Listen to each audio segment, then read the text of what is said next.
The traditional Vedic book Navaratneshwara states, Sarvasamapi dikshanam muktihi phalamakhanditam avirodhat bhavantyeva prasangyastu bhuktayah. The main benefit of all initiations is moksha, enlightenment. As a side effect, health, wealth, leadership and well-being happen. And in Rudrayamala Tantra, Shiva says, Devi diksha vihinasya na siddhihi na cha sadgatihi tasmat sarva prayatnena guruna dikshito bhavet. The one who is not initiated does not attain liberation nor a better future. So by all efforts, one should get initiated by Guru. What is the science of initiation? Neuroscience has proved that the process of initiation floods the brain with energy. This is the superconscious energy of Kundalini, our own highest inner potential energy. As the Kundalini flows from the thalamus to the cortex, it sets up a powerful energy loop within the brain, which awakens the latent non-mechanical parts which we have never used before. With increasing levels of coherence, the whole brain comes alive, turning into a superconductor of conscious energies that heal, empower, transform our lives, bliss and fulfillment. Initiation creates high awareness, visualization, creativity. It also slows the aging process and improves the immune system. Kundalini awakening, healing experience, levitation, teleportation, materialization. Experience the power of initiation through a range of exclusive programs conducted at the ashram. Nithyananda Dhyanapitham.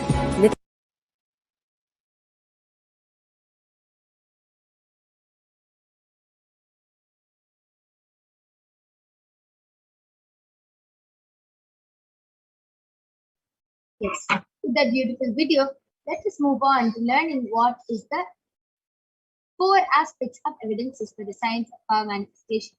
The pramanas, the evidences. So the first is the Shastra Pramana, which are the eternal unchangeable truths that are revealed in the source scriptures. The next is the Apta Pramana, the experiences and results of Aptas or the authorities of Hinduism, the Vedic rishis and scientists who have time tested and verified this explanation. Next is the Atma Pramana or the experience or account of the Supreme Pontiff of Hinduism, Jagat Guru Mahasamidhanam, His Divine Holiness Bhagwan Nithyananda Paramashivam. His millennium's avatar's personal experience of power manifestation. Last is the Pratyaksha Pramana or the empirical evidence from observation and scientific experimentation. So let us now listen to the Shastra Pramana, which comes from the Vijnana Bhairava Tantra, Sutra 34, Dharana 11. Kapalantar manonyasa ishtannilitalochanaha kramena manasodardhyat lakshaye lakshyamuttamam. Translation goes, by fixing the mind on the inner space within the crown center and sitting stably without any movement, having the eyes closed in succession, by that stability of the mind and inner space, through the power of the third eye, one directly sees the ultimate goal Laksham by having the vision beyond the sight that reveals any object or place, attaining the space of oneness with the source Paramashiva. The next is the Apta Pramana, that Bhagavan Shri Krishna initiates Arjuna with the power of good. Bhagavan Shri Krishna says to Arjuna, Natu mam shakyase drashtum manenaiva chakshusha divyam dadami te chaksuhu pashyame yogamaishwaram. But you cannot see my cosmic form with these physical eyes of yours. Therefore I grant you the divine third eye. Behold my cosmic form. In the Hindu Purana, Srimad Bhagavad Gita, Bhagavan Krishna initiates Arjuna into the power of third eye to behold his Vishwarupa Darshan. The 11th chapter of the Srimad Bhagavad Gita contains the description of Bhagavan Sri Krishna's cosmic form at as it is completely narrated by Arjuna as he sees Bhagavan Shri Krishna through the third eye. Inside and outside broke. The first experience is that I was able to see everything around me, above me, the whole 360 degree, 10 direction, below me, everything. I realized not only I was able to see, I was able to feel, experience. I felt that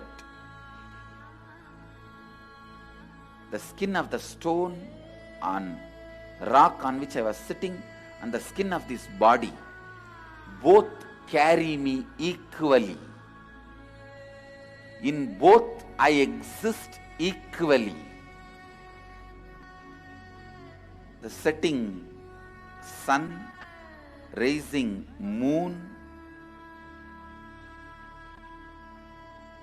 the whole Arunachala hill, all the plants, bush, shrubs, trees, everything, everything, everything. Just become so alive.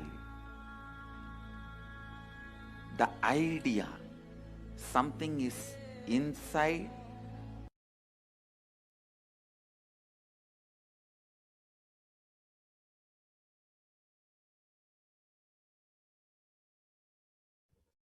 The last is the Pratyaksha Pramana, the empirical evidence from observation and scientific experimentation.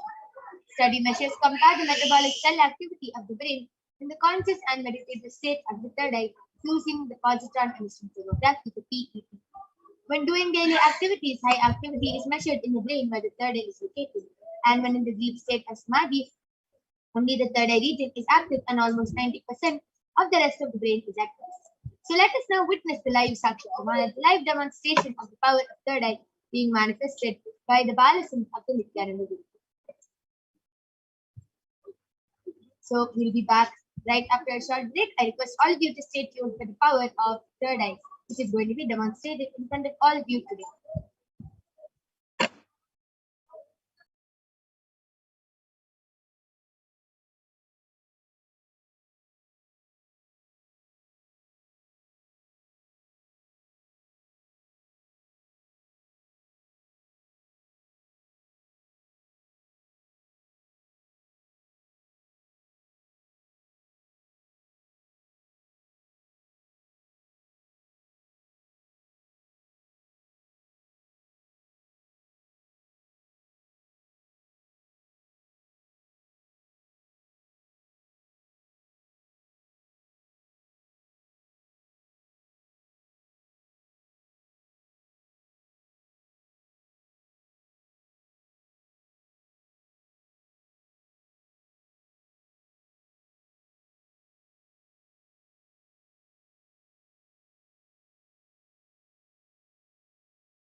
Yes. So now I'm back with the Balasans of the Nithyananda Gurukul Maniki Kalandra Ananda, who is going to be demonstrating this extraordinary power of third eye to all of you. So as all of you can see, I have the medically tested IBAN. In front is a complete opaque sheet, and behind there is a thick sponge. There's no possible way of light entering the IBAN, and all of you can see there's a strap which will comfortably strap the IBAN to the ballast inside. So this is the IBAN I'm going to be placing on Ma Kaladhara's eyes now.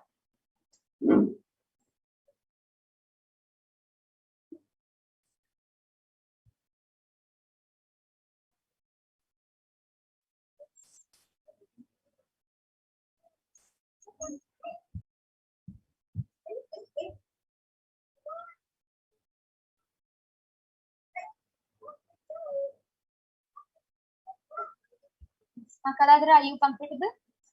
Yes, I would like to just fix my IBAN to Now? Yes. Yes, beautiful. So I request the YouTube comments to now be projected. Just before that, Ma Kaladhara, I request you to turn to your right, left, up, and down. So all of you can see there's no possible way of light entering. There is no gap, and there's no possible way of light entering. Yes. So now I request the comments to be projected. All of you can go ahead, put anything you want in the Kailasa HDH Nithyananda YouTube channel. You can post comments, questions, numbers, letters, random emojis, random letters, random numbers, random words, anything you want, and Ma Kaladhara will be reading it out loud.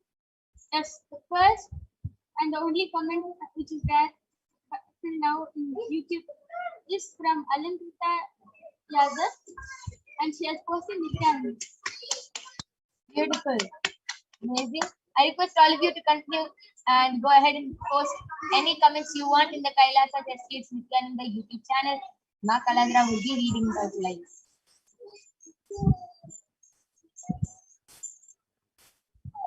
I request the comment section be refreshed.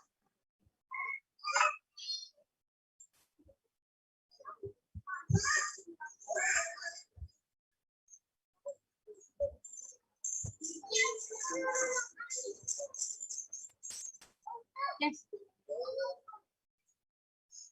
The next comment is from Sahajalandista in the expression Sunniaya.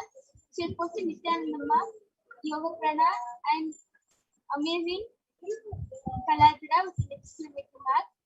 And she has put a baby bird, baby chicken, and the next comment is a place of frog in light green color. Then it's tails and hands of a monkey, head and hands of a monkey, where the hands are covering the monkey's eyes. And the next comment is a honeybee. And the fifth comment is chicken coming out of an eggshell and living.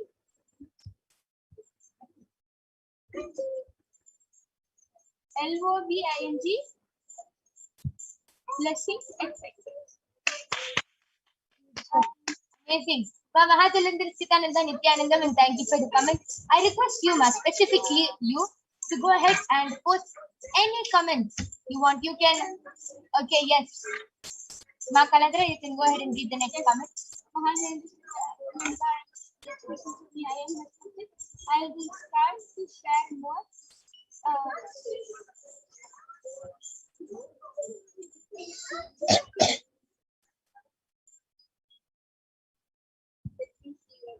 CHALLENGING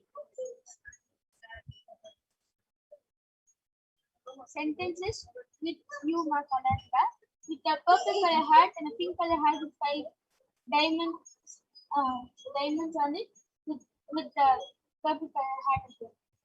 And what the KHUBCHANDANI has posted.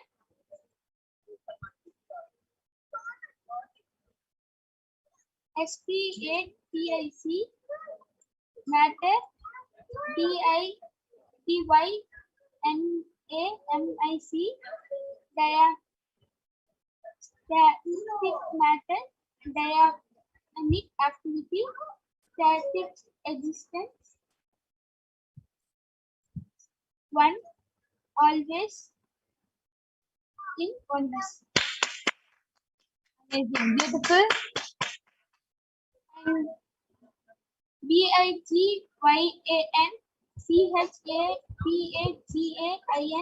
has posted a red color heart emoji with a namaste emoji and a smile emoji with two hearts being as the eyes, and another red color emoji and a pink color emoji with 5 diamonds on it, and a rose emoji.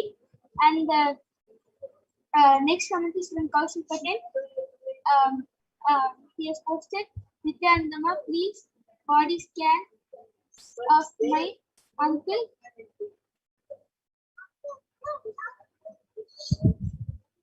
Prakash Patel.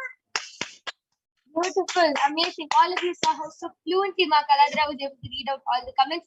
All of you, Vidyanaya, Kaushalaya, Mohitaya, Ma Mahadilanda, I request all of you to go ahead. You can post random emojis, random numbers, random letters, anything. And Ma Kaladra will be reading it out so fluently.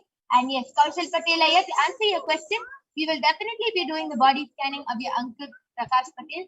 But it is our integrity to get the permission and consent of the person before doing the body scanning for them. So please do get the consent and the permission from your uncle and confirm back with us in the chat section and body scanning for your uncle.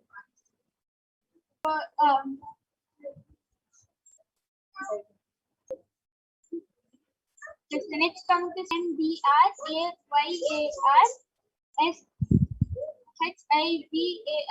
has posted super marks, and Vignan CHAPAGAIN has posted, please scan me mark.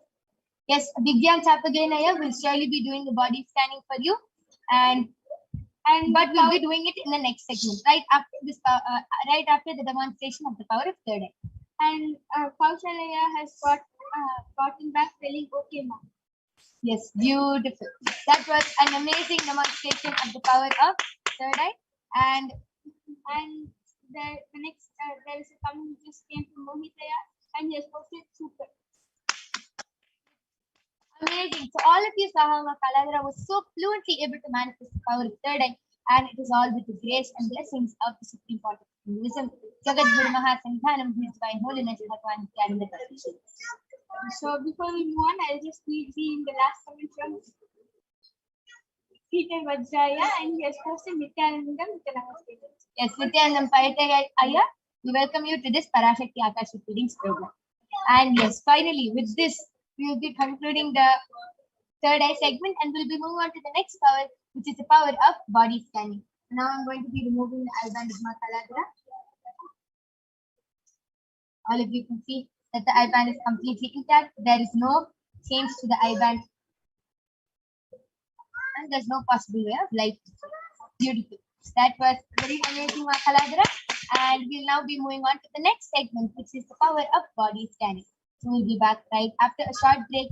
Go ahead, call your family members, friends, and you yourself can request for a body scanning in the Kailasa's HDH Nithyananda YouTube channel. And if you want a body scanning or a remote vision, you can request in the Kailasa's HDH Nithyananda YouTube chat section, and we will be attending to you immediately. So we'll be back right after a short break.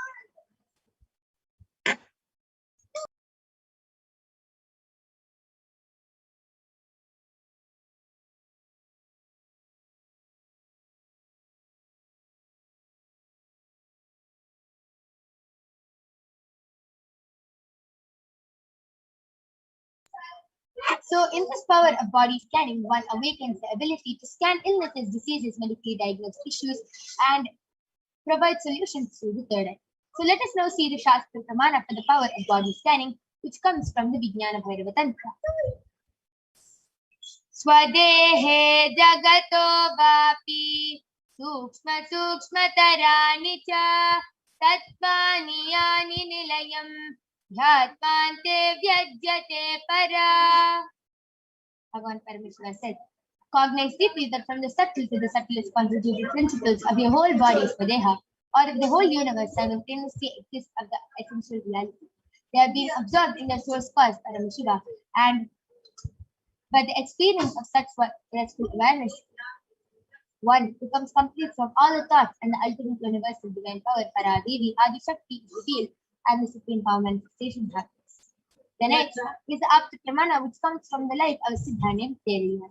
Teriyar was a Siddha and one of the Brahmanan disciples of Agastya. One day, a man suffering from a severe headache comes to Agastya for healing. Agastya scans through his third eye and reveals the root cause of the headache. He reveals that there is a small tere, a type of frog, sitting in the person's brain. Agastya immediately instructs Tere and open his surgery and remove the frog from the brain. Once the surgery is completed successfully, the person is healed and the disciple gains the name Teriyar. The next is the Atma Pramana, which is from the life of His Divine Holiness Swamiji. Swamiji has beautifully manifested the power of Sushada. On the 22nd of December, Swamiji shares how he used the power of body scanning, paraphrasing his words. Only when I had a multiple compound heart fracture was I forced to go for surgery in the absence of medical checkups related. At that time, they detected heavy quantity in my different organs, and it was revealed that I had been poisoned and it was revealed that I had been poisoned without our knowledge. I immediately used diagnostic methods instead of medical facilities to study the body condition due to the poison. Through the body scanning, I found out what problems and imbalances had happened and where the balance had been. I used allopathy as a second opinion just to verify my claim. The next is the Sakshi Pramana. All of you can see all the participants most of the participants who participated in the Paramashivoham level program have shared their experience of how they were able to manifest this just with the initiation of Swami. So let us now witness the live Sakshi Pramana, the live demonstration of the power of body scanning by the balances of the scanning. Before that, let us see the Pramana for the power of remote vision. The power of remote vision is where one awakens the ability to scan distances at sea. The Shastra Pramana goes, Vyomakaram swamatmanam dhyayeti dhiranavritam nirashrayati dishakti swarupam darshayet tata. Bhagavan Parashakti says, concentrate and forget celestial awareness on oneself and form a vast heap of space or sky Vyomakaram, which is limitless in any direction whatsoever. Shakti, the power of consciousness, free from all support, reveals and manifests herself as a form of one's essential nature. The next is the Apta Pramana, which goes back to the time of the Mahabharata. In the Hindu epic, the Mahabharata, Dhritarashtra was a blind king, and Sanjaya is the first charioteer of Dhritarashtra. Sanjaya is initiated into the power of Duradrishti, which is remote vision and remote hearing, by sage Vedavyasa. He narrates the whole Mahabharata war to King Dhritarashtra. And it is through Sanjaya's narration that the humanity has received the sacred scripture, the Bhagavad Gita. And next is the Atma Pramana, how Swamiji was able to manifest this power. When Swamiji was a young boy, one of his gurus was Narayana Swami Tata. It was well known to keep remote distances at ease. So one day, a senior police officer came to Narayana Swami Tata, seeking help to find a thief whom they were searching for the last time. Narayana Swami Tata turned towards the Supreme Conduct of Hinduism and asked him to see the whereabouts in the mirror by applying some Narayana. And not only the Supreme Conduct of Hinduism was able to see the whereabouts of the thief in the mirror, but also showed the same to the police officer, after which the thief was caught red-handed in the same location as revealed by the Supreme Conduct of Hinduism. So you can see to the left is Narayana Swami Tata and to the right is the Supreme Conduct of Hinduism. And last is the Sakshi Pramana. You can see Manitya Brahmananda has posted Pranam Bhagwan after the Bhavasmali lesson, manifesting remote vision, Rangan Pittu, a small structure, a tall male deity's image issues. Lots of huge streets around, deep gratitude at the root. So these are just few of the sharings of the thousands of disciples initiated by the Supreme Conduct of Hinduism into these extraordinary powers. So let us now witness the live Sakshi Pramana of these extraordinary powers being manifested by the Parashakti of Nithyananda. Please go ahead, start posting your comments in the Kailasa States Nithyananda YouTube channel for your request, and we'll be back right after a short break with the Parashakti of Nithyananda.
So I'm back with the Balasant of the Nithyananda Gurukul Manitya Brahmayogananda, who is going to be demonstrating this extraordinary Shakti to all of you today. I request the comment section to be scrolled to the previous comments.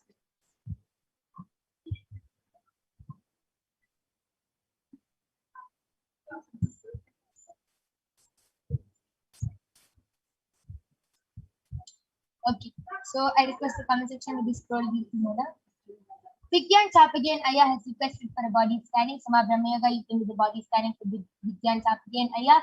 Mohit Kub Chandani has requested for a body scanning. Yes, Aya, surely we'll be doing a body scanning for you. Paita Vajraya has also requested for a body scanning after the successful surgery. Yes, Aya, surely we'll be doing. Please do the body scanning for me, ma. I'm after the disc replacement surgery back at home. I think the surgery went well. Paramashivoham was all the time with me. Yes, Aya, surely we'll be doing the body scanning for you. And Alankita Yadav has also requested for a body scanning. Yes. So all the people who have requested for a body scanning will be attending to your request and will be doing a body scanning. Yes, so Vigyan Chapagain Aya, I did the body scanning for you, and Parmeshwar revealed to me that your whole shoulder area and behind your neck, the whole area, the nerves are pulling and it's really hurting. You're not able to do anything properly, and that is happening because you're not moving your body enough for the day and you're not being active. You're not doing yoga also. So Parmeshwar revealed first thing, naturally you have to start becoming more active and doing yoga. And second thing, you should start eating a lot of spinach and beetroot. If you just start eating a lot of spinach and beetroot and start becoming active, the whole pain at the back, you'll be able to move your body more freely. You will not feel like your muscles are cramped. You won't feel like you won't get the feeling of stiffness in your body. Yes, beautiful. Vigyan Chapaganaya, this was a body scanning for you. I request you to get back in the Kailasas HDH Nithyananda YouTube channel. Yes, Ma Brahmayoga, you can go ahead and do the body scanning for Paita Vajraya. And I did the body scanning for Ma Alankita Yadav. And Ma Paramashiva revealed that there is the clothes you are wearing is not, which is actually, you're not wearing pure cotton clothes from past few days, and that is suffocating your skin. So if you see, you started having a lot of itchiness in the skin, and not only that, you started experiencing a lot of dryness, and you started feeling very like you experienced a lot of itchiness in the skin. Paramashiva was revealing this clothes you're wearing is not cotton clothes, and because of that, it is affecting your skin and not letting your skin breathe. So Swamiji is showing that you should wear a pure cotton, the Kerala white saree, the pure cotton Kerala white saree, and that you should start wearing more free clothes so that your body, that the skin starts breathing more freely. Is what Swamiji is showing me. And other than this, Swamiji is showing you're completely fine. And you have to start applying Bhasma on your forehead in the night before sleeping and put a wet cloth on your stomach. This will really heal you from any other problem you're facing. Sendriyar Shivan has requested, I am Didier. Please do a body scanning. Past 2 days, I'm suffering from indigestion problem. Yes, Aya, surely will be doing the body scanning for you. Vigyan Chapagan Aya has got wrestling. Thank you. Yes, thank you, Aya, for joining us in this segment. Yes, so Paita Vajraya, I did the body scanning for you. And Parameshwar revealed to me that the surgery is successful, yes, and everything is completely fine. He just revealed one thing that one thing which you should start doing, which will really improve your health, and which is naturally something which you should do for yourself is first thing, every day before you go to sleep, put turmeric on your full forehead and a big circle of kumkum right in your third eye area.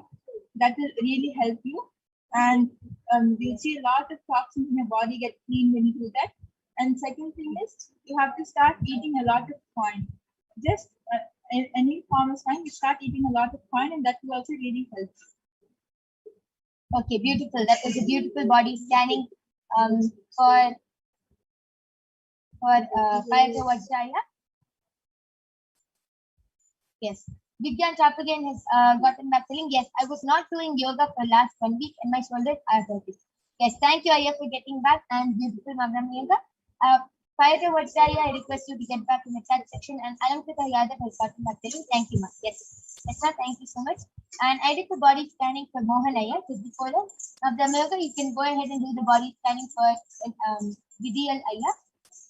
And he has specifically asked that 2 days he has been suffering from an indigestion problem. So you can go ahead and do the body scanning. And yes, Mohit Kubchandani Iyer, Paramashivoham revealed that you have been facing a lot of stiffness in the thigh area from your hip till your thigh. You have to, you're finding it hard to walk. There's a lot of stiffness over that. And that is because of you not sitting in the proper position. Your inner organ, the muscles are just becoming very stiff, and you're not doing enough yoga and healthy for you. That is why you're facing a lot of stiffness, because the movement is not that, and the connection from the brain to the legs is getting disturbed. So Swamiji is showing that what you have to do is start doing a lot of yoga, and you have to. Swamiji is showing that you have to take salt and rock salt, and you have to heat it up and put it in any cloth, and that will be hot. The rock salt will be hot, and that you have to place it anytime you feel stiffness or pain in the lower back area.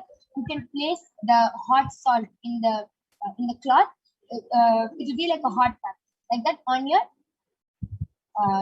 lower back, and it will be it will slowly start healing. But you should also start doing a lot of yoga and drink a lot of water. And Mahadalendra Nithyananda has asked, please can you scan for what my limiting root pattern at present is? Thank you. Yes, sure, ma, will be doing the body scanning. Just before that, Parata Vatsa Aya has just asked for a confirmation. I have to eat a lot of what? Didn't hear that. Didn't hear what I have to eat now. Thank you for the scan. Yes, Aya, Ma'am Brahmayoga will be clarifying that again. Yes, so Parata Vatsa Aya, Paramashiva revealed that you have to eat a lot of corn. When you start eating corn, you'll see that it will really help you in so many different things in your body. Okay, beautiful. So Aya has to eat a lot of corn. Yes, Ma'am Brahmayoga, you can go ahead and do the reveal the scanning about for Vidya Laya. Yes. So Vidya Laya, Paramashiva revealed to me that the reason as to why your digestion is not happening properly is because you're not drinking a lot of water and you're not moving your body throughout the day. So you have to start drinking at least 3 liters of water a day, which is not at all happening currently. So at least 3 liters of water throughout the day, and be active throughout the day. Whenever you can, walk around or do some yoga, move your body so that the food can get digested, and also drink a lot of water. And not only that, every day in the morning, start taking castor oil, 1 spoon of castor oil with warm water. Follow this simple solution, and you'll see that your digestion problem will automatically start healing.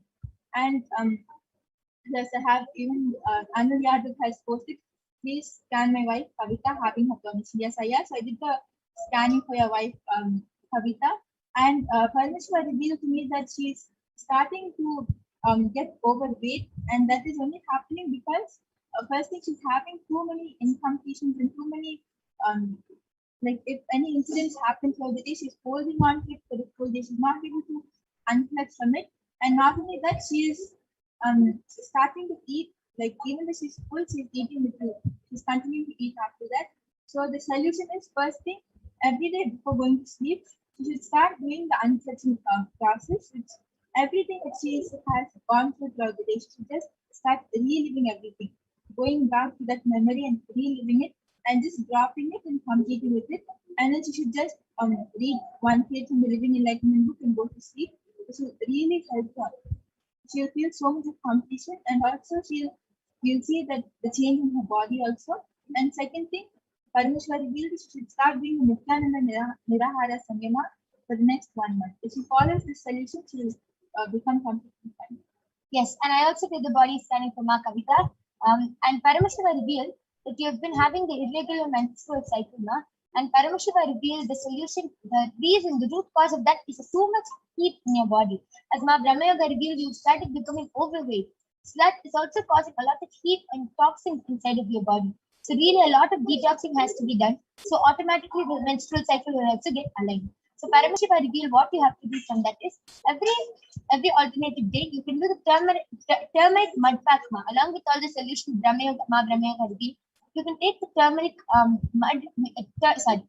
mud and mix it with water and apply it every day on your head like this, all around your head. and on your stomach, and that will actually take out a lot of heat. Just lie down for 20 minutes like that, and you will see, and then wash it out, and you will see that a lot of heat goes out of your body every day because of that, and your skin will also start glowing. And Mohit Kupchandani Aya has requested a scan for how he can get his wisdom tooth, which is stuck inside his gums, out without having surgery. Yes, I did the scanning, and Paramashiva revealed that every day you should buy a marble, a white stone, a marble Shivalinga, and every day you should do Abhishekam with a little bit of honey. Like pour the honey on top of the Shivalinga.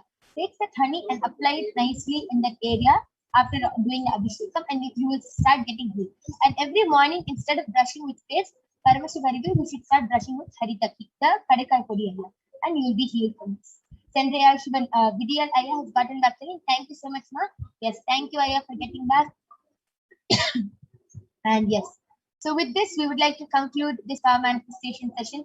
We thank all of you for joining with us in this power manifestation session. We see that a lot of people have requested for a body scanning today. So we thank all of you for joining us. Please stay tuned for the upcoming segments where you will be learning about who is Devi Parashakti and what are her qualities and much more. So the next segment will start right after a short break. We thank all of you. Thank you.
Yes, Nithyananda, everyone.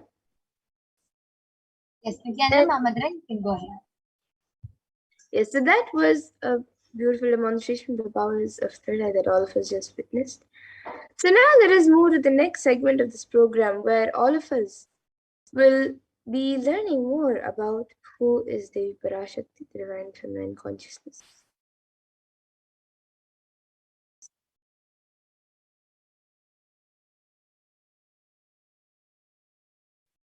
So we'll be first looking at a Dhyana Shloka of Devi Parashakti, which comes from the Lalita Sahasranama Dhyana Shloka. सिन्दूरारुणविग्रहाणां माणिक्यमौली स्फुरत् तारानायकशेखरां स्मितमुखीं मापीनवक्षोरुहां पाणिभ्यामलिपूर्णरत्नचषकं रक्तोत्पलं बिभ्रतीं सौम्यां रत्नघटस्थरक्तचरणां ध्यायेत् परामम्बिकाम्. And the translation for this verse is: the Divine Mother is to be meditated upon as shining in a vermilion red body, with the triple eyes sporting a crown of rubies, studded with the crescent moon, a face all smiles, a splendid bust, one hand holding a jewel cup brimming with mead, and the other twirling a red lotus. And another Dhyana Shloka of Devi Parashakti, which also comes from the Lalita Sahasranama Dhyana Shloka, it says: अरुणां करुणां तरङ्गताक्षीं धृतपाशाङ्कुशपुष्पबाणचापाम् अनिमादिभिरावृतामयुगैः रहमित्येव विभावये Bhavani. And the translation for this verse is: I meditate on the great Empress. She is red in color and her eyes are full of compassion. She holds the noose, the gourd, the bow, and the flowery arrow in her hands. She is surrounded on all sides by powers such as anima of her rays, and she is the self within me. And Devi Parashakti, is the ultimate pure feminine consciousness. Parashakti is the cosmic mother. It is her cosmic womb from which billions and billions of universes come out and go in, and the source where the Big Bang and black holes go on and on. Parashakti is the source Shakti, the source energy, the source power, from which all of us came, in which all of us are in even now, and in which all of us are going to merge. And out of her extreme love and compassion, Devi Parashakti herself is manifesting through the embodied form as the Nijavatara of the Supreme Pontiff of Hinduism, Jagat Guru Mahasanidanand, His Divine Holiness Bhagavan Sri Nithyananda Paramashivam, gracing us, answering all of our questions, attending to our prayers, giving boons, healing us, revealing our past, present, and future, delivering profound spiritual truths, and ultimately Paramashivoham itself. And Devi Parashakti beautifully reveals in her own words, raising as Omkara, expressing as Vedas and Agamas, blossomed as Rimkara, filled as Parashodasi, living in 40 triangles, the Kailasha Swami who is in Kailash, Sri Parachintamani, Parashodasi, sitting as part of Paramashiva, Parameshwari, who rules the world, Paramashakti, Manonmani, Meenakshi, as Nithyananda I took Nijavatara here, to give good boons to everyone, to bestow all goodness. Hiranya Garbha Swarupini, Brahmanda Yoni, Shami, Chandramauli, Rapala, Aparna, Uma, Parvati, Savitri, Navayavana, Samraj Lakshmi, Parameshwari, Parashorasi, Meenakshi, taking the form of Nithyananda, I came here as Nijavatara. With great compassion and blessing, listen, people, to do good to all of you, I took the form of Nithyananda and came down as Nijavatara. And Devi Parashakti continues, raising an Omkara, blossoming as Shiva, Shiva manifesting a source of existence, powers of existence, expression of existence, from the oneness of Om, blossoming into two as Prakriti and Purusha, blossoming as three Shaktis, Icha, Kriya, and Jnana, growing as four Vedas, expanding as five Panchabhutas, beyond six chakras, filled as Gotras of seven rishis, expanding as eight directions, existing as nine grahas, blossoming as 10 indriyas, being as 11 rudras, creating all the worlds, bringing life to tell and make truth blossom and to do good. Parashodasi, Meenakshi, in the form of Nithyananda, I came to bless every one of you. And now let's see how we can receive Devi Parashakti. So literally we're seeing Paramashiva and Parashakti at that moment. She is there on your screen, so you can always receive her in a very traditional way. You can keep two betel leaves, one banana, one betel nut, and a coin in front of the screen as you watch Devi Parashakti. And for those of you who might be wondering what exactly a coin is considered as, or what is its importance, a coin in the Hindu tradition is actually considered the traditional dakshina. And it can be the lowest value in India, it can even be just 1 paise, and in the US it can even be just a cent. Swamiji says, I'm not trying to monetize, keep even 1 cent, it is okay. So for 100 days, if you have darshan, it will add up $1. In India, even 1 paise is okay. And you can offer that to Devi Parashakti. And once the darshan is over, you can do namaskarni, the banana, the betel leaf, and the betel nut, taking it as prasadam immediately. And the coins that you collect, you can send it to the Los Angeles temple for the further procedures. And this betel leaf and betel nut may look too small, but in a few days you will see how much it adds to your sentiment that really Devi Parashakti is there. You will not take the Devi darshans for granted. Rituals will break your monotonous, unconscious mentality and lifestyle and remind you and raise you to the powerful cognition. It will break your unconscious behavior. So now here you can see how you can set up your tambalam. So you can arrange the betel leaves, the betel nut, the banana, and the coin on a plate and keep it in front of the screen. You can also keep a few additional items such as some flowers, kumkum, turmeric, and glass bangles and coconut. But the 4 basic items is the betel leaves, the betel nut, the banana, and the coin. So you can arrange all the items in a plate and keep it in front of the screen as you receive Devi Parashakti. So the next time when you are setting up for the darshan or getting ready for the darshan, you can set up your own set of tambulam to receive Devi Parashakti. And with that, we now come to a conclusion of this segment where we have learned who is Devi Parashakti and how we can receive Devi Parashakti in a very traditional way. And we'll now be moving to the next segment of this program where all of us will be learning what Devi Parashakti has revealed in the Akashic reading on all the various problems that the world is going through today, on the cause and the solution of all the problems that humanity is going through, and how important it is for us to follow what Devi Parashakti has revealed. So please stay tuned for the next segment where we will be learning what Devi Parashakti has revealed in the Akashic readings.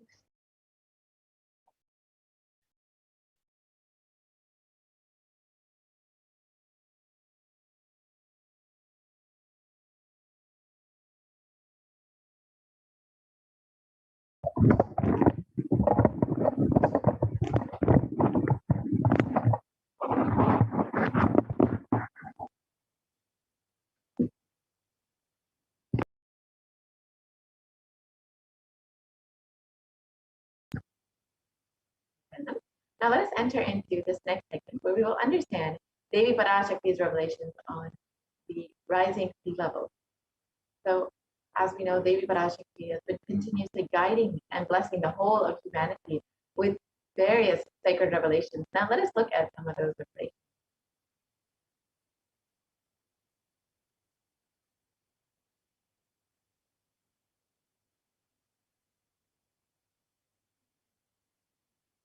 So in the Guru Padika Stotram, composed by Adi Shankaracharya, the very first verse describes how the Guru Padika, the sacred feet of the Guru, is the boat that helps us cross the Anta Samsara Samudra, the seemingly endless ocean of samsara or suffering.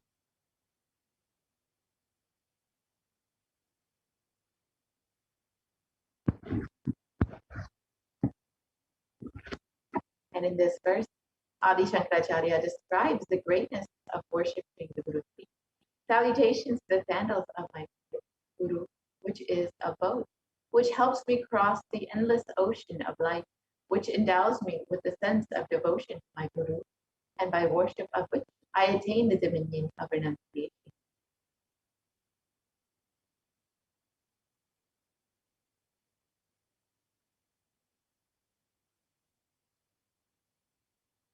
Many of us have been feeling stuck in the same storming and raging ocean, being unable to navigate ourselves lost in the overwhelming vastness of the suffering that surrounds us during the pralaya, the great deluge.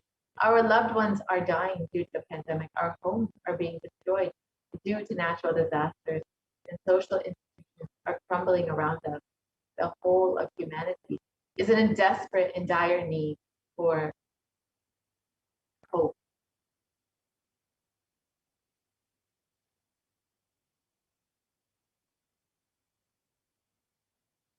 And it is at this time that the Supreme Concept of Hinduism, the incarnation of the cosmic superconsciousness, out of his love and compassion, having taken their spiritual responsibility for the superconscious breakthrough of the whole of humanity, is manifesting Devi Parashakti, the cosmic mother, and guiding and healing the whole world as literally the boat that sails us through the pralaya, the cosmic deluge.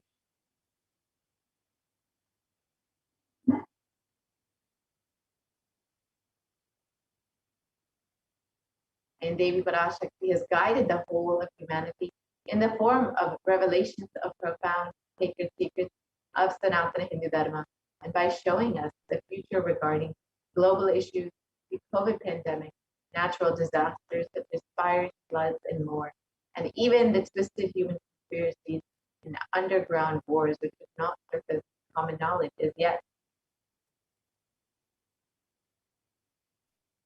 In this segment, In this segment, we will be elaborating on the statistical, scientific, and scriptural references of each sacred revelation, which has manifested precisely as the same guidance emerged from Devi Parashakti. For us to imbibe deeply and start following as Devi Parashakti continues to protect us until the storm ends and we safely harbor at the shores of our consciousness. so now let us look at Devi Parashakti's revelations on the sea levels rising from the Cosmic Archives on the 19th of May 2021. Let us first watch the video.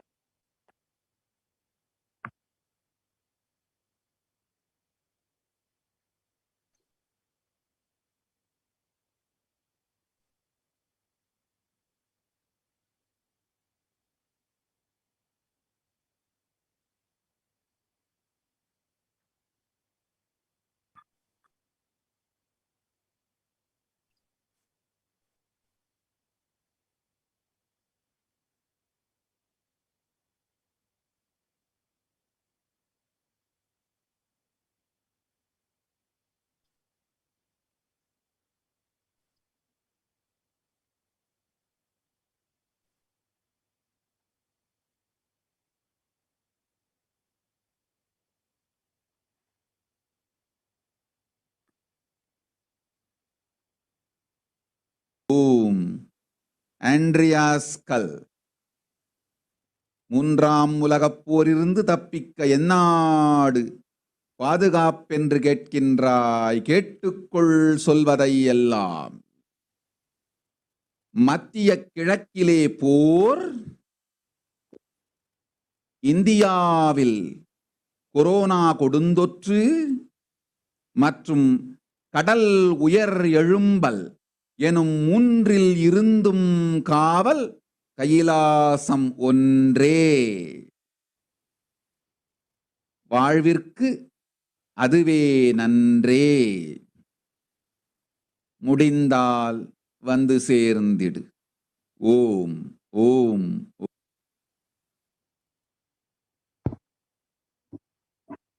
Let us look at Devi's revelations mapped into English. You are asking which country is safe to escape from the Third World War. Listen to everything which is said. War in the Middle East, deadly corona in India, and rising sea levels. Protection from all these three is one and only in Kailasa. Only it is good for life, if possible. Come and reach. Om, Om, Om.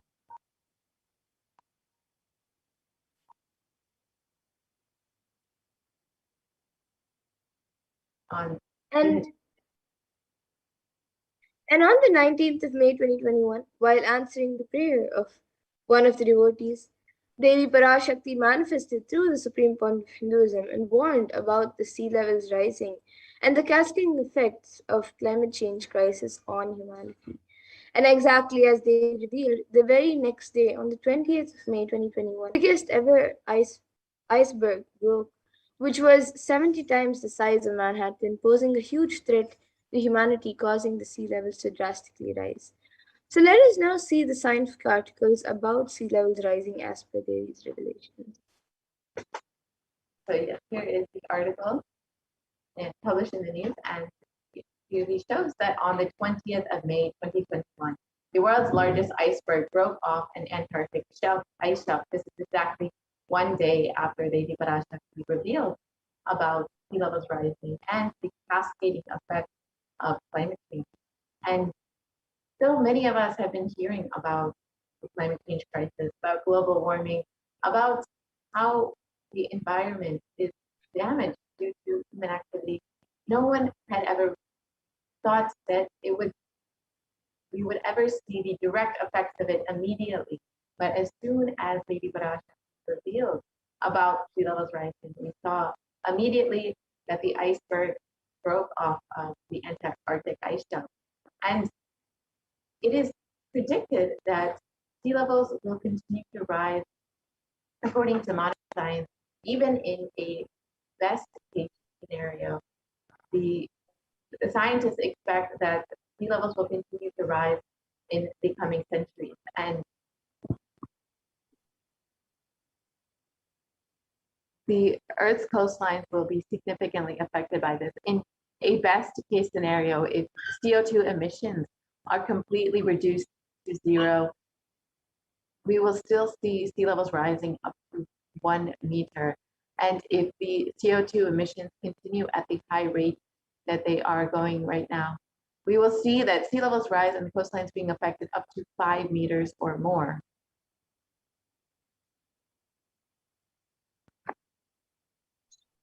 And the sea level since 1880 in some ocean basins, and sea level has risen as much to 6 to 8 inches, which is 15 to 20 centimeters, since the start of the satellite record in 1993. So here you can see a study and research done by Global Climate Change, where it clearly says that sea levels will rise 1 to 8 feet by 2100. And many people may not think that sea levels rising will affect them directly, as it seems like a faraway problem. But in the United States alone, almost 40% of the population lives in relatively high population density coastal areas. And globally, 8 of the world's 10 largest cities are near a coast, according to the UN Atlas of the Ocean. So as sea levels rise, these communities will be directly affected. Sea levels rise more and more.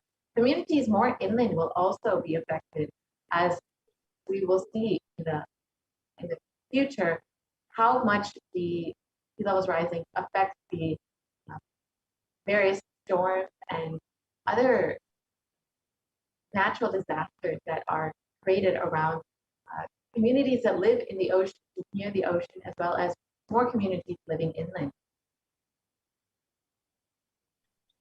And background waters means that deadly and destructive storm surges such as those associated with Hurricane Katrina and Superstorm Sandy and Hurricane Michael will push further inland than they once did.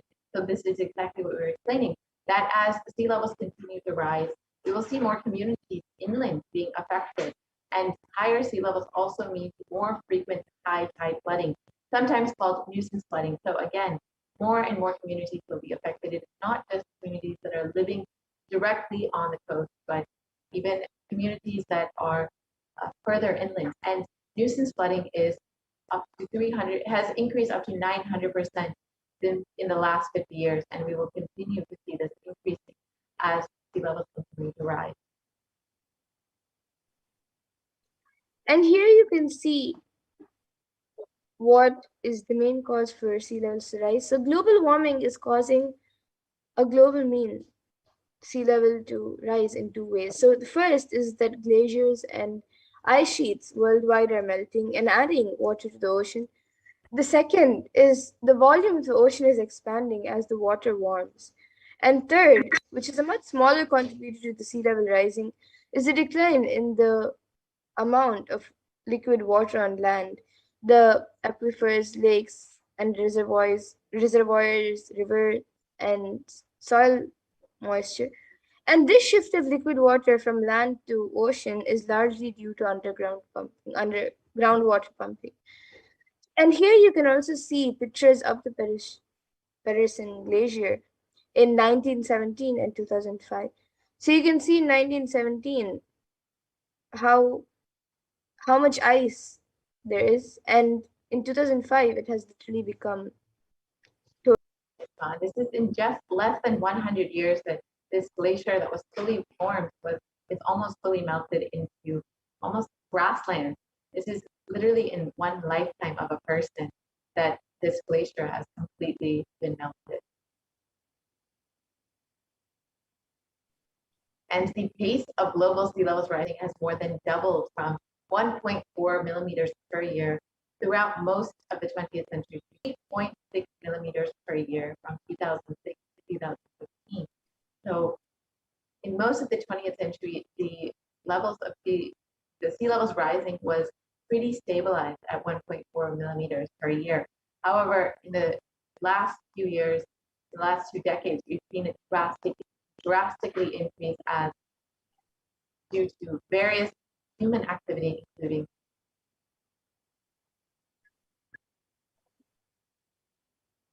and we've seen that the levels of sea levels rising has increased drastically, and this is mainly due to human activity, the meat industry, the transportation industry, and various other industries which have caused extreme amount of CO2 emissions and damaged the environment greatly. And fortunately, despite all of the warnings from scientists, we've seen that there has not been any slowing down in the way that we have been damaging the environment. And in the last photo, you could see that the Greenland ice loss has increased drastically over the last few decades. Between 1992 and 2001, it was around 34 billion tons per year.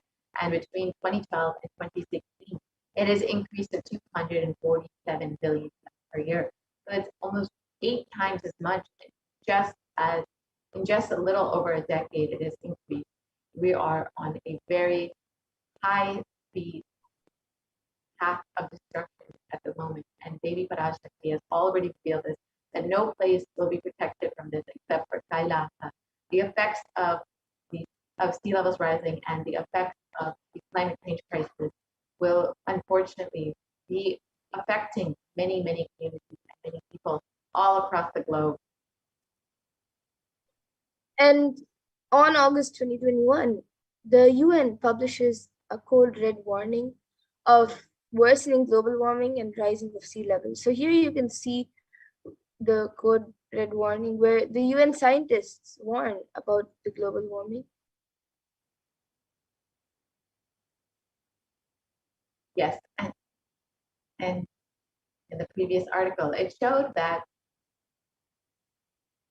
on August 2021, the UN published a code red, a warning of worsening global warming and rising sea levels. So this was just a few months after Devi Parashakti's revelations, and Devi Parashakti had already warned that we will be experiencing the effects of sea levels rising, of the effects of climate change crisis, and multiple times Devi and Swami have warned that we will be facing these effects, and very many natural disasters, many communities will be affected by this. And many months later, the UN also published a code red of how it has worsened and how much we will be seeing the effects of this. And in the warning from the UN, it stated that some harm from climate change, like the dwindling ice sheet, the rising sea levels, and the changes in the oceans as they lose oxygen and become more acidic, is irreversible for centuries, millennia. The world is locked into 15 to 30 centimeters, that's 6 to 12 inches of sea levels rising by the mid-century. So according to modern science, there is no way to reverse the damage that has already been done by humans and human activity. And scientists say that even if we significantly curb emissions in the coming decades, more than a third of the world's remaining glaciers will melt before year 2100. So when it comes to sea ice, 95% of the oldest and thickest ice in the Arctic is already gone.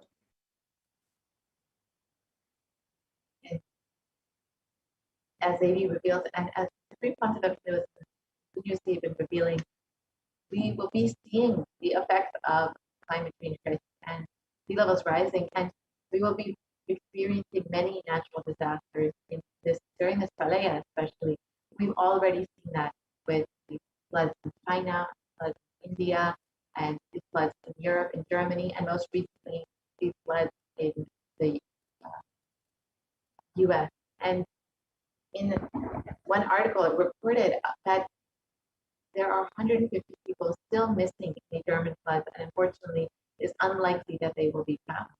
And according to science, it was reported that Europe's deadly floods leave even scientists stunned.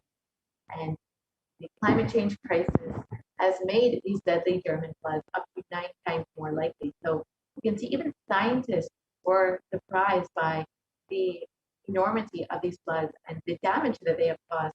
But the Supreme Pontiff and Devi Parashakti had already warned that we will be experiencing the effects of the climate change crisis and the effects of natural disasters in the coming months during the Pralaya. And unfortunately, modern science does not have a way to reverse the damage that has already been done to Mother Earth, to Bhumata.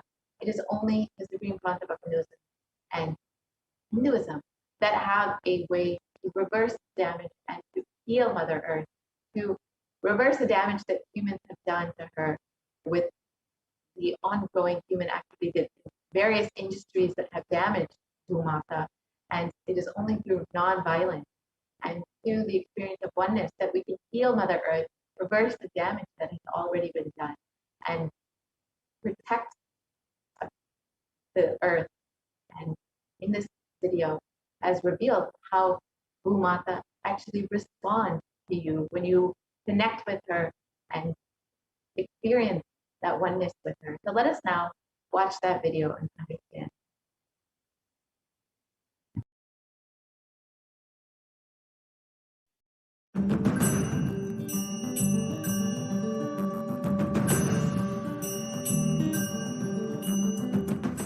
The human beings have become so distanced from the real life, are ready to explore things. We become so far away from, at least I can tell you from my experience, village boy. When I was 5 or 6, I opened all the alarm clocks in my house and I'll set it back, put it back. I don't see all that in the modern day kids. It's all about that stupid cell phone. Involvement with the reality has drastically reduced.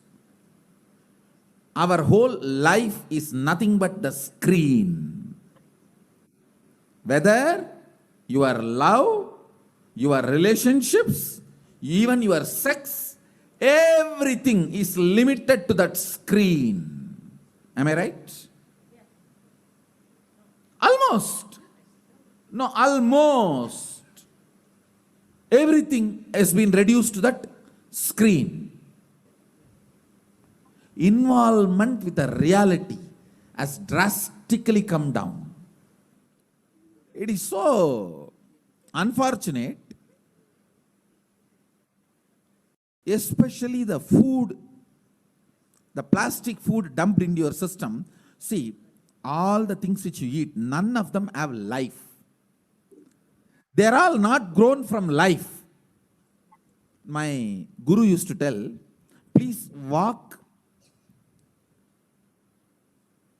without chappal or covering your feet. Whatever grows in that land, eat, because Mother Earth records when you walk without shoes what all the ingredients are missing in your body.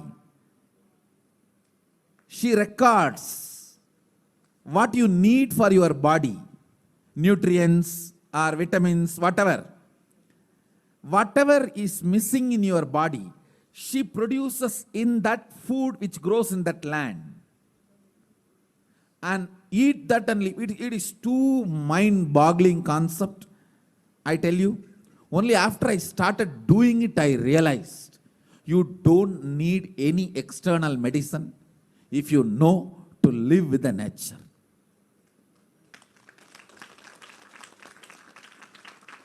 Mother Earth, Bhumata, walk on the earth without shoes. In that land, what grows will supply exactly what you need for your body.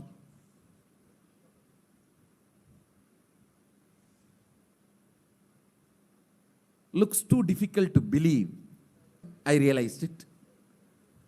Your body does not need any other medicine, anything else. Actually, maybe 2 years before, due to these continuous classes, day and night, and in the night time, the web-based programs for the outside India, my whole eating habits have gone chaos, and no question of rest. It became like a too much on the system. So I had some stomach issues. I remembered my guru telling this, walk and what grows, eat. So I started walking without chapel for a few days. Suddenly I saw in my courtyard a new plant coming up. No seed, nothing, just coming up. I was wondering what is going on. How come suddenly, between the rocks, new plant coming up. And one of the devotee Ayurvedic doctor, he said, Swamiji, if you can get this plant and add it in your food, your stomach will be completely healed. I said, where to get? When he walked into the courtyard, he said, this is the plant. This is the plant. And throughout the campus we searched, we did not find another one. Nobody knows from where the seed has come, from where the plant has come. Understand, it is not that just for me miraculously nature is doing. It is the nature's life. I was ready to play with it, so she showed the miracles to me. Anybody willing to play with her, she shows her miracles to you. Nature is miraculous. If you are ready to play, she shows it. She demonstrates her love, her care. If we go back to the food with life, our life also will start more interacting, more alive, more vibrant, more overflowing.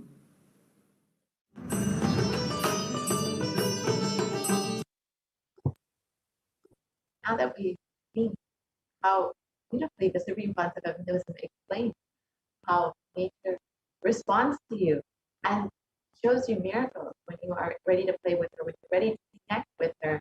And it is only through non-violence that you can connect with Mother Nature. And non-violence is the grand narrative of Hinduism. Let us now understand more about the principles of ahimsa as explained by the Supreme Concept of Buddhism himself.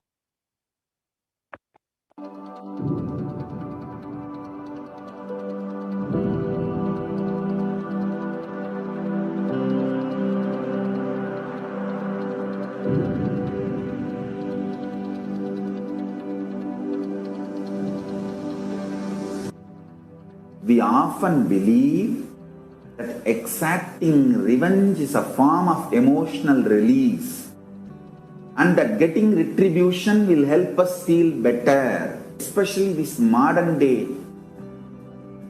cinema, entertainment industry, cult brainwashes you. The act of revenge as a way of gaining closure after a wrong is done. No! I tell you the truth, revenge has the opposite effect. Revenge is like a korangu sorinjikra mari, ari padangadu. Tamil, they say that monkey feeling itching and scratching itself is never going to settle down. Till that monkey dies, it will not settle down because it will create a wound and it will not keep quiet with that wound. That same wound it will scratch more and more. And it will be more infection. Finally, the monkey will die. Orangu sorinjikittadum, nama violence la vidaradum onnu. Understand? Mass media, cult, entertainment industry, TV and cinema, cult is brainwashing you, telling that revenge is heroism, violence is heroism. No, it is not. Non-violence is heroism. I tell you, in every level, non-violence as a strategy. Because you see, non-violence makes you realize more and more oneness. It strengthens the oneness. Oneness strengthens the non-violence, the oneness. You need to understand the context. Only then you will understand how this non-violence can be a successful strategy. If you miss one or two components and do it out of wrong context, it will become a mess. It will become a laziness and non-involvement. Laziness and non-involvement is not non-violence. Don't use non-violence brand and tag to justify your non-involvement and laziness. No. That's what Arjuna was trying to do in the Arjuna Vishada Yoga. He was telling Krishna, oh, why should I kill people? Why should I kill people? Let me go away and become a sannyasi. This fellow, when he went to do tapas in the forest also, he got married to a girl. Every time this fellow goes for tapas, whether he brings boons or not, he brings girls.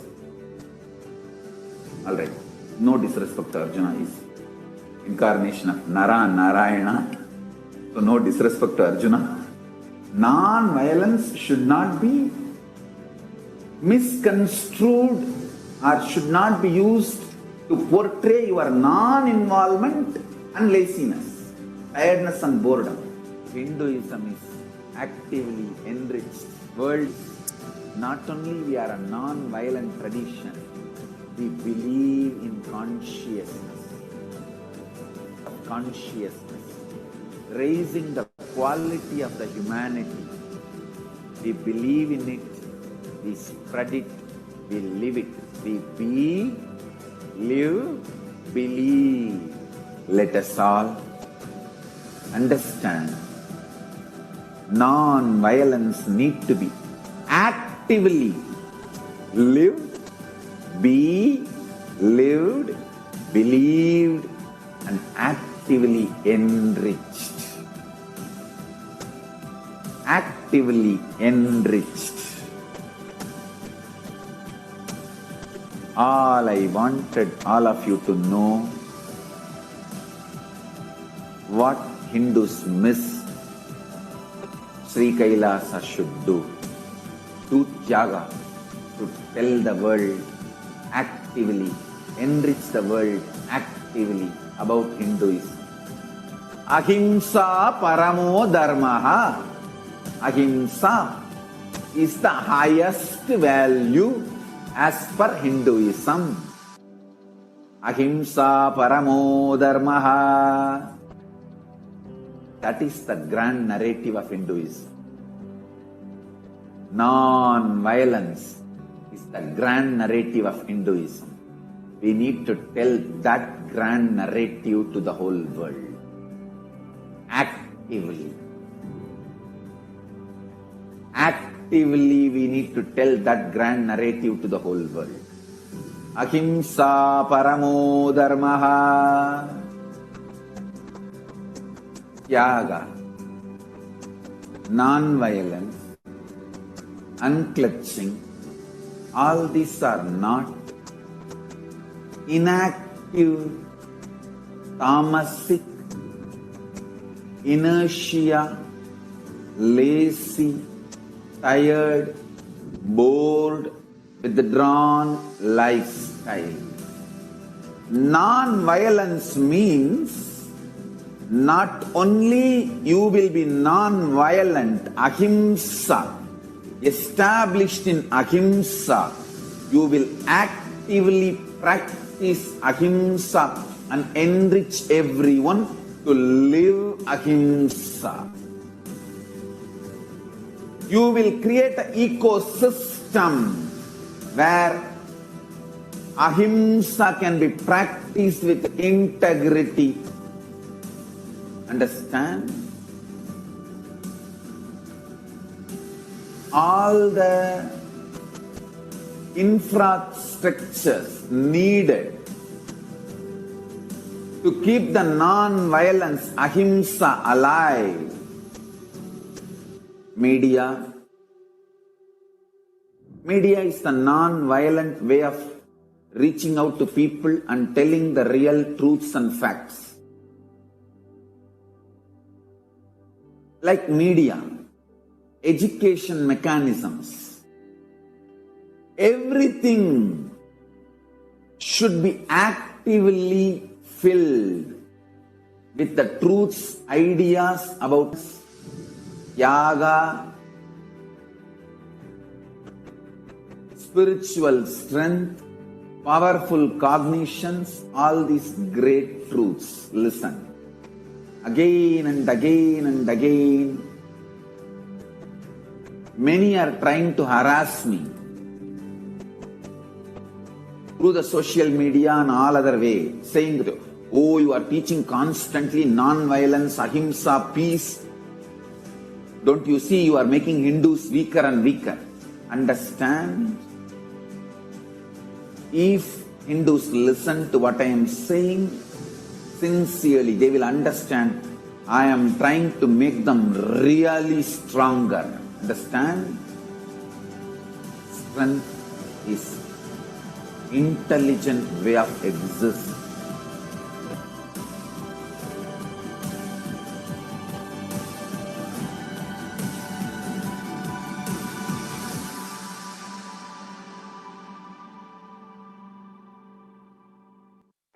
The way to heal Mother Nature, connect with Mother Nature, and through non-violence, you can see how Mother Nature will respond to us. This is the grand narrative of Hinduism.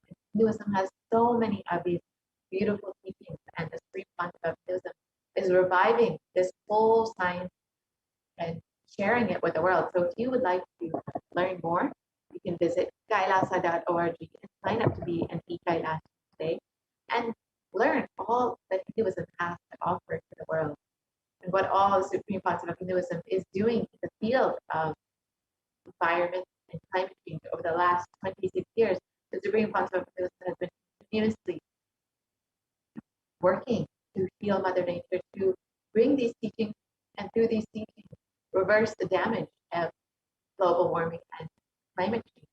And you can learn more about that by visiting kailasa.org and signing up to become an e-Kailash. Now we will look at some of the other revelations made by Devi Parashakti. Devi has made so many revelations, especially for what we should be expecting during this pralaya, during this pandemic.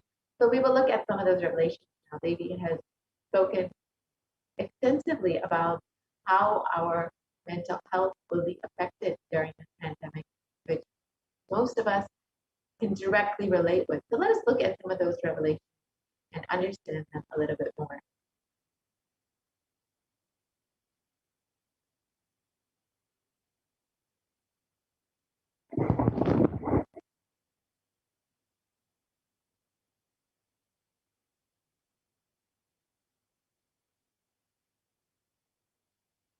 So Devi has revealed that during this time, during this pralaya, that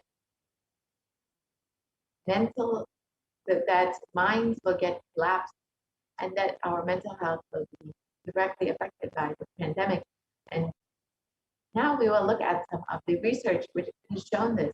And after that, we will understand some of the revelations about the expanding universe. So the translation of Devi's revelation, not only people will be dying in wars, financial and mental retardation, you will also see minds getting collapsed. Freedom from all of this suffering is the life of living enlightenment. First, prevent yourself from this deadly corona, oh people. Do the job of saving yourself, your life as first priority.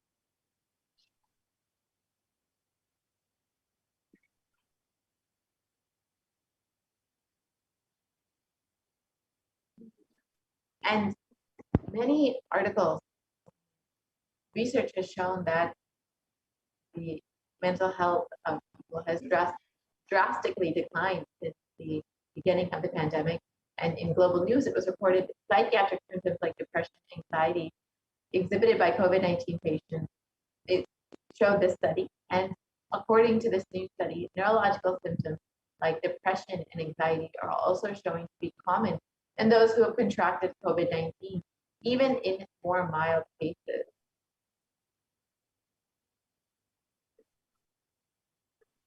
And we also have another article and study confirming the same on 8th June 2021 of the impact of COVID-19 on the mental health of US college students. So it says that the results indicate that students closer to graduating faced increases in anxiety, 60.8%, feeling of loneliness, 54.1%, and depression, 59.8%. Many reported worries for the health of loved ones. Most impacted their mental health issues, 20.0%. And the need to take care of the family most affected current and future plans, 31.8%.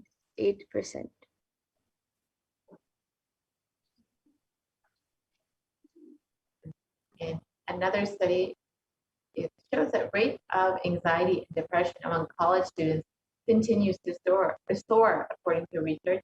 And researchers at Dartmouth College, who have tracked the moods and behaviors of about 200 college students for 4 years, say that stress levels are at their highest. And this article states that the researchers at Dartmouth tracked 217 as they were entering into their freshman year, and they have seen that students' stress levels rise and fall, but usually in tandem with midterm and final exams. But since the onset of the pandemic, rates of depression and anxiety have soared and have showed no signs of coming down. So just as Devi Parashakti revealed, minds will be getting collapsed during this time. People's mental health will very drastically decline during this time. And let us now watch a video where Devi Parashakti reveals the secrets of the universe on 8th June 2021.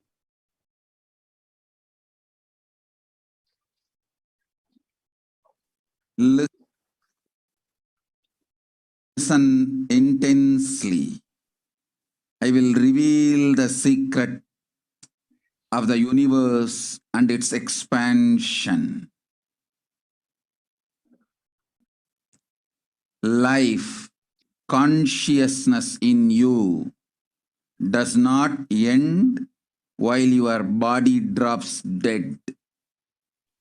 It moves from different universes, vertical time zones, lives in different time zones as per its free will, knowledge, desire, but ultimately to get enlightened, complete liberation, Paramashiva Padam, your soul has to come back to this karma bhumi, the Bhumandala. This Bhumandala and the Jati ecosystems, the caste ecosystems, Hindu, Jnana, Sannyasa, Yoga, Grihastha, multiple spiritual ecosystems are created for the souls to come back and rebirth and grow more and more towards enlightenment easily, quickly, in accelerated speed and space. Now, too many souls from the cosmos is landing into this Bhumandala to be part of Kailasa and to manifest Kailasa. That is the reason the rate of expansion of the universe has been accelerated.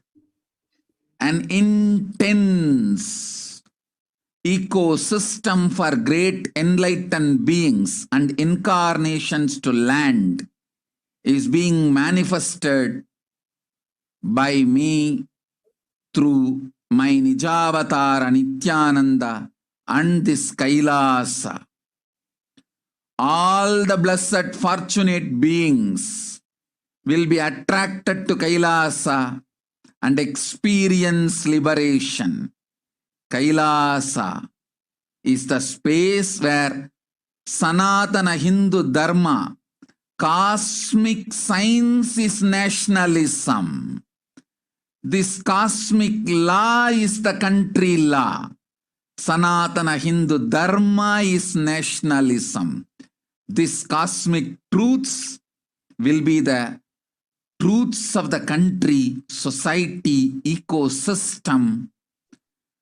Society, country, judiciary, ecosystem, all this of Kailasa will be aligned to the cosmic law.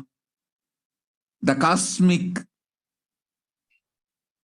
energy, universal existential truth. Because Kailasa, cosmic ecosystem is manifesting. Expansion of the universe has been accelerated. Universe is celebrating the happening of my Nijavatara Nithyananda and this Kailas. Yes, so now let us again see what Devi Parashakti has revealed. We can Now let us reiterate what Devi Parashakti revealed.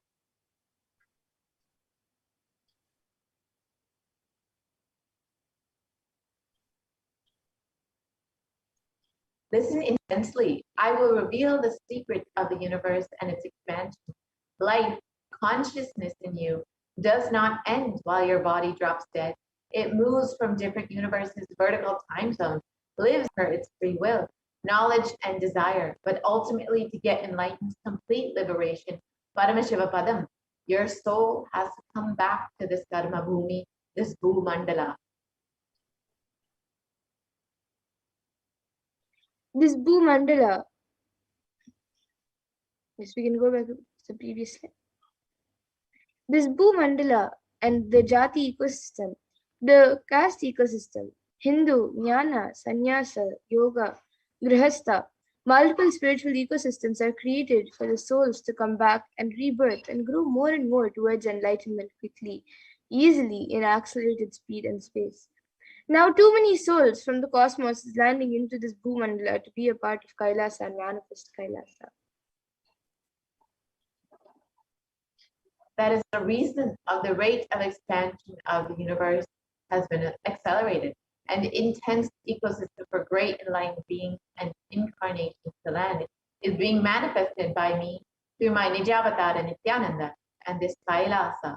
All the blessed, fortunate beings will be attracted to Kailasa and experience liberation.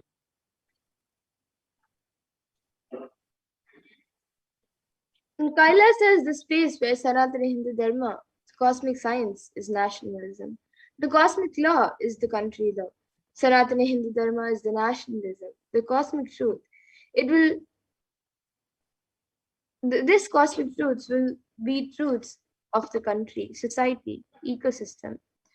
Society, country, judiciary system, all these of Kailasa will be aligned to the cosmic law, the cosmic energy, universal existential truth.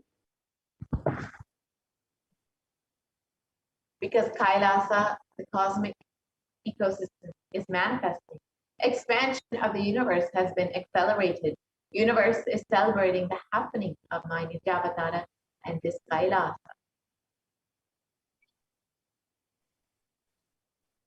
Let us understand how the universe is not just expanding as they revealed, but its expansion has accelerated. And let us understand what modern science has to say about it.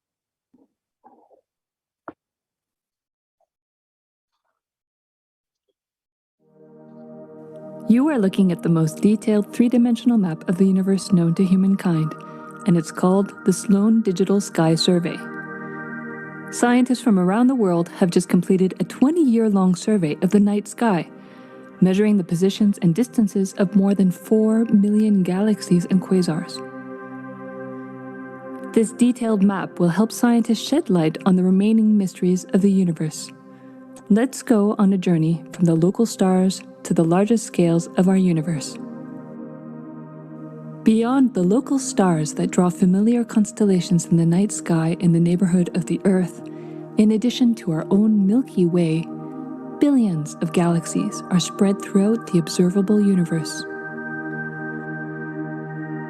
Moving faster than light, we will take you through space in a journey from our place in the Milky Way all the way out to the large-scale structures of the visible universe, and we'll tell you about how we're mapping it out. Since 1998, the scientific community has realized that the universe is not only expanding, but its expansion is accelerating. This unexpected acceleration constitutes one of the major conundrums in physics. From a theoretical perspective, the acceleration may be accounted for by either assuming that there exists some mysterious dark energy or by modifying Einstein's theory of gravity, called general relativity.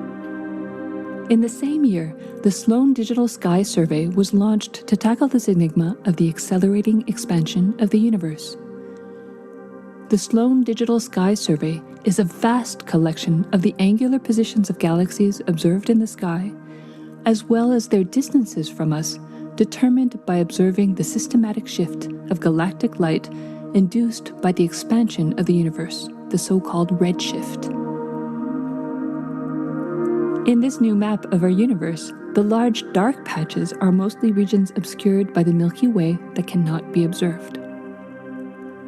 During the last 20 years, through 4 exploratory phases, the Sloan Digital Sky Survey has created the most detailed 3-dimensional maps of the universe.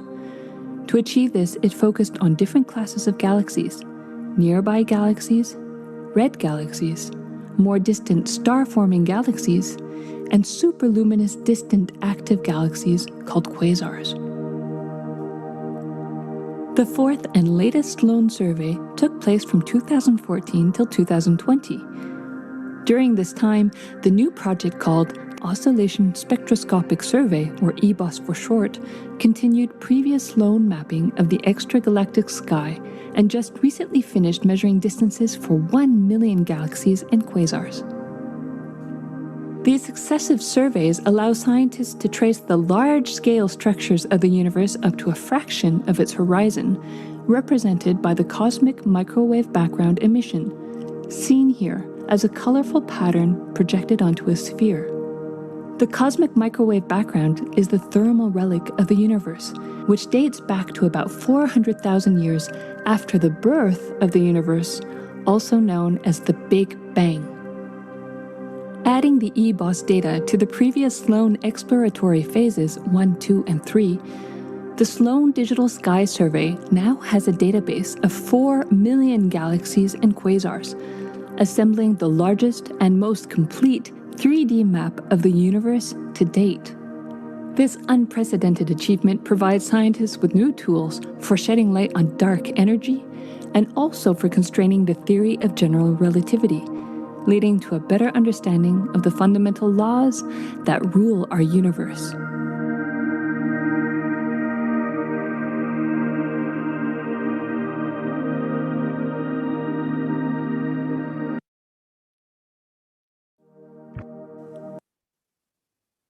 Now that we've understood, let's look a little bit more about what science has said about the universe expanding.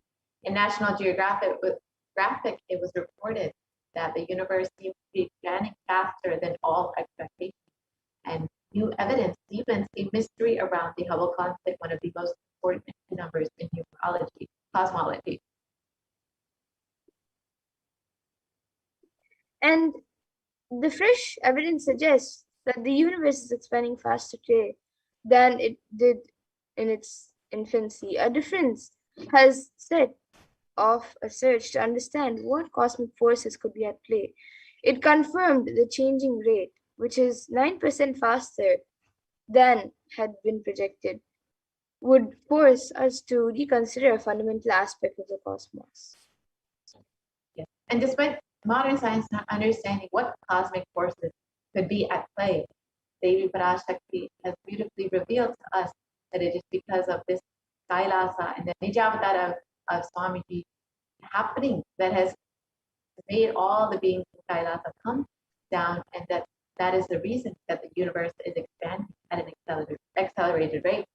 And according to independent research done at Harvard University, has also demonstrated that time and time again, the universe is accelerating in its expansion.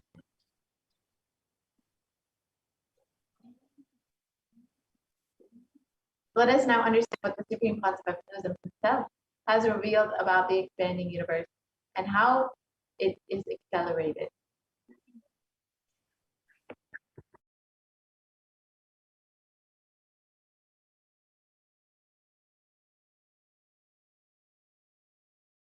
Listen, the key information, the key line I wanted to bring all your attention through this video is universe is not just expanding, its expansion is accelerated.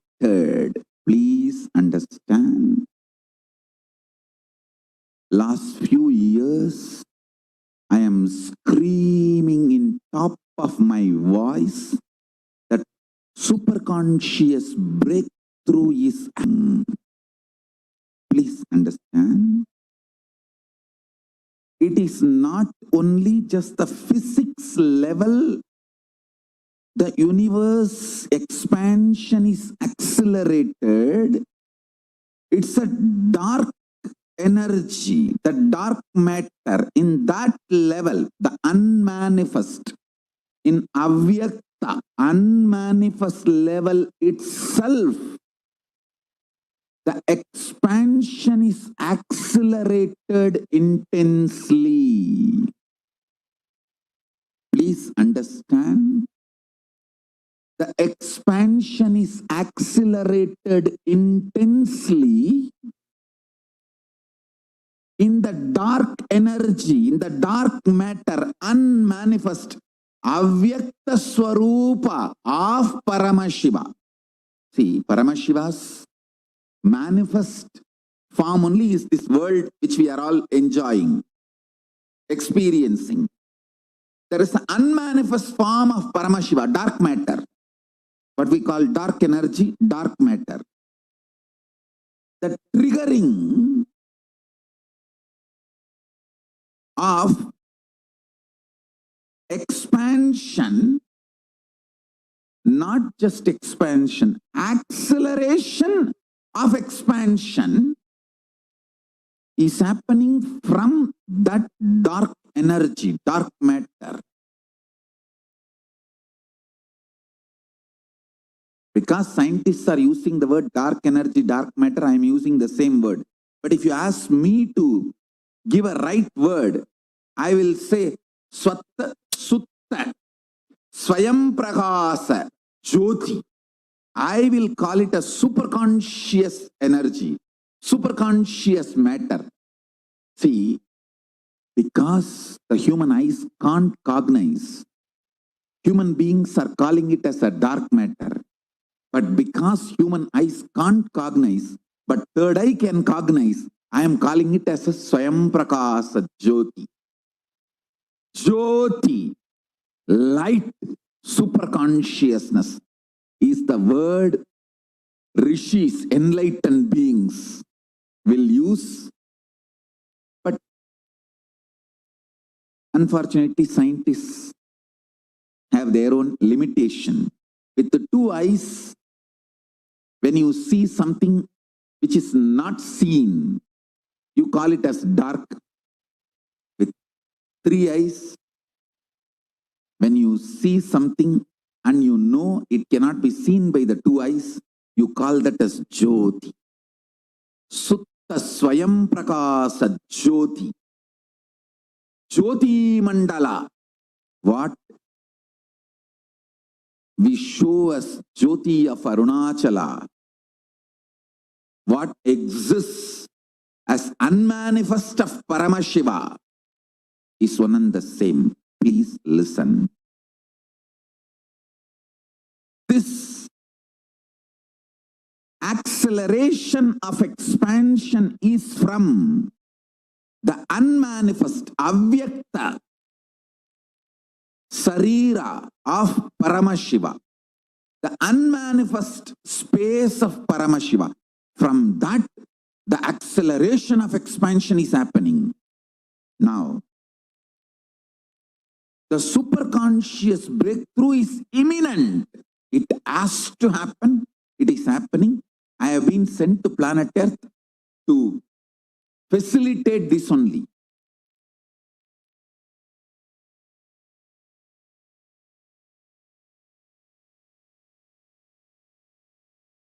Listen.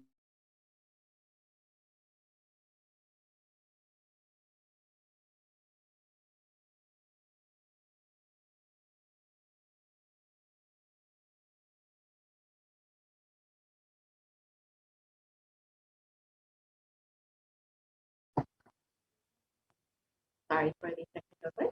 Yes. Now that Supreme Philosophy of Hinduism revealed about why the universe is experiencing at an accelerated rate, and we've understood from Devi Parashakti about this, let us now, we'll be concluding this portion of the program. We'll be entering into the next segment where we will understand some of the various offerings that we can make to Devi Parashakti. And this is a beautiful opportunity for you to connect with you and to experience that oneness with the divine.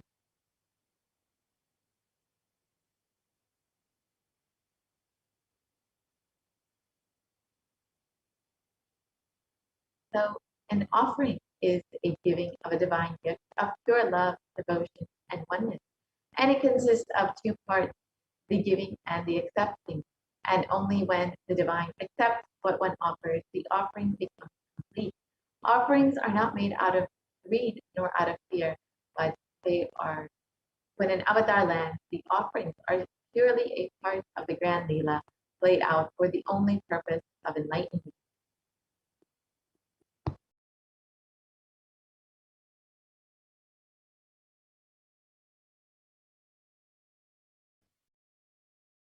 So as we get ready to receive the darshan of Devi Parashakti today, let us see this dhyana shloka and be in the remembrance, cherish the remembrance of Devi Parashakti through this dhyana shloka, which describes her grace and splendor. And this shloka is from the Mula Agama, Manonmani Dhyana. It says, Indunibhaveda Karavanninayanam Syat Pankajavara Japakshara Sarayuktam Angahima Bhushana Vichitra Vasanam Syat Tungamukutojvala Manonmani Swarupam.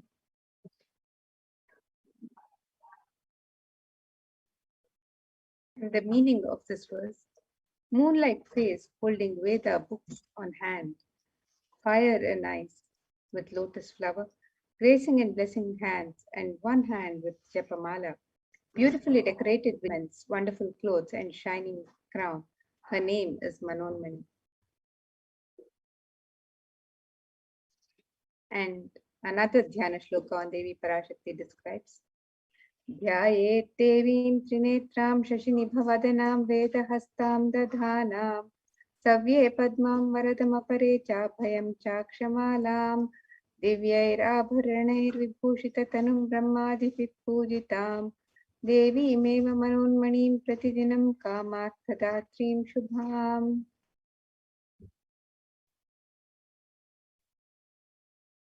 And the meaning of this verse: I meditate upon Devi with three eyes, glowing like a moon, holding the Veda, lotus, and gracing with blessing and gracing hands. She is wearing beautiful ornaments. She is worshipped by Brahma and other many gods and showers auspicious boons for all actions every day.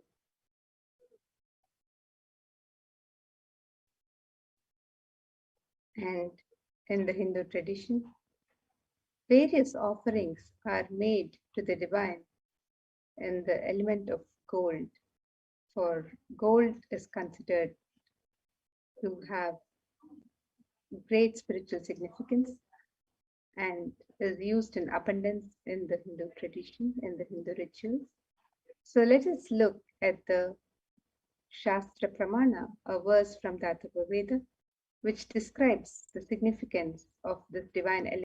This verse says, Tredajitam janma hiranyamagnirekam priyatamam bhabhuva somasyaikyam insitasya parapatata apamekam veda samreta bahutatte hiranyam trividastva vaivishe. And the translation for this verse: triply born by birth is this gold. From the atoms of Agni is one. It becomes dearest to Agni. One fell away from the Soma when it was hurt. One they call the seed of virtuous and powerful Apa, the watering molecules. Let that triple gold be for your long life. And gold is a divine element in the Hindu tradition. It purifies anything great spiritual significance and spiritual power. of healing and enlightening. The vibration of gold has the power to infuse sattva energy and positive thought currents in anyone who wears and in anyone who sees or operates in its vicinity.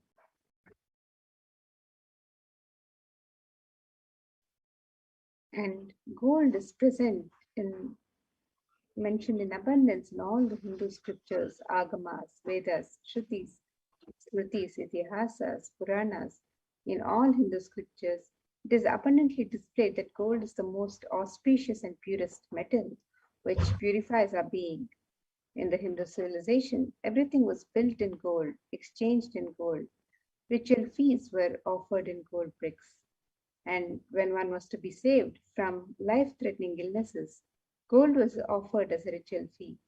Gold was in abundance and used for weighing equivalent amounts of commodities, including cows. Kingdoms were built with huge doors of gold. The streets would have huge columns and archways made of gold. Horses and cows were dressed in gold.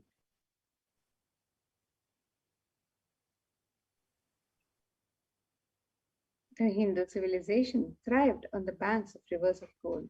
Indus River was called Hiranmaya in Rig Veda, the river of gold.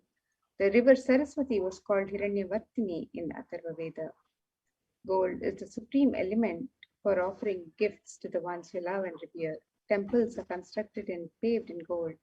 Deities are made in gold and decked and adorned in gold because it preserves the enlightenment energy for thousands of years and it lasts forever. So the first offering that you can make to Devi Parashakti is the easy offering, the general donation. And this is like in any temple that you might visit. You may just offer a few dollars just to say thank you, I love you to the divine, and a thank you for happening in my life. And it is stated that Devi is fond of true devotion and is realized through true devotion. You can be won over through true devotion, and she removes all fears.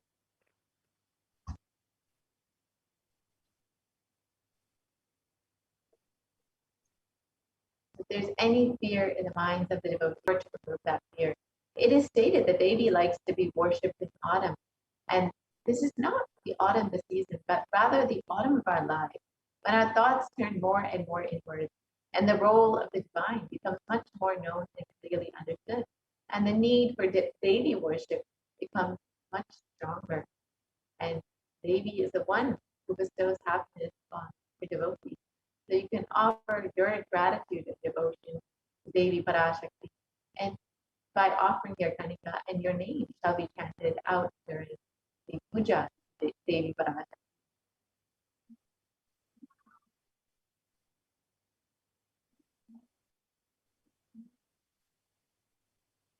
And the next offering to Devi Parashakti is the offering of the Sankalpa chanting, the conscious resolution that we make when we connect with the divine, when we commune with the divine. And a verse from Devi Mahatmyam describes this.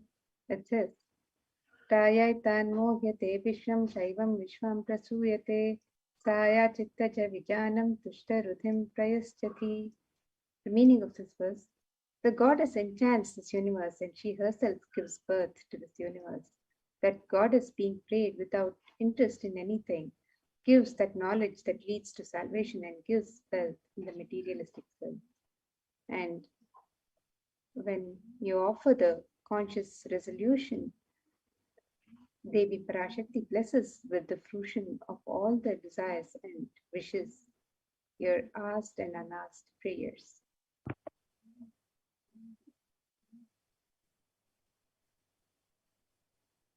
And the next offering is the Sahasranama Paranakasam. And this is the gold coin with the inscription of the Devi's various names. And Devi is described as Nama Parayana Pita, the one who likes the repetition of her various names. So this is a very special and unique archana offered to the Mahameru of Devi Parashakti. So you can offer any of Devi's 1018 inscribed on these gold coins. And each of these names of Devi are not just her names, but rather the various attributes and qualities of Devi Parashakti. So when you offer one of these gold coins, or as many of these gold coins as you would like, with the various inscriptions of Devi's name, you will be blessed with all the Ananta Kalyana Gunas, all the divine qualities of Devi Parashakti herself.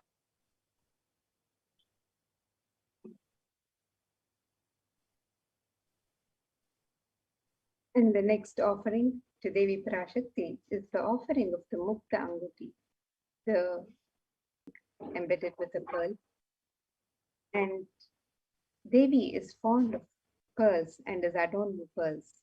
And this verse describes the beauty of Devi adorned with pearls. It says, Muktahara lasat kirita ruchiram purnendu vaktra prabham shinjanno purakinkiri manidharam padma prabhabhasuram sarvabhita palapradham girisutam vani rama sevitam meenakshim pranatosmi santatamaham karunya varam nidhim. And the verse describes, I bow to the goddess Meenakshi, whose crown has garlands of pearls and a face shining like a full moon, who wears anklets that are studded with gemstones and has small bells, who is shining like the splendor of lotus, who grants all the wishes, the daughter of the mountain, who is worshipped by goddesses Vani and Rama. I remain ever bowing to the goddess Meenakshi, the ocean of compassion. And you can offer this pearl finger ring to Devi Parashakti today and receive the blessings to be showered by her compassion and pure love in all your business endeavors. And all of these offerings to Devi Parashakti are available for you to gift to Devi at the website www.kailasamailer.com/sevas.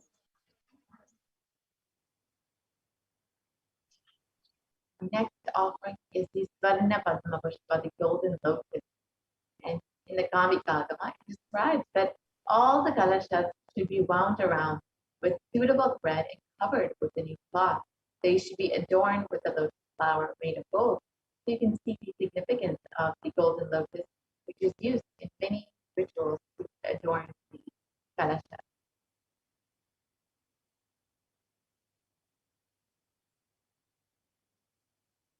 And there are hundreds of scriptural references for using the lotus in the worship of Paramashivoham. Almost everything in the worship of the ultimate involves the consecration of deities, of using the lotus flower, the lotus leaf, the lotus pericarp, or the lotus petal. And the lotus is a very divine flower. The Shakti of Paramashiva is called the lotus. The base of the Paramashiva Linga is the lotus, and the disciple of Paramashiva is also considered to be a lotus, ready to bloom. You can offer the golden lotus any size that you wish, and the base powers and being of, and every situation in your life, you too will bloom just as the lotus blooms in murky waters. You will bloom in any adverse situation in your life.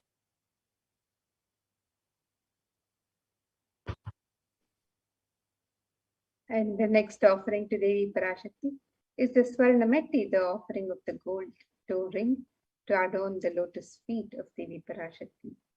And this verse describes the beauty of Devi Parashakti's feet, her lotus feet, and the toenails. It says, Nakaditi di Sanchanna Namajjanatamo Guna Padadvaya Prabhajala Parakruta Saroruha. The meaning of this verse: you whose brightness from the toenails destroy the darkness of ignorance from the minds of your devotees who prostrate at your feet. You whose brightness from your 2 feet overpowers that of the lotus flower too. And you can offer this gold toe ring to Devi Parashakti to adorn her sacred feet and be in constant gratitude for receiving her blessings in even the most difficult aspects of life.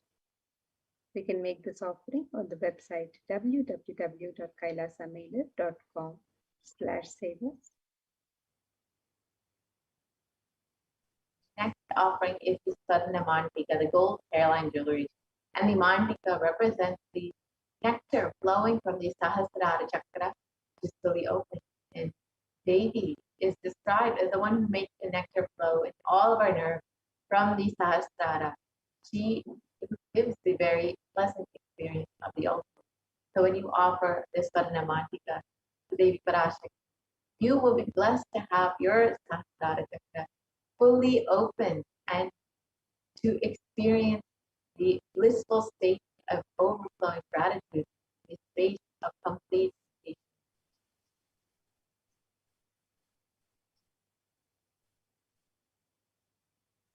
And the next offering to Devi Parashakti is the offering of the Pratyaksha Pada Puja, a most sacred offering of a disciple to the Guru. In Saundarya Lahari, the sutra describes that Devi's toenails have been sharpened by constantly being touched by the crowns of the celestial beings who always prostrate before Devi. Tamoguna is the darkness, and in the Stotram, Tamas is indicative of the ignorance in the minds of the devotees who prostrate before Devi, and their ignorance is removed. They attain the supreme knowledge. And offering of Pratyaksha Pada Puja blesses the Yajaman with all the auspiciousness and blessings of Devi Parashakti and the Nijavatara of Devi Parashakti, the Supreme Pontiff of Hinduism, Jagat Guru Mahasannidhanam, His Divine Holiness, Bhagwan Sri Nithyananda Paramashivam. So you can make this offering of the Pratyaksha Pada Puja on the website www.kailasamailer.com/savas. And next offering that we have is the Vastra Seva, the offering of those to the divine feet of the Guru during the Pratyaksha Pada.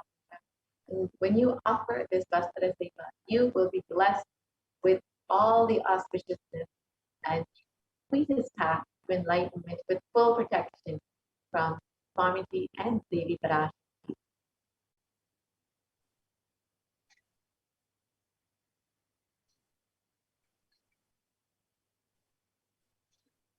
So here is the list of the various offerings that you can make.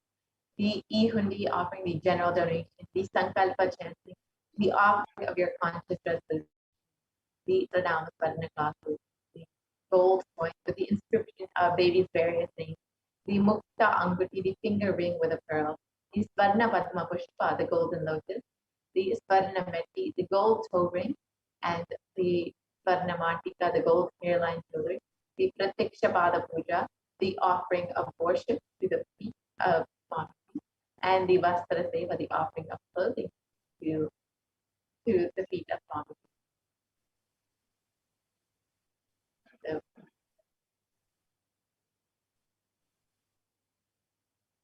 So you can very simply make your offering by visiting kailasamailer.com/sevas if you are immediately ready to make your offering.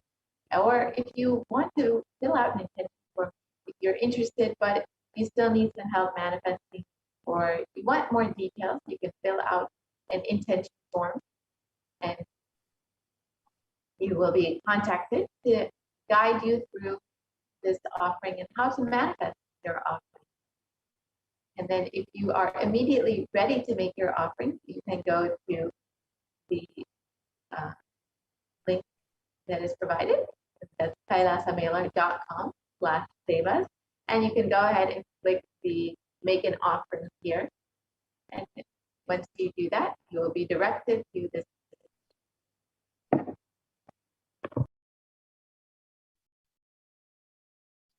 You can make your offerings on this website where you can choose to offer the conscious resolution, the Sankalpa chanting, the Devi Sahasranama Kasu, the pure gold coin inscribed with the sacred name of one of the 1008 names of Devi Parashakti, the Mukta Anguti, the gold finger ring embedded with pearls, and the Swarna Padma Pushpa, the gold lotus flower, the Swarna Metti, the gold toe ring for the lotus feet of Devi Parashakti, the Swarna Mangtika, the gold hairline jewelry representing the overflowing gratitude, and the nectar overflowing from the Sahasrara, which is fully opened with the sentiment of gratitude.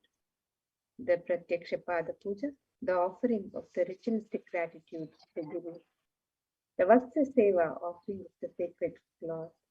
And all of these various offerings are made available on this website, and you can offer any of these as your special gift to Devi Parashakti, your personal expression of your sacred sentiments.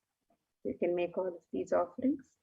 The e-hundi offerings can be made in multiple currencies, the US dollars, the Australian dollars, New Zealand dollars, Canadian dollars, euros, Indian rupees, Singaporean dollars, Malaysian ringgits, Great Britain pound, the Chinese yen, and you can make the offerings in various amounts of your choice. So all of these offerings can be made on the website www.kailasamailer.com/sevas. Yes. And you can also sign up to, as all of you know, Supreme Pontificate Comedy has been continuously manifesting Devi Parashakti. Now, Bhagavan Sundareshwara, if you want to constantly stay connected, constantly be in touch and be notified of the various darshans and the initiations that Supreme Pontificate has been continuously giving, you can go ahead and join as a member of Kailasa's HDH Nithyananda. And it's a very simple process. You visit Kailasa's HDH Nithyananda, and next to the title, there will be a button. So here is the YouTube channel, and you can go ahead and click the live video. And once you do that, you will see an option to join the channel. So you can go ahead and join. And once you click that, you will be directed to the next page, which will show you the various levels of member you can be, the various levels of Kailash you have to choose from. So you have bronze, silver, gold, platinum, and premium. And this is each level will have various content and exclusive programs that are associated with that. So you will get access to all of that once you become a member. You will also have access to be able to ask your questions during the live Sundareshwara darshan and the Devi Parashakti Akashic reading. So you can ask your questions directly in the comment section of the YouTube video, the live video, and Bhagavan Sundareshwara or Devi Parashakti will both be directly viewing your questions, directly attending to you. So do register to become a member of Kailasa's HDH Nithyananda YouTube channel.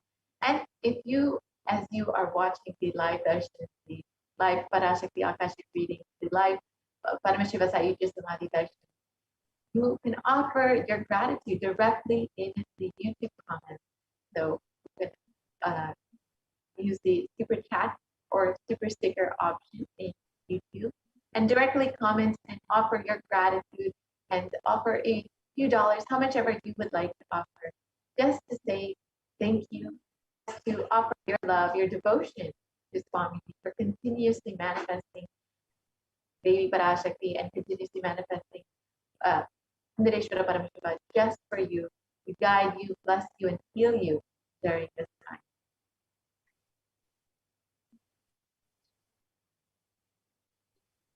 So here is what you will be seeing when you open up the live video, and you can go ahead and hit subscribe and you can also join as a member of Kailasa's HDH Nithyananda YouTube channel. And you have joined as a member, you can also chat in the live comments and offer your love, your gratitude directly through the comment section, through the super chat, super sticker option.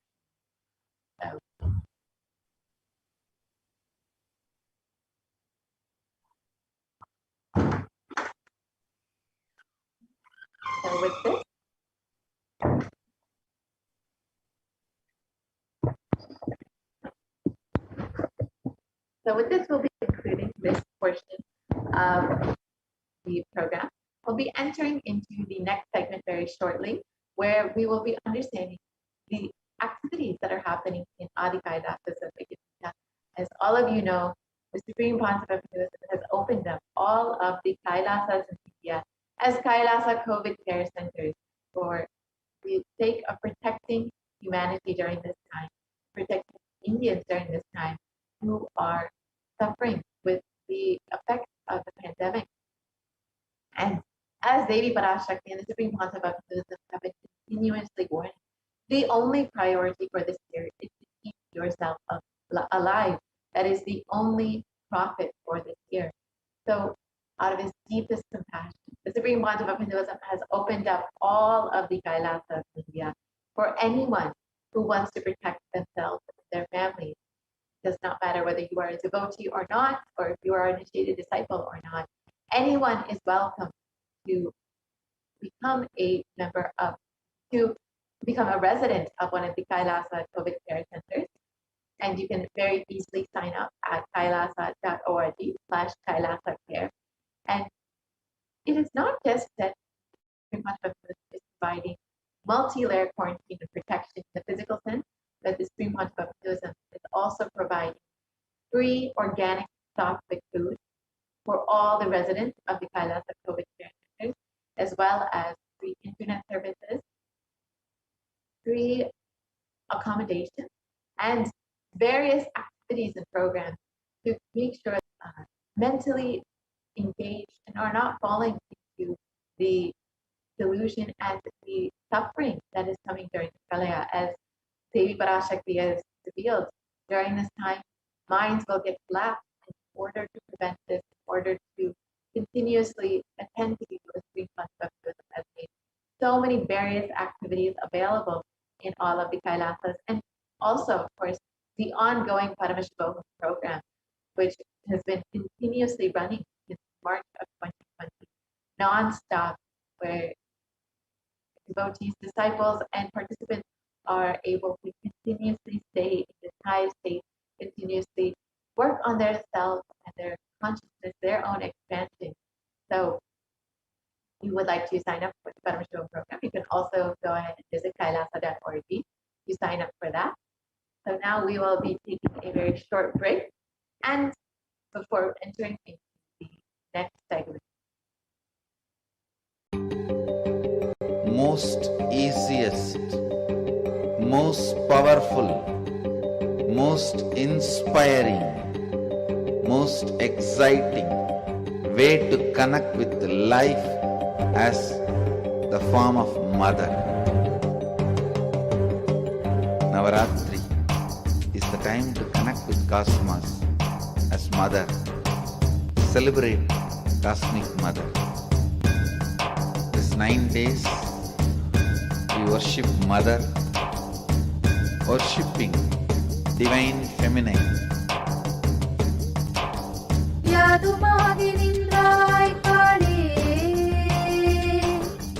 Om Kali, Om Shakti, Om Kali, Om Shakti, Om Shakti, Om Shakti, Om Shakti.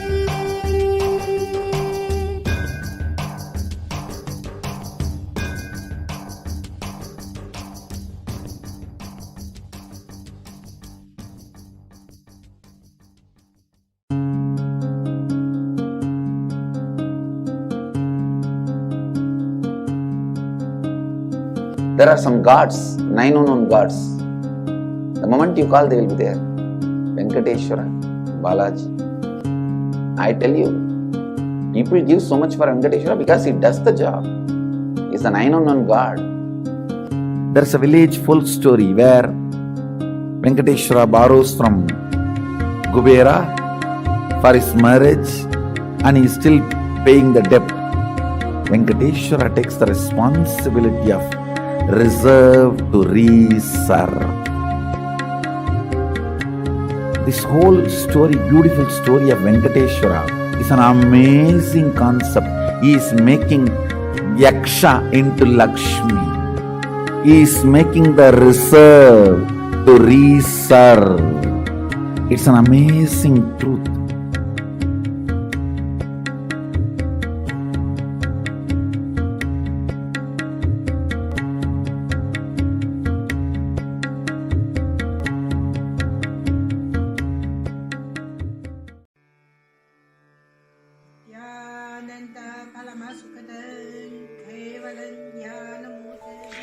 Here is the Australia Kailasa.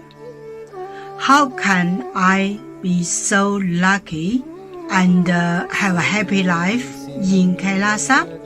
It's a long story.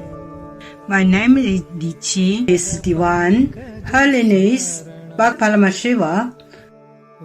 Since I was very little, I already wonder what life for. I really want to know the result, the reason. A long time ago, I think if I earn enough money, I will be very happy person, and then life is for happy. I tried to earn money, and then I'm really rich, but money didn't give me happy. Then I tried to get the happy life in romantic love. Then the really romantic love take me go lots of place. Too many stories during this time. But I still don't feel I get the result, get the life reason. Then I start study from book, from video, from religion in many different ways. And when I study Buddha, that time I really appreciate Buddha gives so much intelligence to me about life. But I don't think study is enough for me. I want to be Buddha. But I don't know how. Who can let me get there? One day I found the video in YouTube, introduced Swamiji in that video. I suddenly, my eyes open wide. I get it.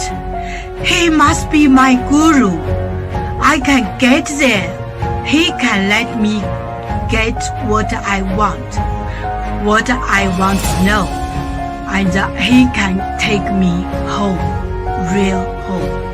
This kind of feeling, then I start study from Nithyananda Sangha.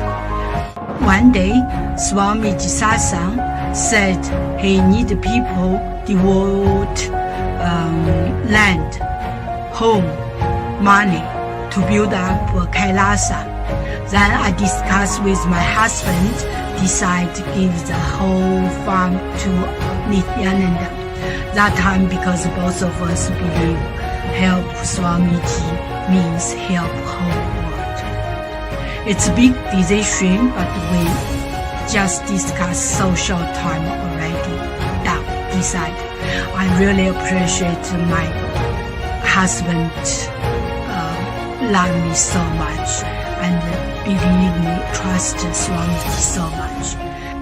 Soon here will be big temple, Gurukul, Goshena, and library. Introduce this my story to you, just me. Don't give up any chance to be founding father of Kailasa. It's the best thing you can do in your life.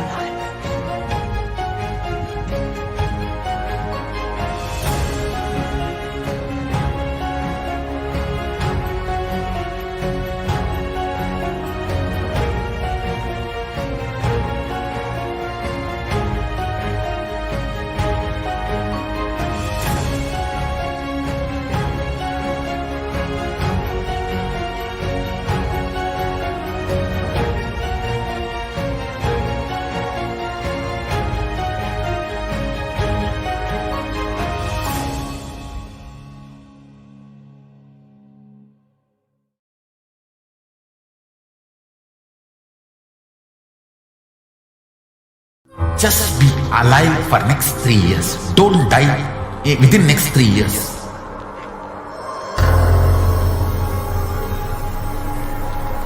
Just don't die within next 3 years. Be alive. Somehow be alive. I'm working sincerely. I will reach you somehow.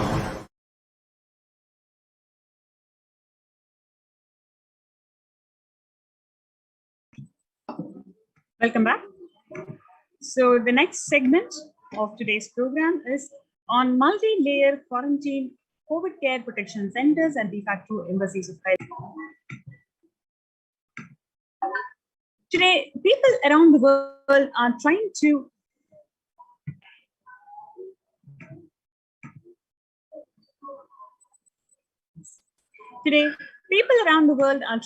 grapple with the grim reality that pandemic is far from over. The aftermath of current calamity promises to be much more devastating. The great economies of the world are facing disastrous future. Countries are facing off each other in deep mistrust.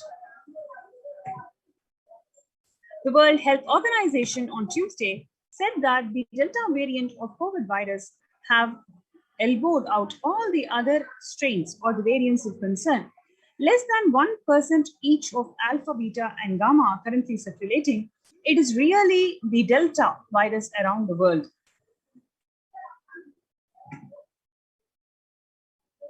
The coronavirus pandemic has now killed more Americans than 1918-19 influenza pandemic did. The 1918 influenza affected about 25% of Americans and killed 0.65% of them, coming to 675,000 deaths. Whereas the COVID-19 has infected more than 12% of Americans and killed about 0.2% with 676,000 deaths.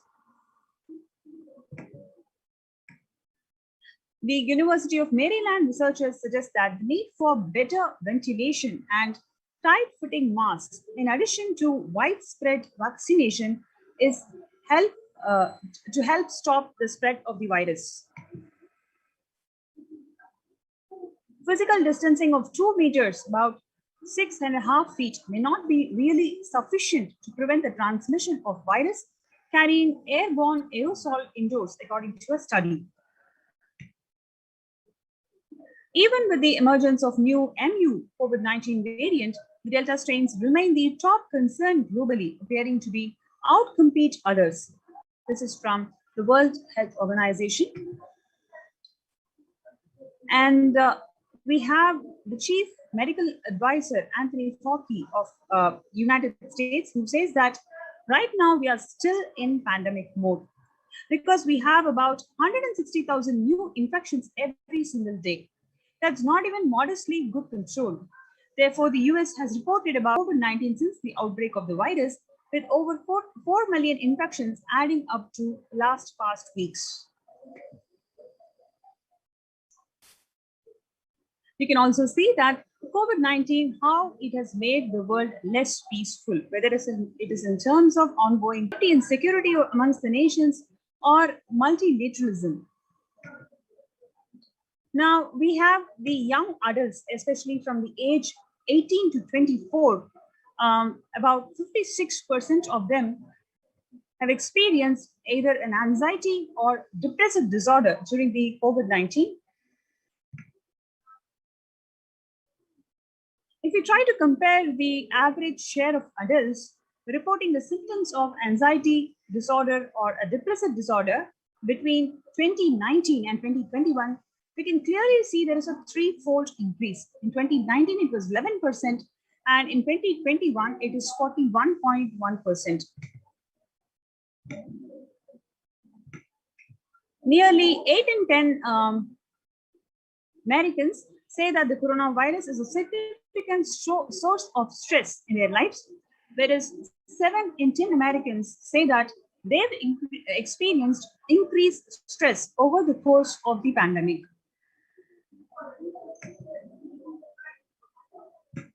More than 60,000 US healthcare workers have contracted COVID-19. 300 of them have died. An estimated 300 to 400 physicians die by suicide every year. Of the health workers who treated patients during the China COVID-19 outbreak, 50% of them showed signs of depression and 45% of them showed signs of anxiety. Now, if we take the target population as the pregnant women, before pandemic, 15% of the pregnant women experienced depression, and 40% of them are now expressing depression during COVID-19. Similarly, 29% of the pregnant women experienced anxiousness before the onset of pandemic, but now it is 72%.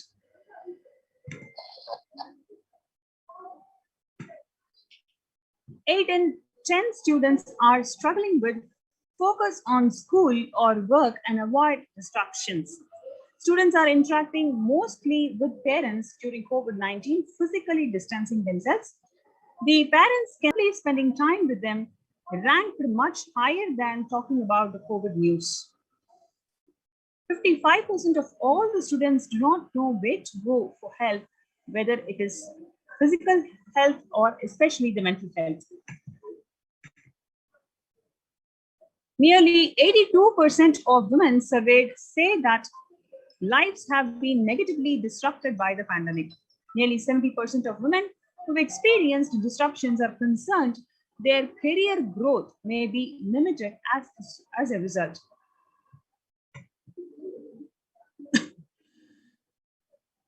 The pandemic is expected to plunge most countries into recession in 2020, with a per capita income contracting in the largest fraction of countries since 1870. The COVID-19 crisis has worsened already fragile situation. The International Labour Organization is more aware than ever of its responsibility to promote peace and resilience in the time of the global pandemic. A little over 25% of healthcare workers were infected with coronavirus despite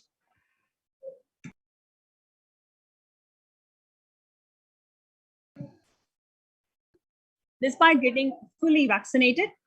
A recent study has revealed, giving an insight on the breakthrough infections due to the Delta variant. Therefore, it is very important to address the COVID pandemic, which is seeing another wave, destroying many more lives. The Supreme Pontiff of Hinduism says that pandemic fatigue setting in as a result of continuous lockdown is resulting in delusional ignorance. Holding on to delusion and supporting the space of delusional decisions led to delusional arrogance, Bhava Sankalpa. Continuous lockdowns leads to delusional thoughts like, so what if I die? It's okay. I can't live forever in this lockdown. Going out and then exposing oneself, putting the risk on yourself and others is the delusional arrogance.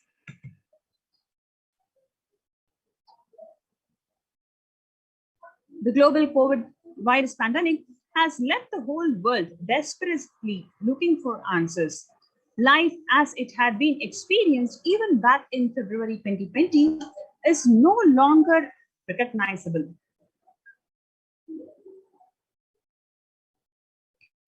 Drastic change is the order of the day, with people having to redefine their world with new paradigms of economy, society, faith, religion, and health. Blessed are those who have the greatest fortune to be the incarnation of Paramashivam, the Supreme Pontiff of Hinduism, in their lives to carry them through this crisis. So here you have this wonderful opportunity to join our COVID care protection centers. All you need to do is just register through this link below, kailasa.org/kailasacare, KAILASA.org/KAILASACARE. So you have this wonderful opportunity to join these COVID care protection centers and reclaim your conscious sovereignty. So let's take a few minutes for you to register yourself in this link below, and we'll be right back.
Even amidst the pandemic, 2021 can go down as the year we made peace with nature and set the planet to healing. Making peace with nature is ultimately possible if we start making peace with nature. Even if we start now, it is simply possible.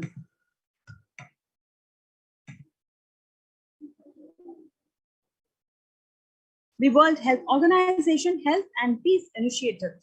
The health and peace are interrelated. In other words, the Director General of World Health Organization says that there cannot be health without peace, and there cannot be peace without health. Tackling the pandemic and building resilience in fragile states require concerted international action at local, national, and global levels. As the humanitarian and economic toll of the COVID-19 continues to grow, so does the risk that this crisis will fuel new conflicts around the world while symptoming prospects of resolving ongoing ones. For the first time since 1945, the entire world is confronted by a common threat, regardless of nationality, ethnicity, or faith. A new social contract between people, governments, public sector, civil society, and more can tackle the roots of inequality with fair taxation on income and wealth, universal benefits, and opportunities for one and all.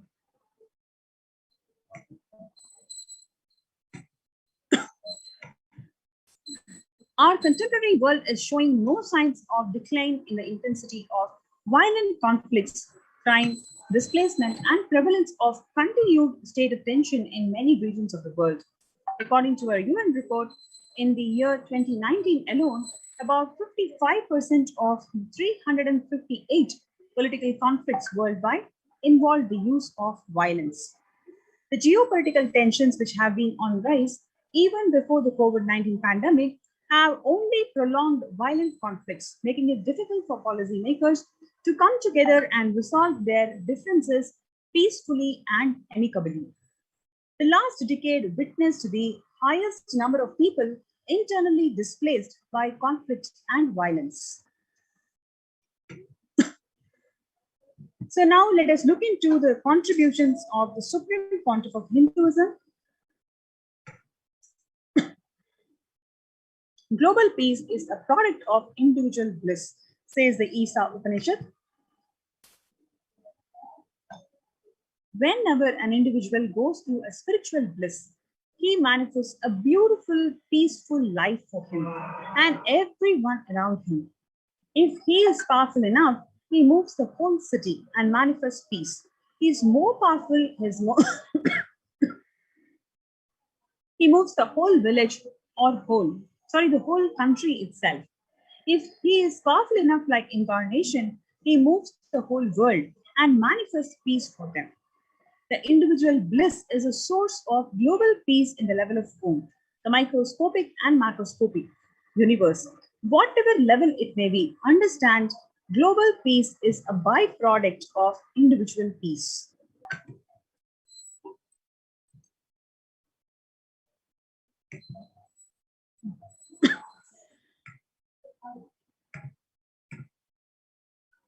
Now we'll be looking into a beautiful video where Swamiji is beautifully explaining how global peace is the byproduct of individual peace.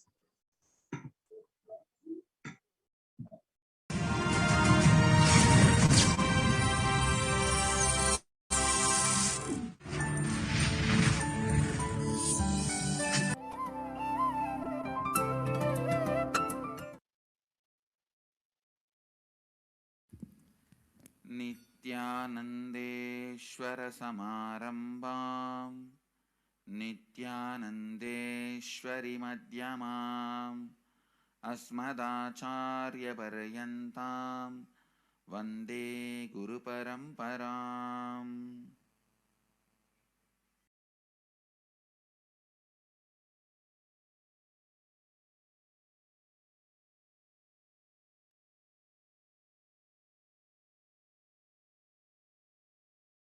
I welcome all the devotees, disciples, visitors, viewers, samajis, satsangis, sitting with us all over the world. Sri Mahans, Mahans, Kotaris, Tanidars, through Nithyananda TV, Sadhana TV, and two-way video conferencing. I welcome every one of you with my love and respects. The cities sitting with us in two-way video conferencing: Phoenix, Kanchipuram; Glendale, Arizona; New York, Varanasi; Washington, D.C., Sripuram; Ravensburg, Germany; Wilmington, North Carolina; Indrani, New Jersey; Seattle, Chidambaram; and Tiruvanmiyur, Chennai; Nithyananda Dhyanapidam, Hosur; San Jose, Madurai; Port Washington, New York; Singapore, Singapuram; Ohio, Prague; St. Louis, Tirumala; Seattle, Chidambaram; Washington, D.C., Sripuram; Kastau, Croatia; New York, Varanasi; Sugarland, Texas; San Jose, Madurai;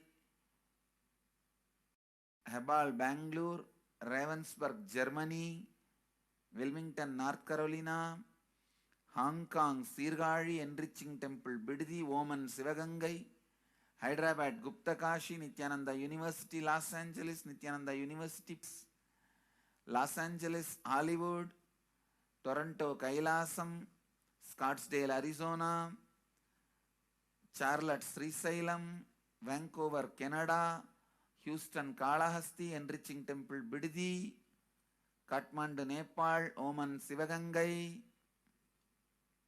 Hyderabad, Guptakashi. I welcome all of you with my love and respects.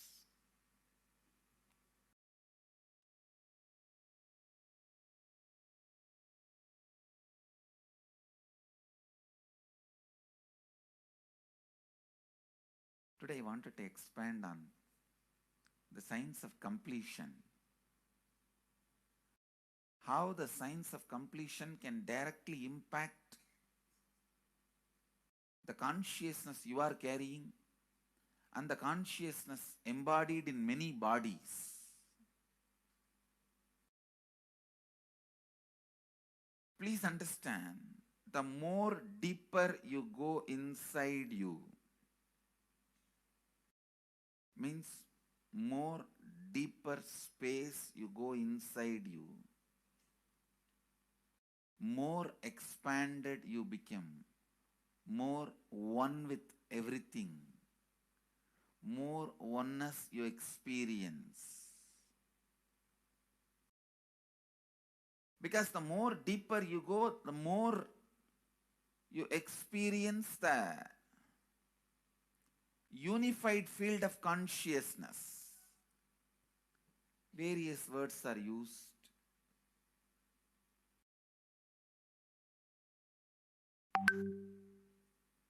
Some of the Hindu traditions uses the word Atma, Brahman. Some of the Hindu traditions use the word Nirvana. Whatever word you may use, Atman, Brahman, Nirvana, unified field of consciousness, whatever. But one thing I want to tell you, the deeper and deeper you go in your inner space, you experience the vast oneness. The more superficial you are, the more incompletions you carry with others, even with yourself. The more superficial you become, even your own right hand and left hand fights with each other. Different parts of you fights with you. Different thoughts of you fights with you. Even you fight with you, the more superficial you go, the more deeper you start traveling. First, you get integrated. the you fighting with you stops. Then the people around you get integrated. They fighting with you stops. Completion with yourself, then completion with others, then comes completion with other things, not just living beings, even with inanimate beings. The completion starts happening. Even with a nature, completion starts happening. Please understand, the more deeper you travel, the more deeper you go, the more deeper you settle down, the more deeper you start living. Your cognition expands. Your cognition includes. Your cognition becomes more and more inclusive.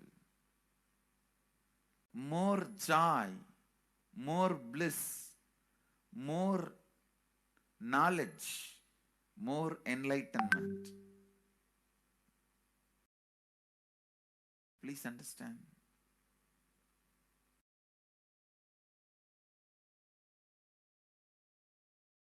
The more and more completion happens in you, you will see everyone around you feels complete with you. That is why I am saying, whether they have body or they are disembodied, in the deepest corners of your being, deepermost layers of deepest parts of your being, you experience such powerful awareness, such joy.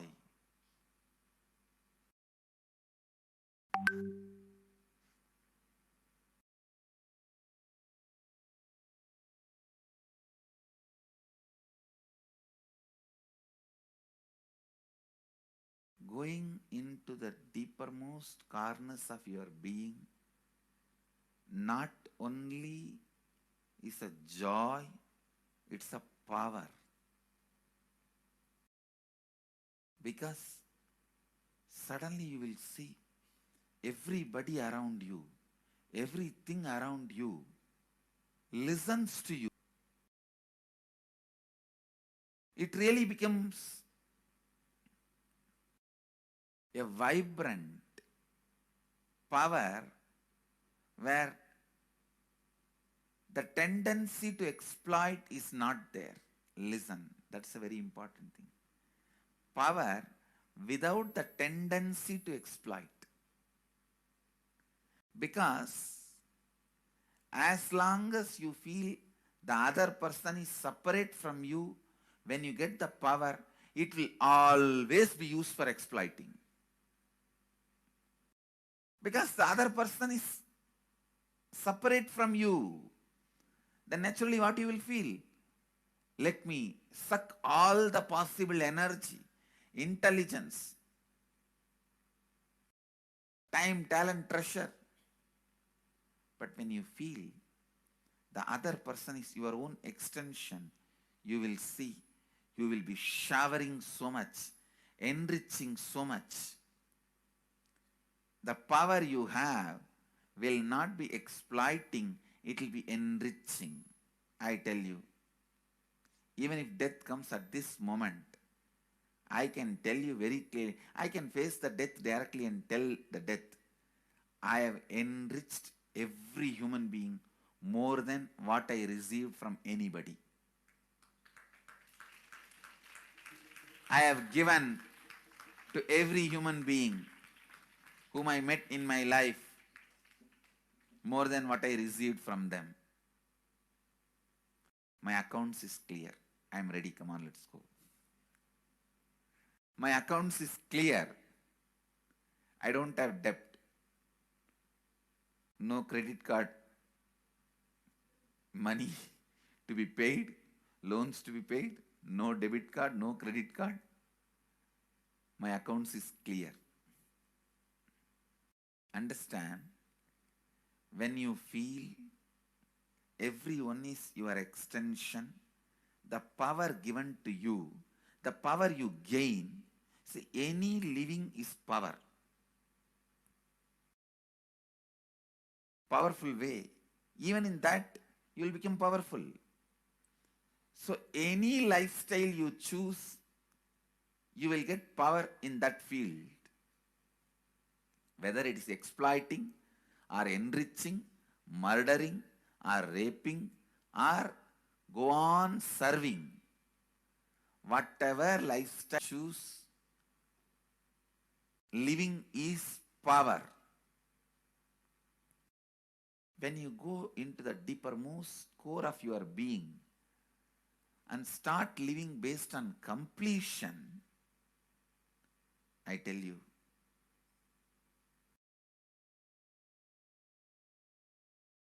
the first power you will experience is everything around you listens to you. That power will simply make you enrich everyone. The best power you can have through living is power of enriching. Whatever you do, as I said, whether you live the life of enriching or exploiting, you will become powerful. I tell you, the power of exploiting brings more and more conflict within and without. And those conflicts naturally bring suffering. And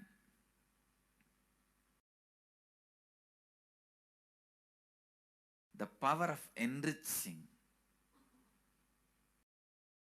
brings more and more completion in you and in others. This full month, Nithyananda Sangha all over the world. The other day I was seeing, we have officially presence in more than 50 countries. As devotees, group of devotees, we have presence in 100 countries. All over the world, we are going to celebrate this whole month for Global Peace Month. Impacting global peace. All of us this whole month will live completion and do samskara dahana kriya. Means burning the patterns which separates us from others. Burning the patterns which are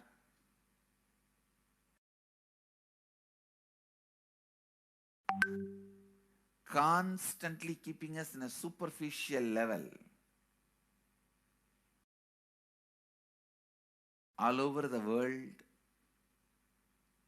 Dahana Kriya, burning our patterns and leading us to more and more completion.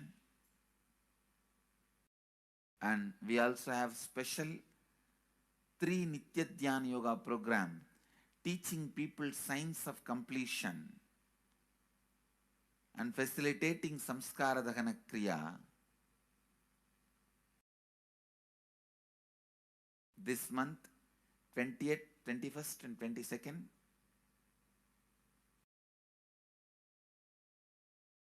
this whole month, all over the world, all our temples, ashrams, centers, yoga centers, schools, colleges, universities should do Samskara Dahana Kriya, should do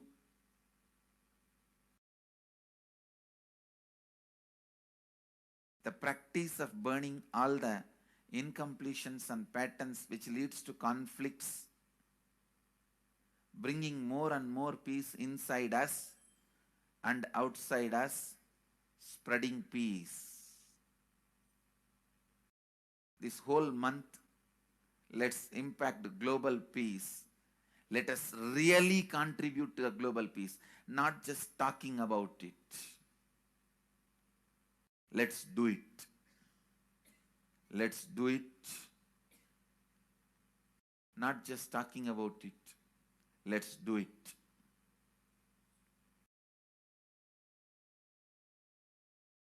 Even if you teach the Samskara Dahana Kriya to 50 people in each area, each place where we have centers, ashrams, temples, two-way centers, yoga centers, even 50 people, each Tanidar teaches, enriches them with this science. The amount of suffering and negative waves, negative vibes reduction can contribute so much to the world. Please understand. One positive person can burn millions people negativity. Experientially, with evidence we proved, one positive person has already burnt at least 20 million people's negativity in last 10 years and brought peace. So each one of you, if you stand up as one positive being, one authentic, responsible, enriching being,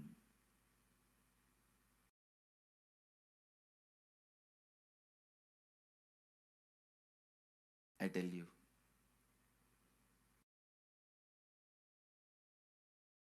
we can do so much to the world. It will be a better place than the time we entered. When we leave, it should be a better place. That's all. When we leave the earth, it should be a better place.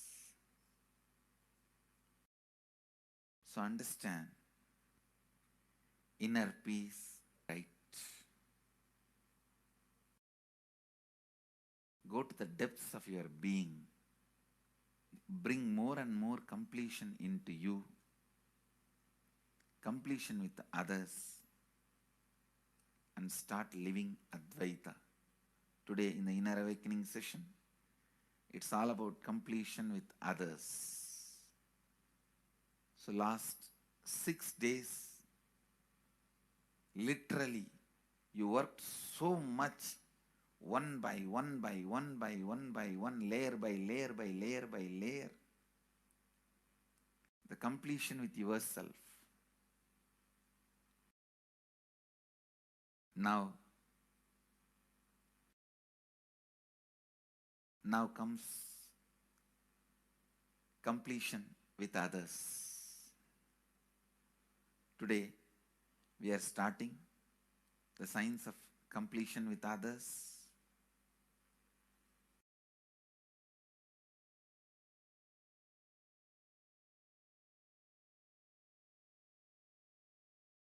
It's one of the most powerful science. Does so much to human beings. Not just healing their relationships, even inside their consciousness, inner space, so much of good is done. So much of awakening is done.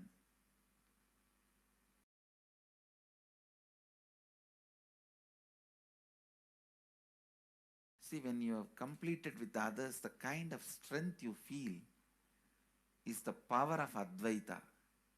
Strength of Advaita. Today the Inner Awakening sessions are all about completion with others.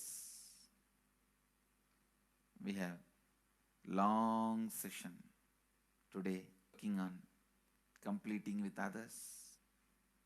So with this, because today we have a long session with Inner Awakening, we are also lagging behind the syllabus. Actually, it is a good news. It's not a bad news because participants are so sincere. They are going through the whole process so intensely, sincerely. Because of that, we are little delayed. But today I am going to catch up. Today I am going to spend more time and catch up with them, with the syllabus. So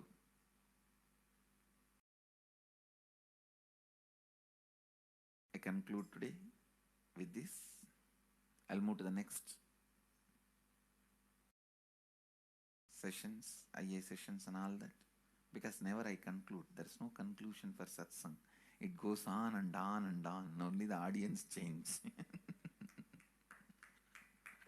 So with this, I move to the next step. I bless you all.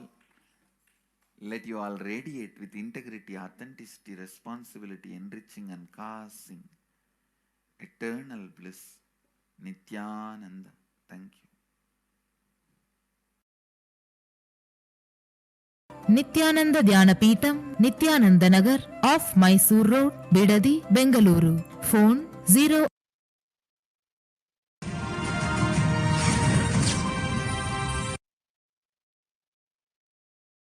Social answer means I'll tell, oh, you should all work for global peace. You should all work for turning the world. You should work for revolution. You should work for all these, that things. You should vote only the party which says that it will stop the war and all these things. This is the social answer. Nonsense. If you want the honest answer, I tell you, simply transform yourself. You can't do anything. If at all you can do, you would have done it. Be honest. If you can do, you would have done it. You are raising this question because you are not able to do. Am I right?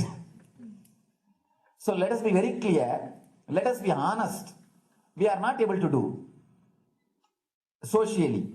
That's the truth. That's the reason you are sitting here and raising the question. I tell you, understand few important things.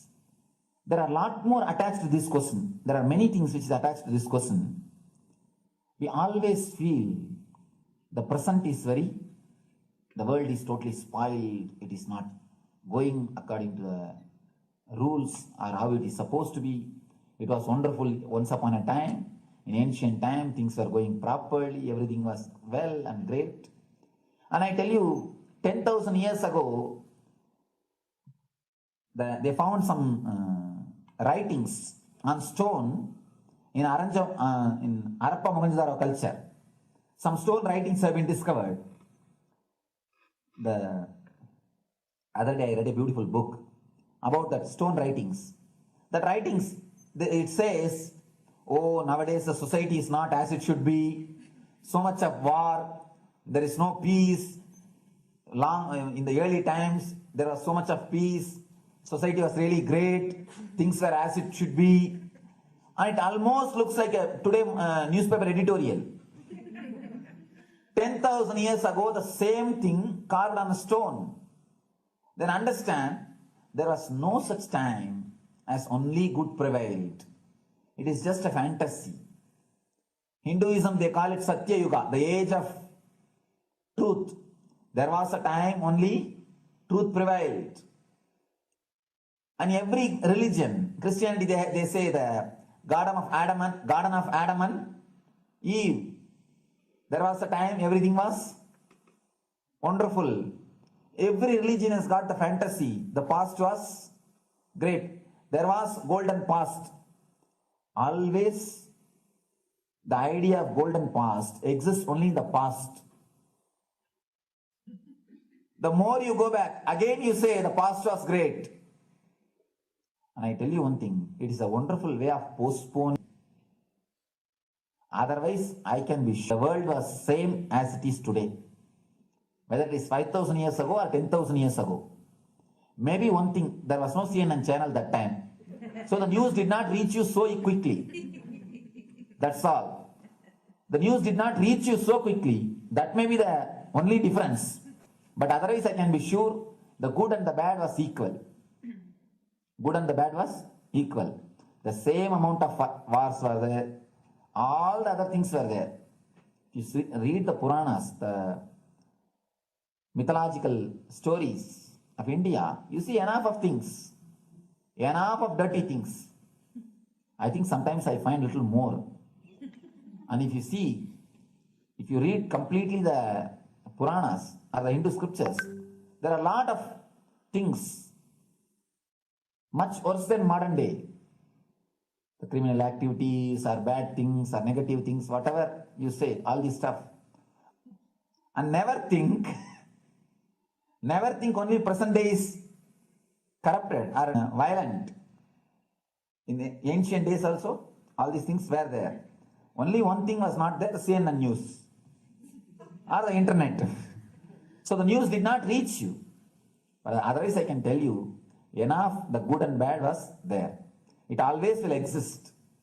It will exist. All you can do is, if you awaken yourself, if you reach the enlightenment state, you can go beyond it.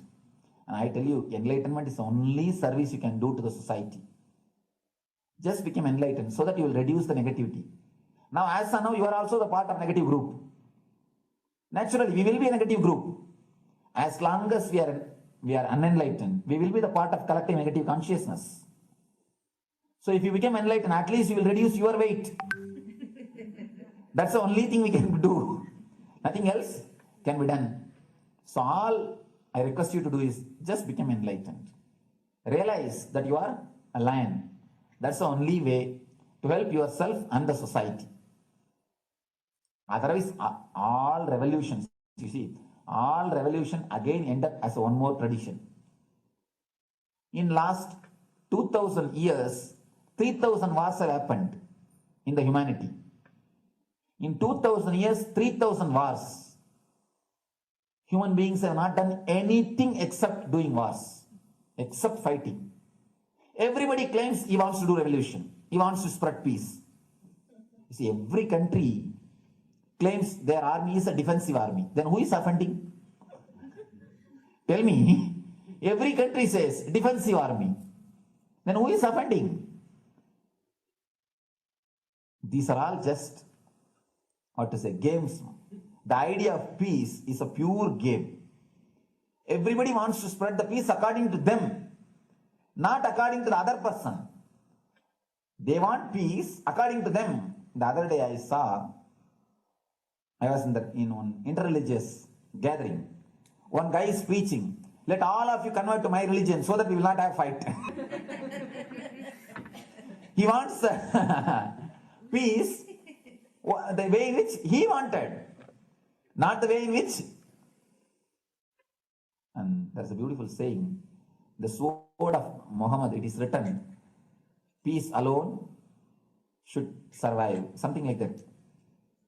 He has written some statement about the peace on the sword. We all take sword to spread the peace. So no revolution is going to help, because in the last 2000 years, 3000 revolutions have happened, but still world is same, I think much worse. So no revolution is going to help, only individual evolution is going to help. So be very clear. Instead of working in the outer world, start working in the inner world. That will help you and society some way.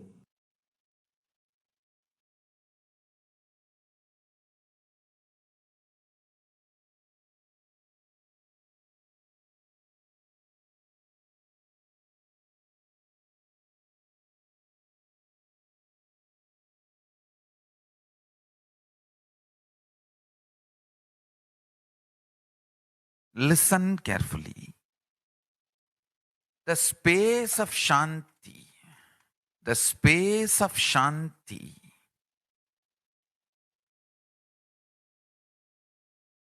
is where Kailasa grows. Listen carefully. It is in the deep powerfulness of peace, or peace-centered powerfulness is the ground, breeding ground for Paramashivatva to manifest. Please understand. Like how pure mirror reflects everything, pure Shanti-based Shakti, peace-based powerfulness reflects Paramashiva. Paramashiva manifests in peace-based powerfulness. Please understand. Neither violence, nor powerlessness. Powerlessness is weakness. Violence is abusive. Peace-centered powerfulness. Powerfulness-centered peace. All the Upanishads starts with peace, completes with peace. Shanti mantra. Starts with Shanti mantra, gets completed with Shanti mantra.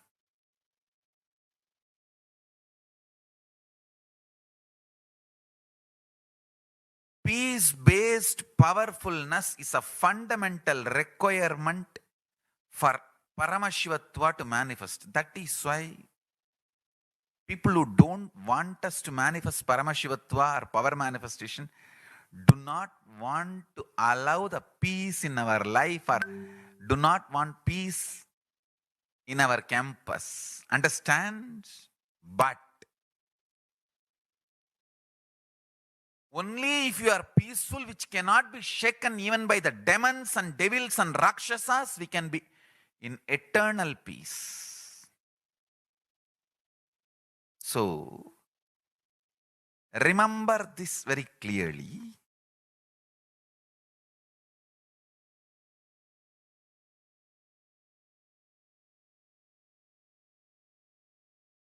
Peace. All the very DNA structure, genetic structure, the core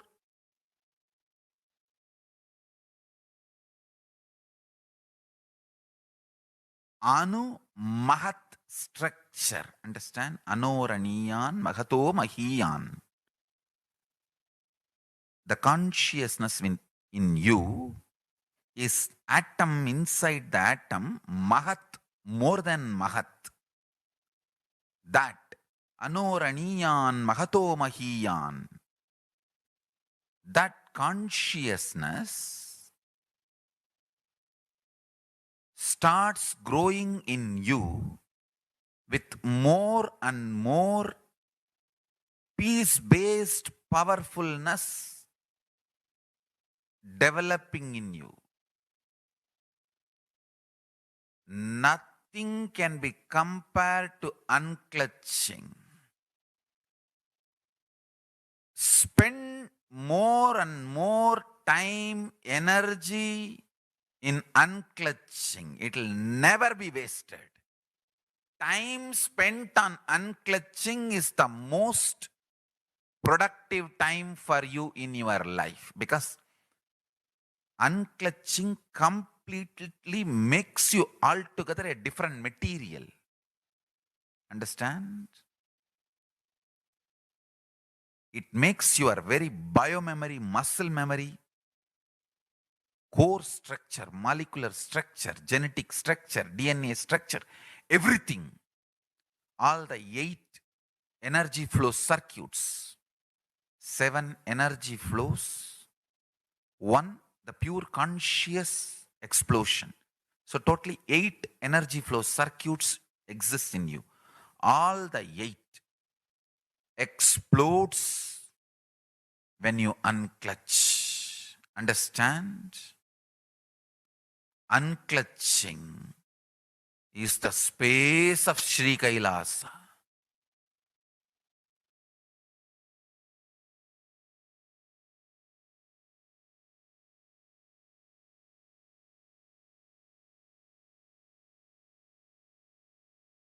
Every chanting, every prayer in Hinduism ends with Shanti, Shanti, Shanti 3 times. Means peace, peace, peace. Hinduism is the real religion. Loving peace, living peace. Individual level, social level, global level. Understand? Hinduism lost all its 56 nations, 200 states, 10,000 kingdoms, samsthanas, is not a loss to Hinduism, it is a loss to planet Earth, human beings. Wherever Hinduism is practiced, kept alive, the ideal of global peace is kept alive. Just do this one simple statistics. You yourself study. Google and study. Take the top 10 religions.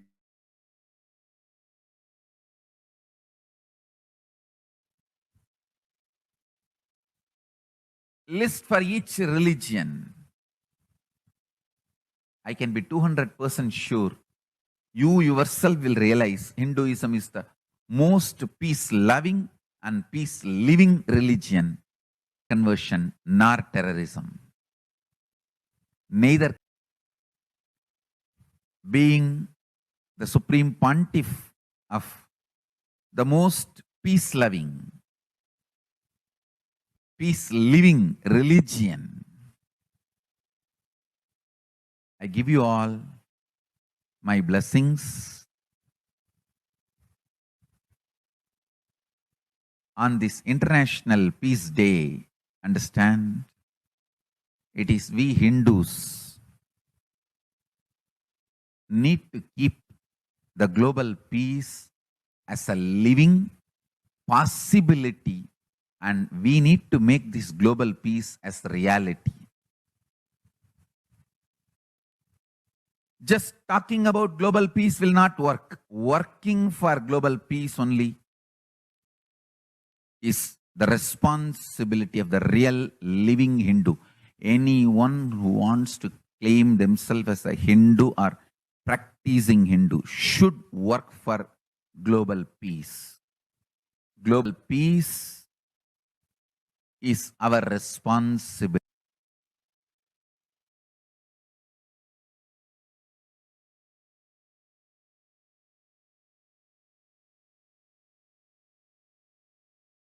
Hindus have the responsibility to bring global peace.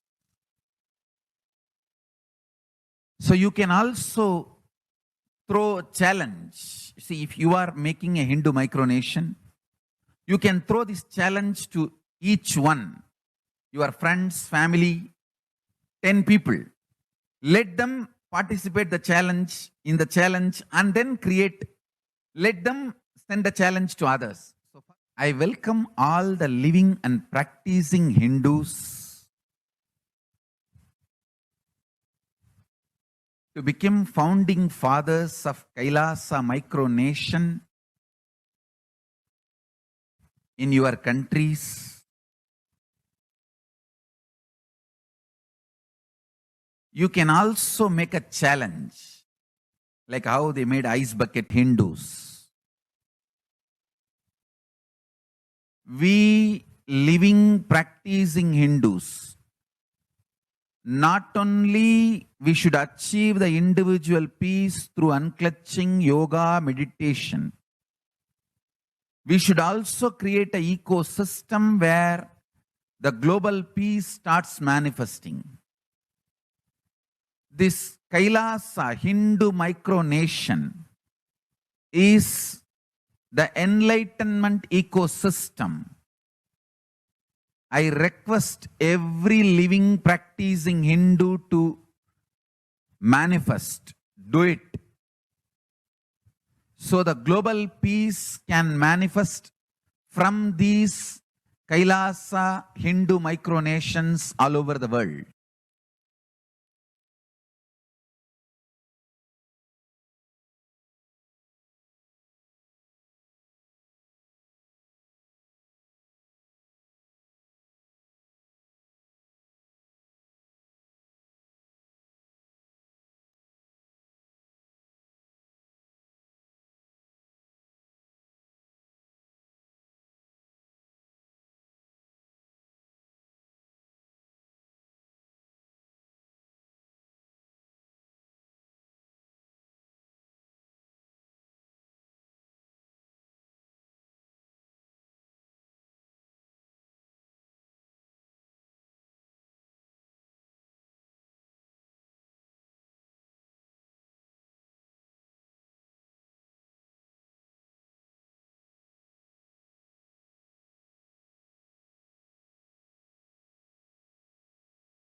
And now, let us see how the sovereign order of Kailasa, led by the Supreme Pontiff of Hinduism and Nithyananda order of monks, nuns, and Hindu diaspora, are working for global peace and to give a superconscious breakthrough to humanity.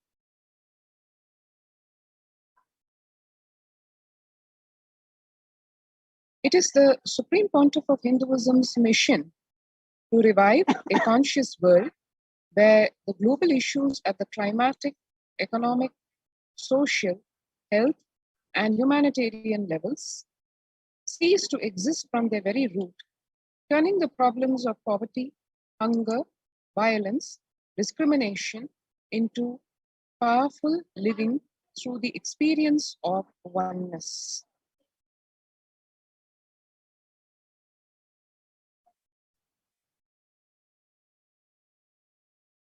The Supreme Pontiff of Hinduism has been working from the very grassroots level to usher in an era of peace at all levels: individual, societal, national, and global. His deep insights into the workings of the human mind, body, emotions have enabled him to powerfully and directly address various social and emotional problems facing humanity today. Some of the ways that the Supreme Pontiff of Hinduism provides spiritual solutions to combat the pandemic and other issues include: since the beginning of the global lockdown, the amount of contribution and activism of Kailasa has increased manifold. Through the Paramashivoham program, bringing superconscious breakthrough to the whole humanity, by starting the Akhanda Nirvikalpa Samadhi Jnana Yajna and contributing almost 3 million minutes now, Paramashiva Sankalpa chanting 24/7 via Zoom sessions,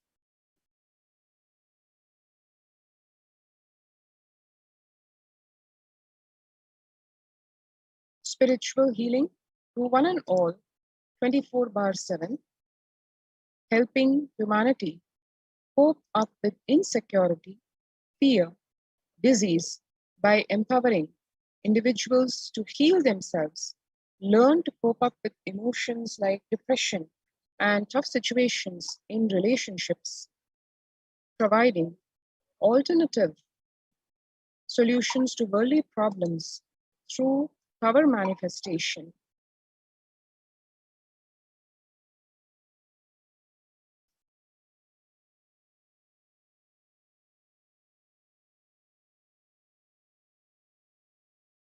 Initiating thousands every day into manifesting innate superhuman capabilities in the Kailasa Courtyard sessions, providing healthy solutions like technique to clear the stomach from the Ayurvedic solutions, which ultimately brings clarity to the spiritual truths and give us conscious breakthrough, and in the long term, establishing self-sufficient communities. Continuing and intensifying the service of Annadan or free food in Nithyananda Annalayas around the world, including Tiruvannamalai and Los Angeles, paving the way with the new world order, starting the agriculture-based communities in Adi Kailasa and several other locations. Peacekeepers of Kailasa offering various life solutions from the teaching of the Supreme Pontiff of Hinduism, offering Maheshwara Puja to the natural calamity head victims, Bhava Samadhi Darshan to raise the individual conscious breakthrough, and Devi Parashakti Akashic readings or the cosmic revelations. The Supreme Pontiff of Hinduism COVID-19 include and are based on the fact that society was created with delusional ideas of too many human beings, blind spots, and the decisions made from those blind spots. If the visionary of a civilization or country has blind spots when he develops the vision for it, the whole civilization suffers those blind spots forever. Now it is time that nature Prakriti resets itself. Many of the blind spots based visions, ideas became important components of society. This pralaya, which is happening, is melting down everything which is delusion based. The world as we know is gone. Let us celebrate God. This isolation, which is seemingly endless with an unknown future, which is compelling humanity to make 100% lifestyle change, is something to be deeply dwelled upon. All problems need to be addressed only with spiritual solutions and powerful cognitions.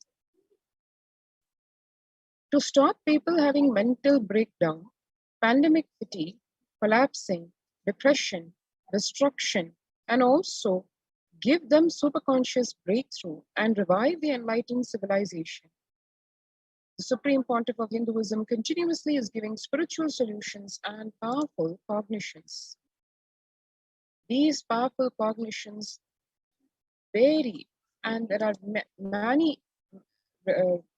they are manifold, ranging from unclutching, practicing completion, practicing oneness, ajapa japa of the Mahavakya Om Nithyananda Paramashivoham, consciously building deep feeling connection, yoga, puja, vegetarian sattvic diet, nirahara samyama, and it continues. It is hence time that we all take the responsibility to save humanity, to protect ourselves, to protect people.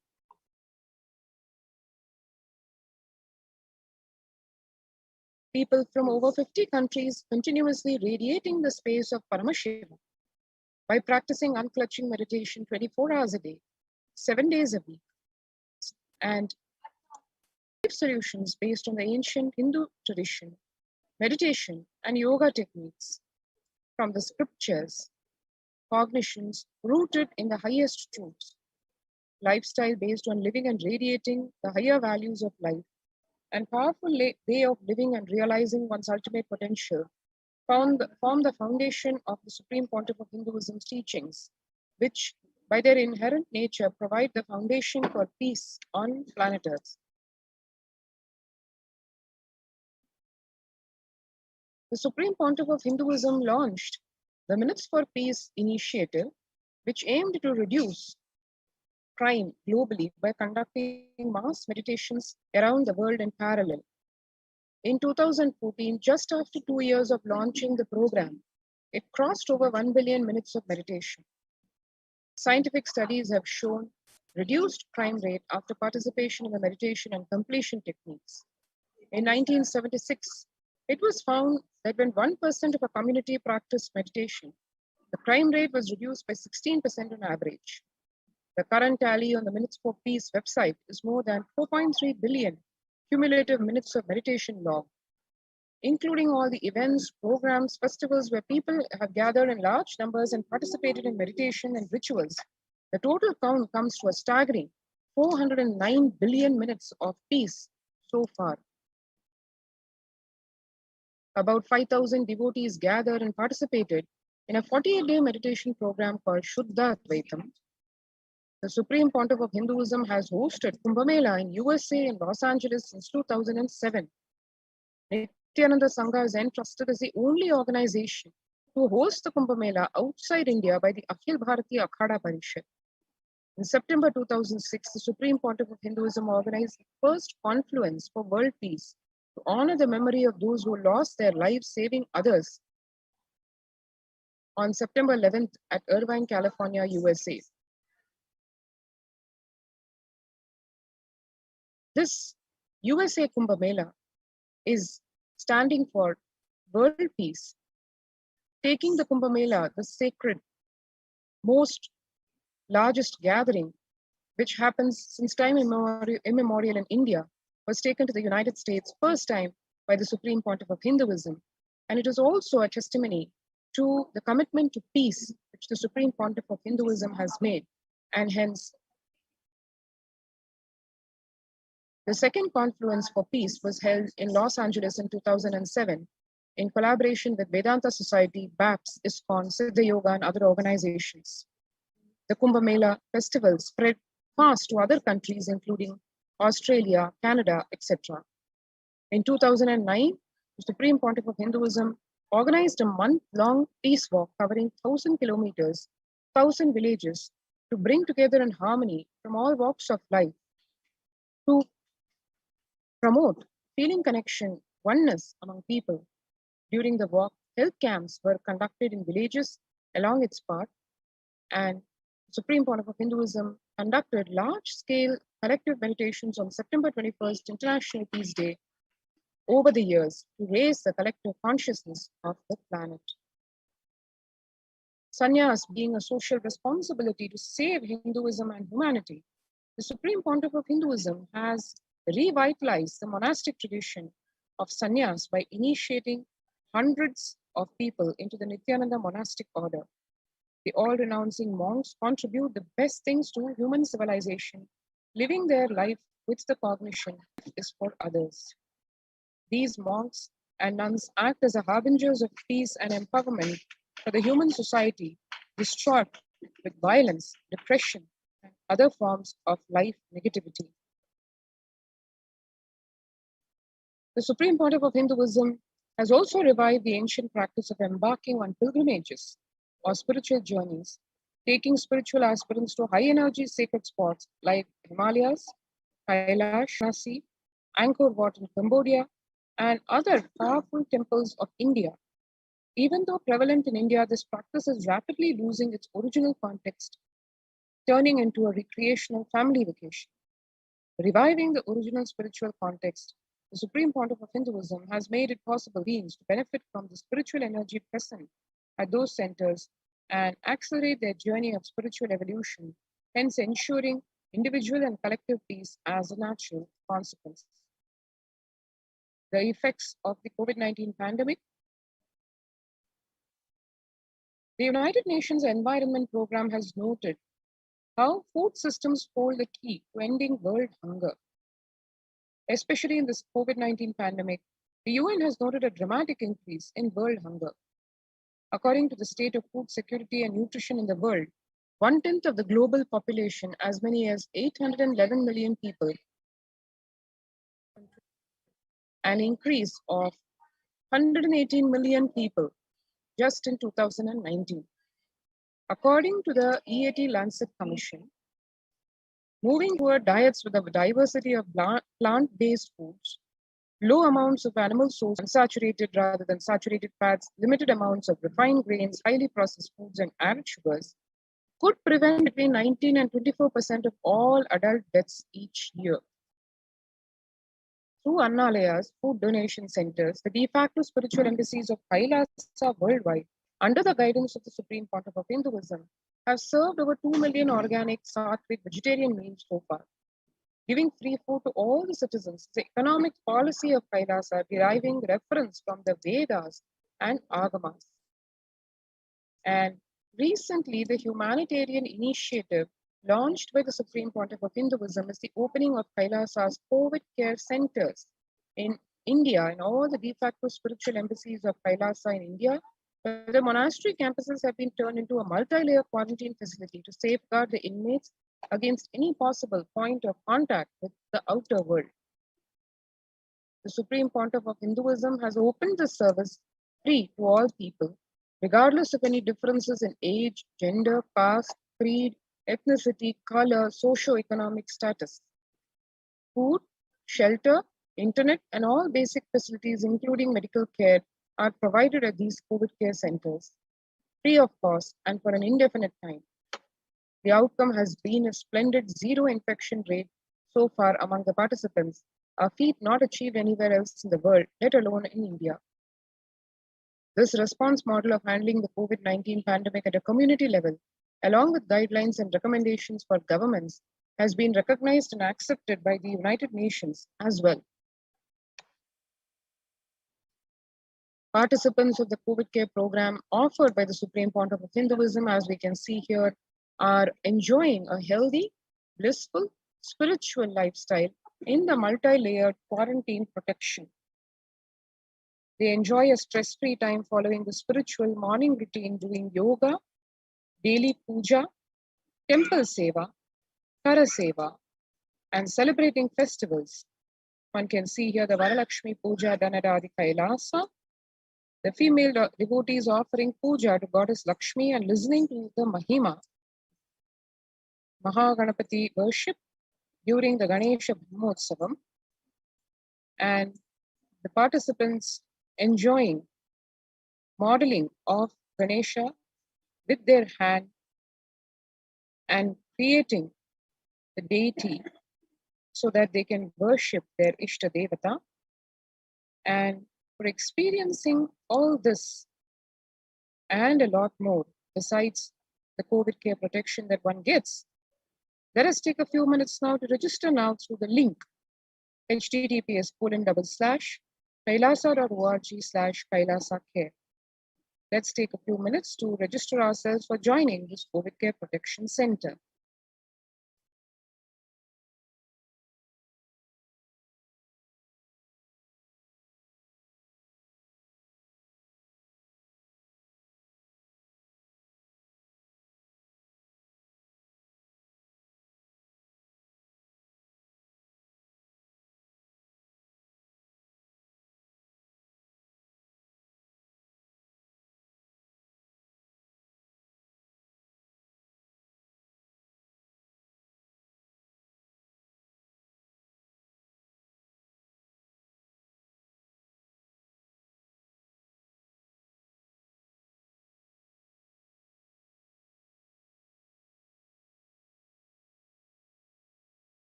Easiest, most powerful, most inspiring, most exciting way to connect with life as the form of mother. Navaratri is the time to connect with Cosmos as mother. Celebrate Cosmic Mother. This 9 days we worship Mother, worshipping Divine Feminine. யாதுமாகி நின்றாய் காளி, ஓம் காளி ஓம் சக்தி, ஓம் காளி ஓம் சக்தி, ஓம் சக்தி ஓம் சக்தி ஓம் சக்தி.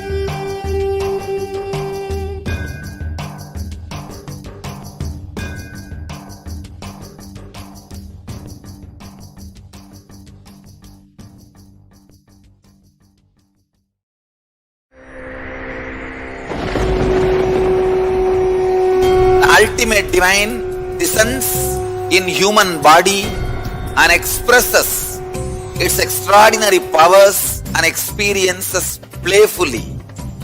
Sundareshwara is the embodiment of this statement.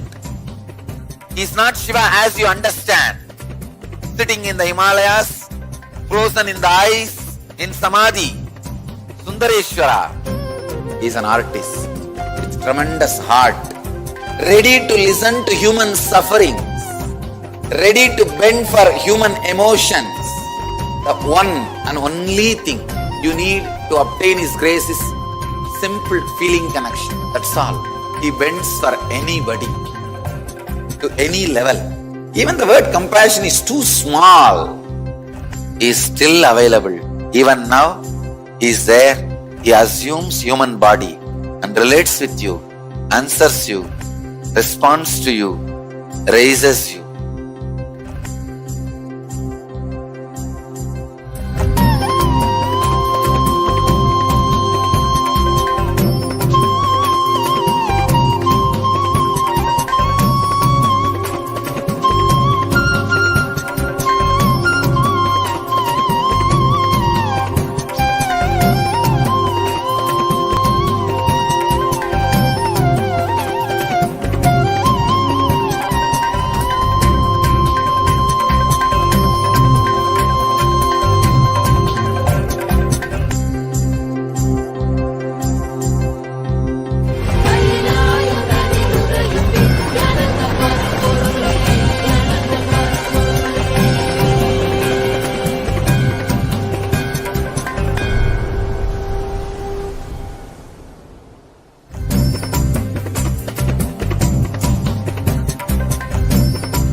just, I don't know, I was lost. And then he was done speaking, and I mean, just tears just started pouring out of my face. I'm just like, ugh, I don't know what just happened. It was just like unbelievable, just unbelievable. I was just, oh, I'm shaking now just remembering it. Like, I don't know what shifts inside you. It's just, I literally felt the strong initiation happening at that time when Swamiji blessed. I don't know, it just puts you in some different world altogether. And suddenly everything seems possible. Everything seems, like that impossibilities in that 1 second, fraction of a second, that impossibility drops from you. And you just, everything seems possible, that you get into that space of possibility. And I think, that is the greatest, dropping the impossibilities is really, and something changes in you, something shifts in you. You can physically feel the change. And the energy that is generated, it really, it's phenomenal.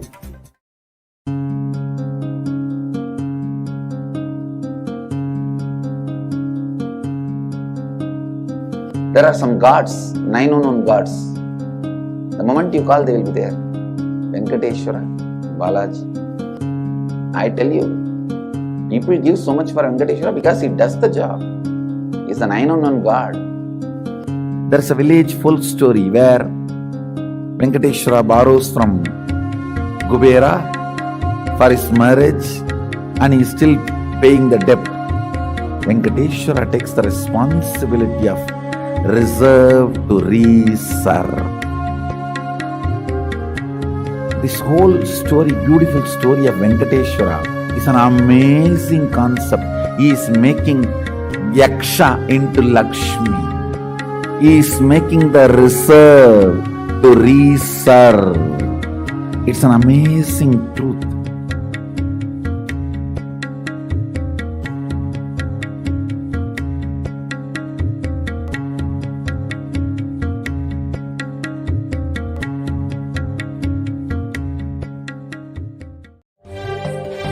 காளியின் ஆட்டத்தை ஆனந்தத்தை ஆனந்தத்தொடு ஆடிய ஆட்டத்தை கண்டோர் உயிருக்குளெல்லாம் இறங்கி குண்டலினிவில் உயிர்ப்பிக்கச் செய்து மாய மனத்தின் இருளை அகற்றி மாயம் அழித்து மங்களம் தந்து குரு பக்தியும் சிவ பக்தியும் பரமசிவ பக்தியும் பரமசிவ சக்தியும் அளிக்கின்றேன். மனமாயை விடுத்து குரு பதத்தை பற்றுங்கள். நித்யானந்தமாய் நிஜாவதாரமாய் வந்துதித்த என்னை பற்றி வாழ்வில் எல்லா நலமும் பெற்றிடுங்கள். ஓம் ஓம் ஓம். யாதுமாகி நின்றாய் காளி, ஓம் காளி ஓம் சக்தி, ஓம் காளி ஓம் சக்தி, ஓம் சக்தி ஓம் சக்தி ஓம் சக்தி.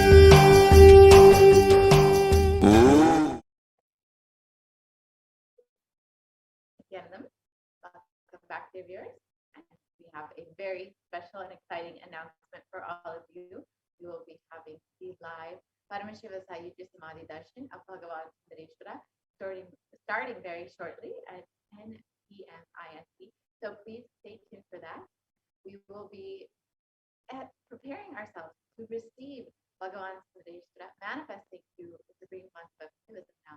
Let us understand who is Bhagavan Sundareshwara.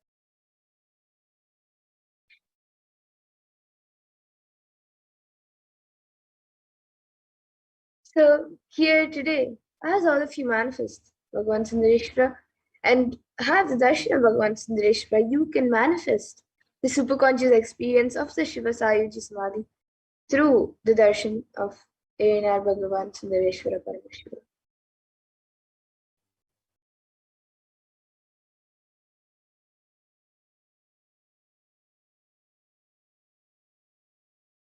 So let us get ready for the rare beautiful initiation, the God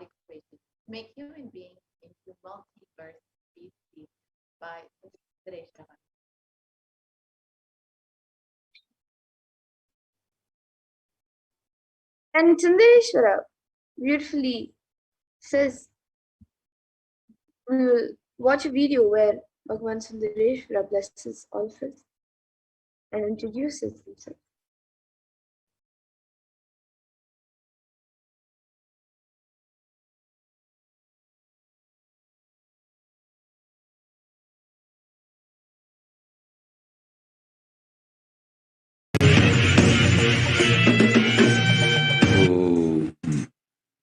Shave, shave, shave.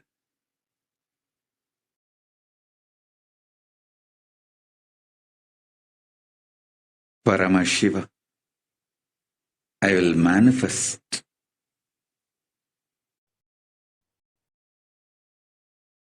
the physics of my existence. Cognize this in your Hridaya Akasha, in the Gandha. You will experience my existence.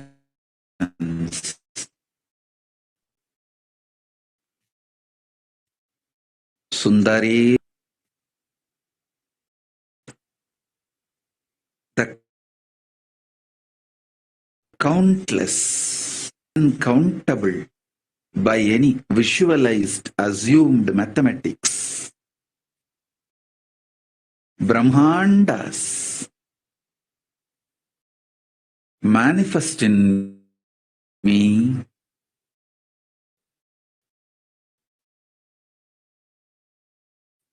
exist in me.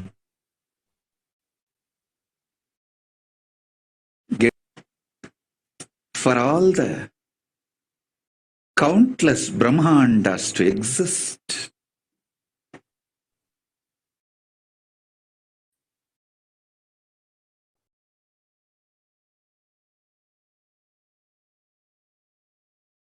to get created, to get sustained, to get rejuvenated, to get deluded, to get liberated. I am the space.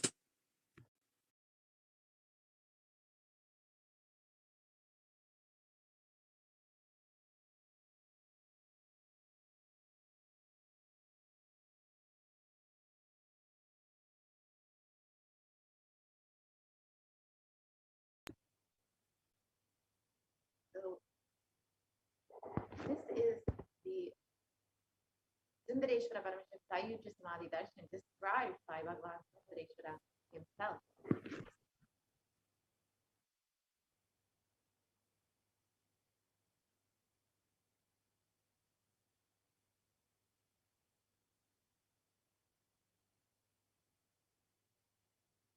So let us understand what is happening in our world today, and let's understand what exactly the current situation, as all of us already know, the very dire situation when it comes to climate change and global warming.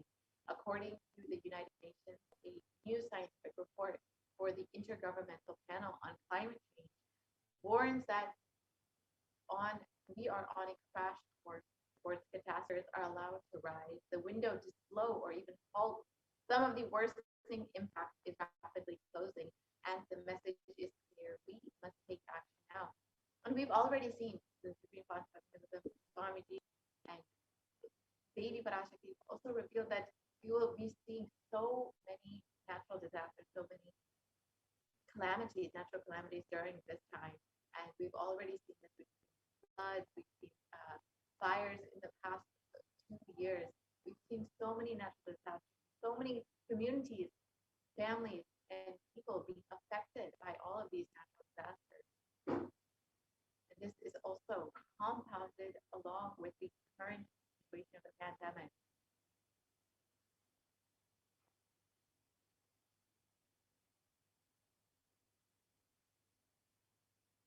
So now let us watch a small video on how our world is today, the state of our world today.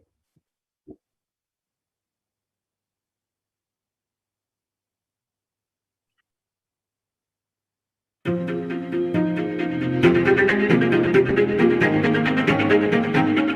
2019, fire was spreading throughout our planet, quite literally, in places like Australia and the Amazon basin, where forest blazes supercharged by climate change wreaked havoc. In other places, mass protests flared up, fueled by a combination of job insecurity, growing inequalities, and discontent with the current economic, social, and environmental status quo. The economy has slowed down globally, stifled by trade tensions and political uncertainty. The little growth we have had has failed to reach those who need it the most. Progress towards higher living standards has stalled for many countries and vulnerable groups of people. This has only deepened inequalities which were already growing in many countries, spurred on by automation, climate change, and other global trends. This was the state of the world even before the pandemic hit itself. So many people being affected by natural disasters, the climate change and global warming, so affecting the world. Prior to COVID-19, of course, with the pandemic, we have seen an unprecedented situation all across the globe. And according to the World Health Organization, the total cases of COVID-19 globally has increased to 221 million till date. And Healthline.com states COVID-19 cases have risen more than 150,000 per day in the United States alone. And experts warn that with emerging variants, we could see this could lead to another surge in cases. And despite the ongoing pandemic being amidst us for the past 1.5, almost 2 years, we've not found any solution. We've not found any healing for our suffering. And even with the various vaccines, treatments, whatever is there, people are still facing so much of loss during this time. And it is at this time of crisis that Bhagavan Sundareshwara has come down to planet Earth with such extreme compassion for humanity. And he states, "O bound souls, listen intensely. Your impossibility and irresponsibility made you surrender yourself to the delusion. Cognize the ultimate truth. Sundareshwara Paramashiva, I exist. Sundareshwara Paramashiva, I exist. The moment you remember me, call me, I am here for you."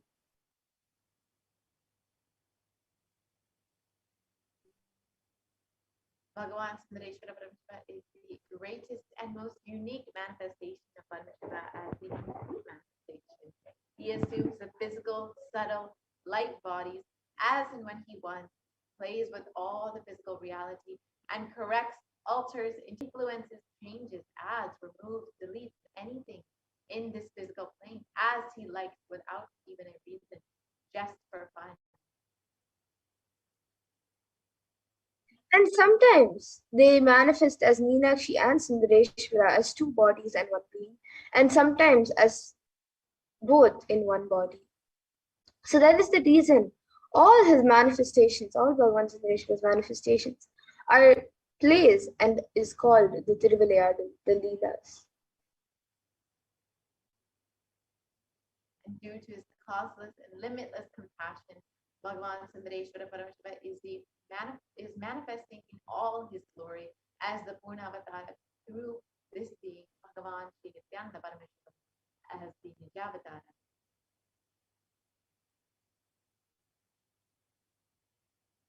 And from the Shuddhadvaita Sayujya Samadhi space, Irayanar Sundareshwara Paramashiva Parampura will be manifesting through this supreme manifestation as Bhagavan Sundareshwara, and will be giving us the darshan and blessing us and showering boons on all of us as part of his divine leelas. Sundareshwara Paramashiva himself has come down in the form of the Supreme Consequence of Jagat Guru Mahasannidhana, His Divine Holiness Bhagavan Nithyananda Paramashiva, as Swami suggests to continue his legacy and leelas. and to continue being available to all of us and playing his divine leelas, performing miracles in the lives of all the devotees, attending to our prayers and continuing the legacy as the ruler of the whole Madurai Shyamala Pita Savignapitam.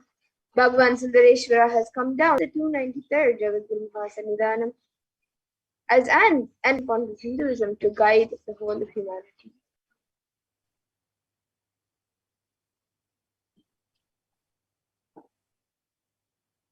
And when you have the darshan, the Sundareshwara Paramashiva Sahityatman darshan, you witness your neurons mirror that of the avatar. The mirror neurons activate and process all the observed movements or information of the avatar just by seeing. So our entire body, silently and without movement, recreates what is happening distances far away, experiencing the superconscious energy radiated by the avatar. As an effect of the mirroring neurons, all the powerful cognitions and powers of Bhagavan Sundareshwara are heard inside of you. And if you just exhale intensely whatever you have, Paramashiva will inhale in you, and that is the God equation. So there is nothing more powerful than the power manifestation science.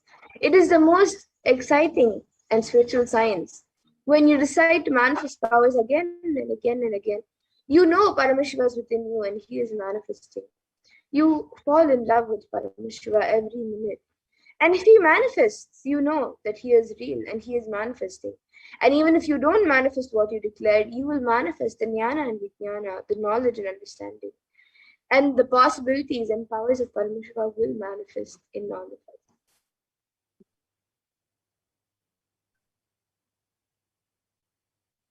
So let's understand who is the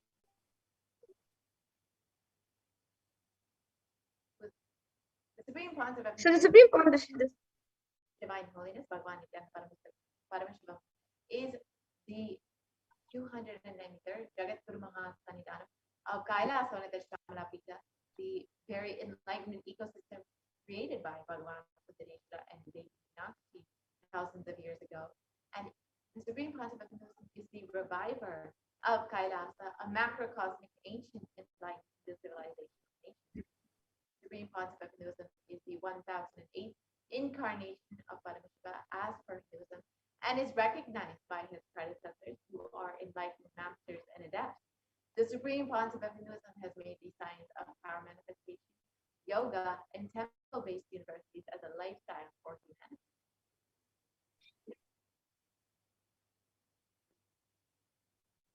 And the Supreme Pontiff of Hinduism is ordained as the 233rd Guru Mahasannidhanam of Kanchi Kailash Sarvamapita Uttamde Mandala Adinam, the incumbent emperor of Surya Vamsha Saranga Samrajyam, the present 293rd Jagadguru Mahasannidhanam of Kailasonatha Shyamala Pita Sarvamapita, and the present Mahamandaleshwar of the Mahanirvani Akada, which is the largest apex monastic order.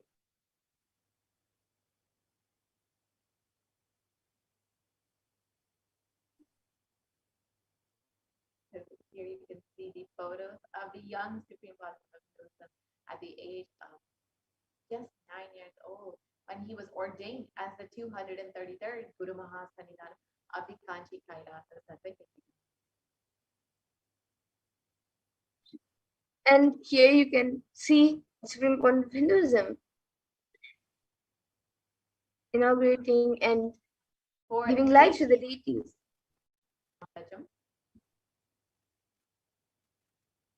So as the incumbent emperor of Surya Vamsha Samrajyam, Supreme Pontiff of Hinduism is blessing and doing abhishekam for the deities to inaugurate the deities.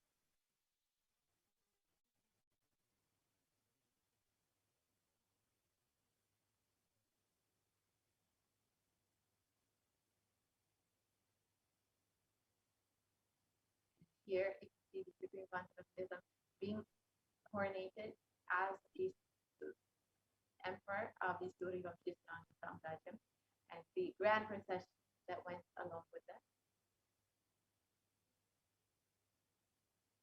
And here you all can see the Supreme Pontiff of Hinduism being coronated as the 293rd Jagadguru Mahasannidhanam of Kailasa with the Shyamala people, 70 people.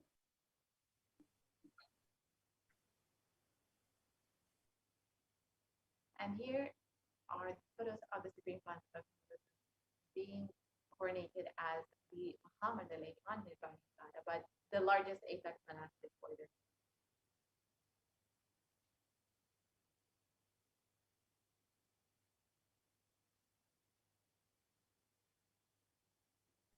And the Supreme Pontiff of Hinduism is also the 1008th Acharya Mahamandaleshwar of the Attalakadu, and the present 23rd Guru Mahasannidhanam of Dharmamukti Swargapuram and is elected as the Supreme Pontiff of Hinduism by a congregation of over 1,000 Hindu leaders.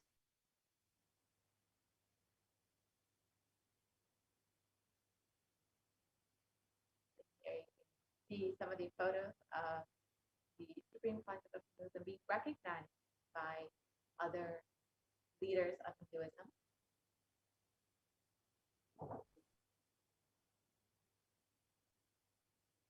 The Supreme Pontiff of Hinduism is also revered as a teacher of Hinduism, the most prolific, most viewed, read, and watched.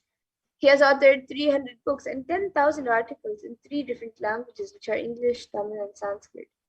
And these have been translated into 50 languages with over 1,000 titles.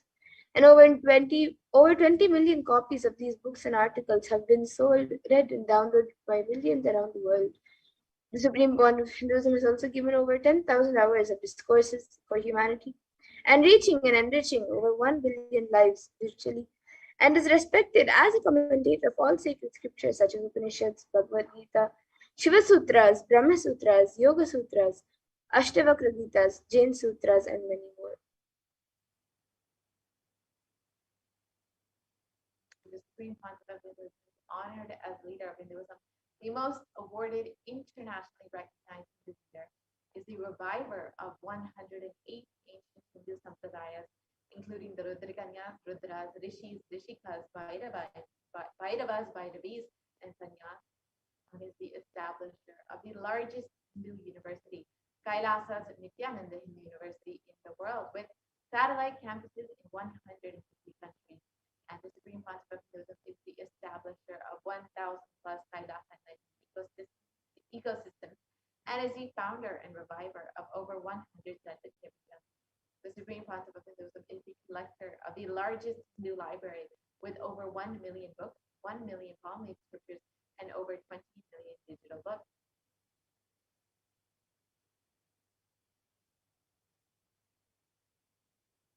And here you can see the spiritual de facto embassies established by the Supreme Pontiff of Hinduism. So you can see 22 Hindu universities, 186 extended campuses of the Nithyananda Hindu University, 242 Nithyananda Gurukuls, 22 Nithyananda Jnanalayas, the library, 38 temple monastery complexes, 2,175 Paramashivoham shakas, 1,898 youth centers, 19 Hindu kingdoms, the Sarvagna-Pitams, 25 e-Kailasas, 1,898 ASP centers,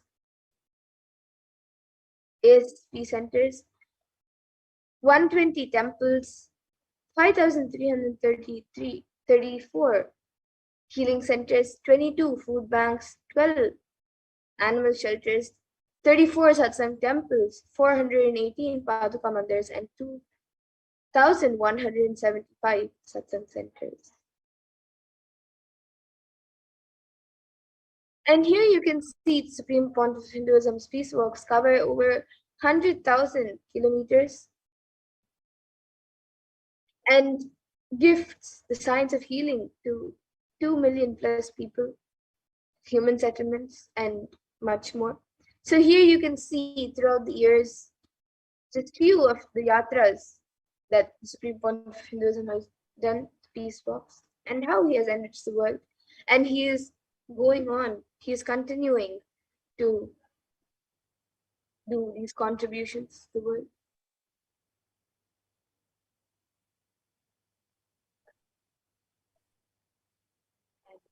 Bhagavan Sundareshwara Parameshwara is the manifestation of the beauty of the cosmos in flesh and bone. Sundareshwara is the embodiment of super consciousness expressed in the human body, playing with all of this glory. And we are the most blessed beings on earth because we get to experience Bhagavan Sundareshwara through Supreme Consciousness himself, through our very own Guru himself.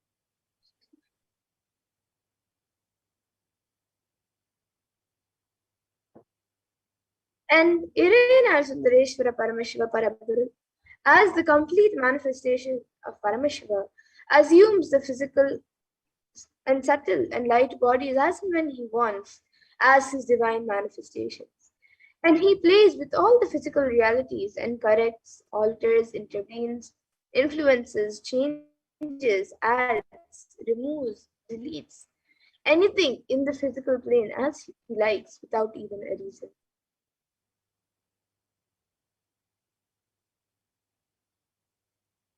Irena Sundareshwara Paramashiva is the greatest, unique, and complete manifestation of Paramashiva.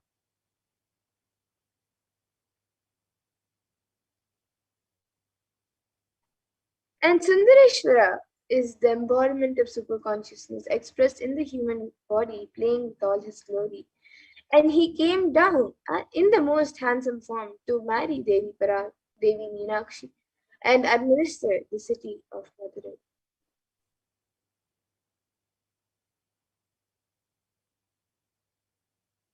The kingdom of Madurai is known as the Kailasonatha Shamala Pita Sarvayamika. It's the oldest Dupapa state and enlightenment ecosystem that was established by Paramashiva. The kingdom of Madurai was later revived by Bhagavan Sundareshwara and Devi Meenakshi, who, as the deities and incarnates of Paramashiva and Parashakti, rules over Madurai and revived the foundation pillars of the enlightenment ecosystem as the highest living stream of spiritual sciences.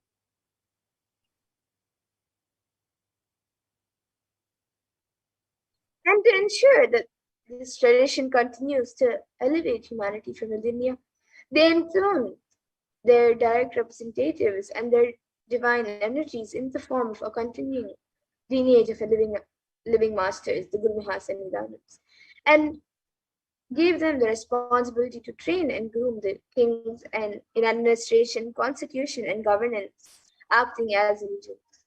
And they also performed the spiritual initiations on the kings and the citizens of the kingdom, imparting the enlightenment science to every one of them.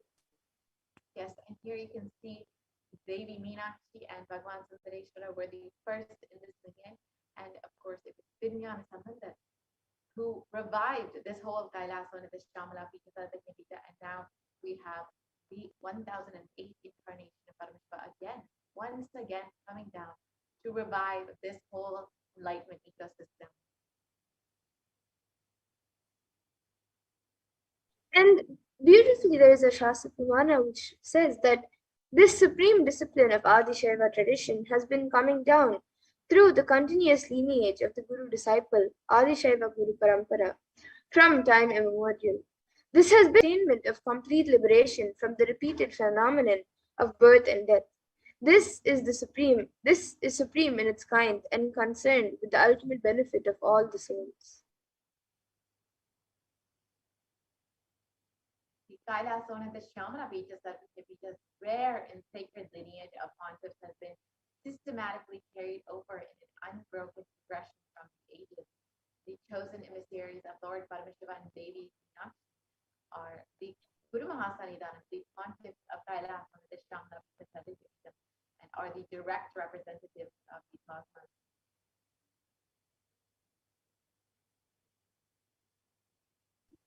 And on the 27th of April 2012, Srila Sri Nithyananda Sri Jnanasamandadeshika Paramacharya Swamigal was formally appointed as the 293rd Guru Mahasannidhanam of Kailasonatha Shamala Pita Sarvayamika, and is the lawful successor, descendant, and inheritor, invested with all the powers, duties, obligations to perform the rituals, spiritual, and religious and customary rites vested in the Kailasonatha Shamala Pita Sarvayamika, and has been reviving its spiritual, religious, and linguistic epicenters to its original glory.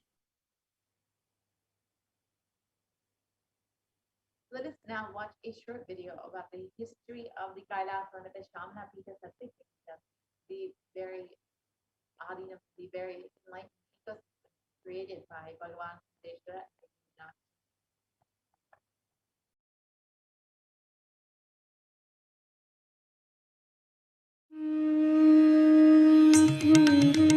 The ancient temple town of Madurai in southern India boasts of a 2,500-year-old history of spirituality.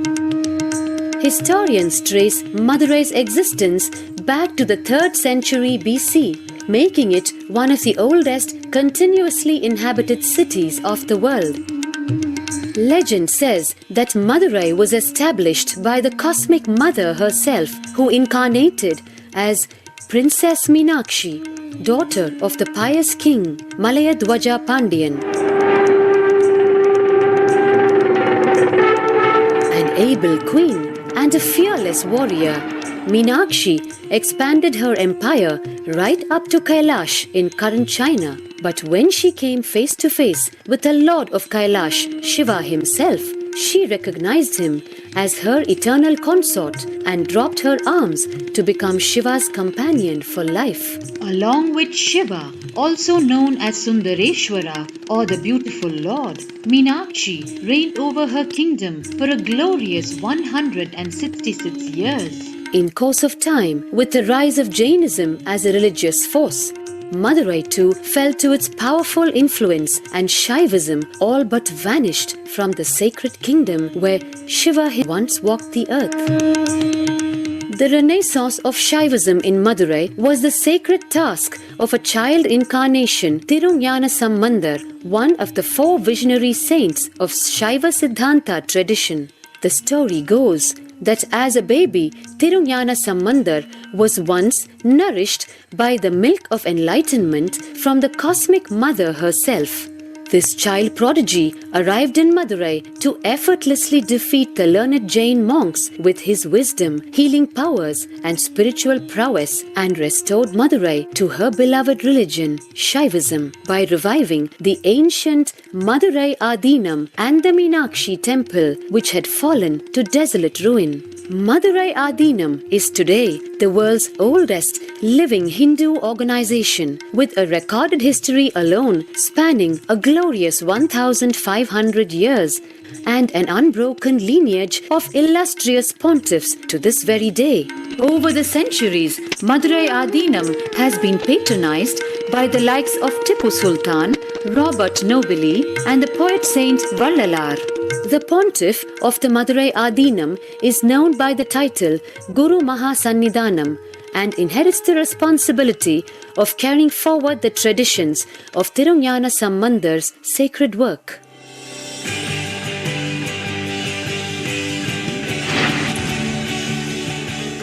On 27th April 2012, a new era began in the history of Madurai Adinam. The 292nd Pontiff, Srila Sri Arunagirinatha Jnana Sambandha Desika Paramacharya Swamigal, guided by intuition and inducement by Lord Shiva, coronated a charismatic young saint as the 293rd Pontiff of the Madurai Adinam. An accomplished yogi, a pragmatic social visionary, and an adept in mystical sciences, His Holiness Paramahamsa Nithyananda is revered as a divine incarnation by millions worldwide. Within weeks of his ascent to the sacred throne, he brought about sweeping changes to the Adinam, including the renovation of the ancient monastery, Annadan, free food for thousands every day, free medical camps, yoga classes, scriptural study, spiritual healing, and meditation programs. The traditional Adinam now has a website, and thousands participate in the morning worship and spiritual talks via live streaming and two-way video conferencing. Vast properties belonging to the Adinam are being reclaimed from illegal encroachment. Its numerous temples are being restored to sanctity, and the neighboring villages are being adopted, with basic amenities, education, and medical care being provided for all. His Holiness dreams of an authentic Vedic Renaissance for which India has already waited too long. Here, I take the commitment of making Madurai Adinam as an international religious organization.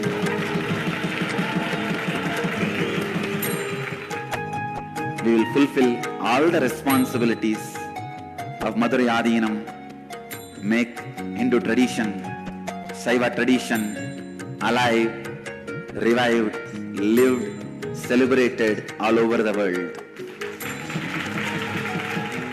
With a brand new pontiff at its helm, Madurai Adinam promises to be more than just another traditional monastery. As a whole generation turns to spirituality for answers, the changes at Madurai Adinam mirror the changing role of spiritual organizations today as power centers and guiding forces, forging the enlightened government of the new world.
The beautiful history of the Kailaswana Shamana Pita Satyapitham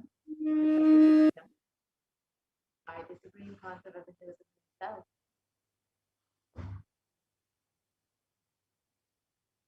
Today, for all of humanity, out of the billions of people on planet Earth, we are the most blessed people. For us, Sundareshwara is not just a history, he is a happening.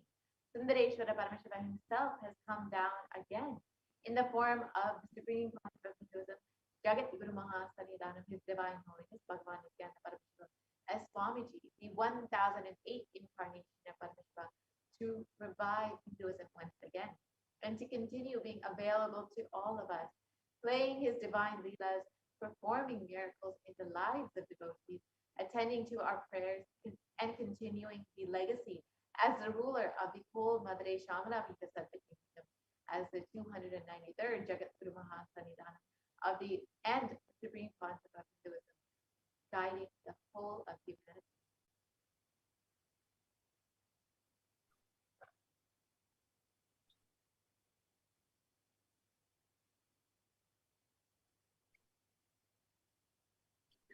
And Paramashiva actually assumed the physical body 11 times in Madurai just to perform his divine leelas. And each divine action became a divine energy and became an independent entity. So if you connect with that energy, he gives you the same blessing. So understand that Sundareshwara is the energy of Leela, playfulness.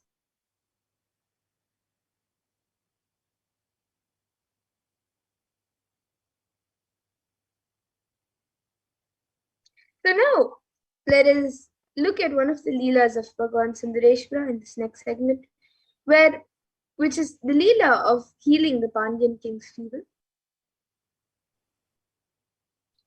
So Sundareshwara has a set of 64 Leelas, which Bhagavan Paramashiva, the form of Sundareshwara, performed.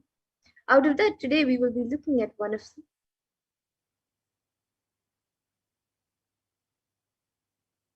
And the Tiruvallayadu Puranam is a collection of the 16th century Shaiva devotional epic stories by Paramjyoti Munivar. And they describe the actions of Bhagavan Paramashiva on earth in a number of guises to test his devotees.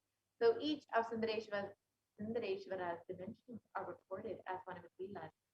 So each leela is not just one one single time that Bhagavan Sundeshwara has manifested, but rather one dimension of Bhagavan Sundeshwara, which is why there's only 64, but there are many, many more leelas of Bhagavan Sundeshwara.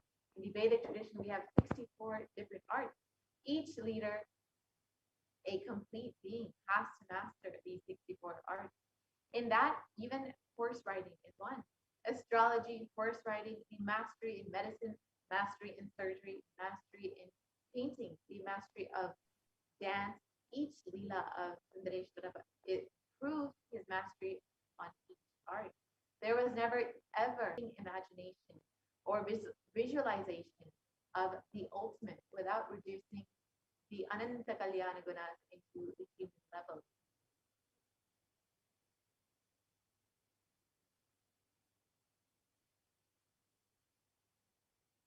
Yes, so now let us watch a video where Supreme Pontiff Hinduism speaks about the Shiva Leelas.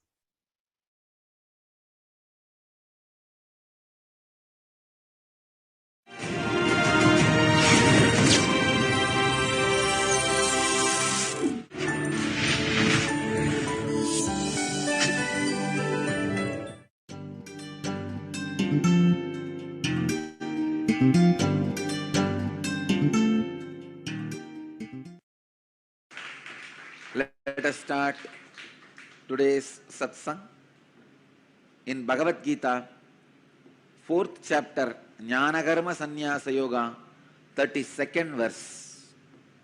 एवं बहुविधाः यज्ञाः विताथा ब्रह्मणो मुखे कर्मजान् विद्धितान् सर्वान् एवं ज्ञात्वा विमोक्ष्यसे. Evam Bahu.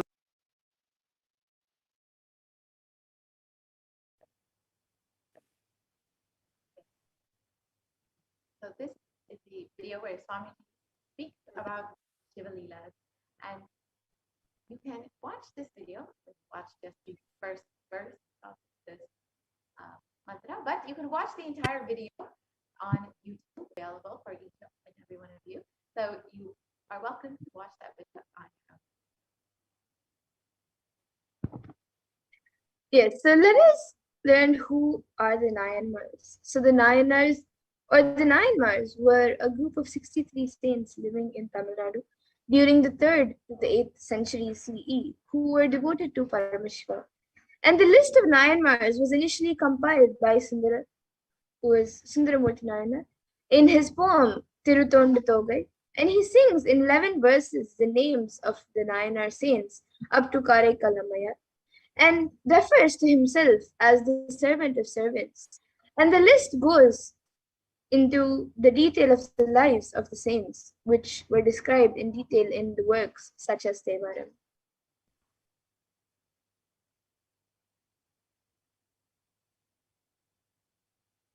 Paramashiva assumed physical body 11 times in Mother Day just to perform his divine leelas. Each action divine energy performs becomes independent entity. If you connect with that energy, he gives you the same blessing. So understand, Sundareshwara is the energy of Leela, playfulness. The best way to connect with Sri Sundareshwara Paramashiva is through the Leela Dhyana. Today, let us meditate on the 60-second Leela, the Shiva Leela Narva Pandya Naku Varam Padalam, the Leela of healing of the Pandyan king's fever. So in the clan of Arimartana Pandya king, a king who was known for his magnanimity and who stood tall due to his widespread fame, was born with hunchback. Hence people called him as Kun Pandyan, Pandya king, the hunchback.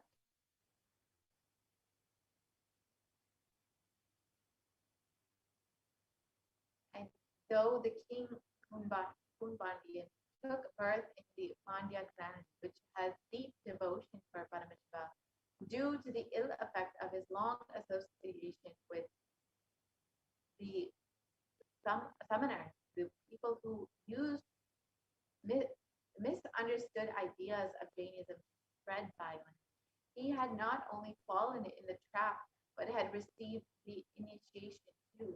what to do. It is difficult to revert from the association with wicked people. And in a clan consisting of great devotees of Paramashiva, which was quite sincere and integrated in observing the truths revealed in the Vedas and performing the duties prescribed in the Vedas without any hindrance, a boy named Jnana Sambandha was born. And goddess Parvati herself protected the child by feeding her breast milk, who was once struggling without the biological mother. After this incident, people are addressing the child as Jnana Sambandha, the Jnana Puranam, as the child got enlightened at the childhood itself by the grace of goddess Parvati. And the child, who was the pride of the Brahmin community, was the reincarnation of Lord Muruga. During the childhood itself, he learned all the scriptures and kept the Upanishads, Hindu scriptures which reveal the underlying truths, as the testimony. He clearly explained the supremacy of Lord Shiva. And Jnana Sambandha being the embodiment of the tattvas like sacred ash, Rudraksh, and the Sharakshara mantra, the Sarvanabhava of Lord Muruga, was considered as an enlightened being, and some people worshipped him as a result of their good deeds in their past births and won over the evil attacks of the Kali Yuga. And while the king Kunpandian's clan was surrounded by this of ignorance due to the preaching of the Samana Acharyas, the queen and the minister remained deeply devoted to Paramashiva, who adorned his native locks with the crescent moon.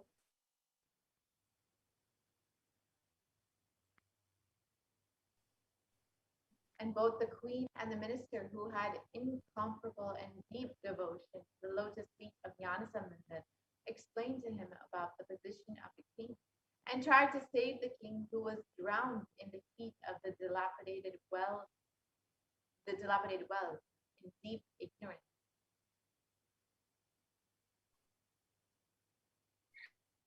And once King Kunpandian was attacked by extremely high fever and was struggling.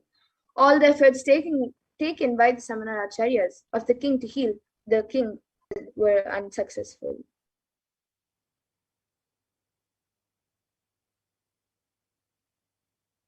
At that time, for the sake of the king's health, the queen herself very much pleaded with Jnana Sambandha, the enlightened master. And the enlightened master Jnana Sambandha was entering the king's palace, remembered the form of Lord Shiva, who always remained cool due to the oozing out of the nectar from the crescent moon adorning his crown, and meditated upon the sacred truth, Shivoham, I am Shiva, in his inner space for a moment, and then he looked at the king who was affected by the heat of high fever. He showed his grace on the king through his eyes.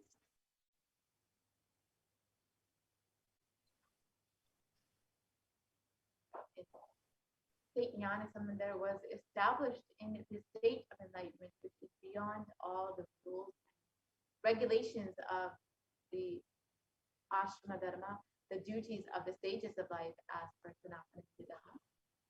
Smeared the sacred ash on the forehead of the king as a result of the good deeds performed by the king in his previous birth. He also applied the sacred ash on the chest of the king with the right hand, which had worshipped the divine lotus feet of Lord Paramashivoham. When applying the sacred ash, Jnana Sambandha also sang the divine and healing verses.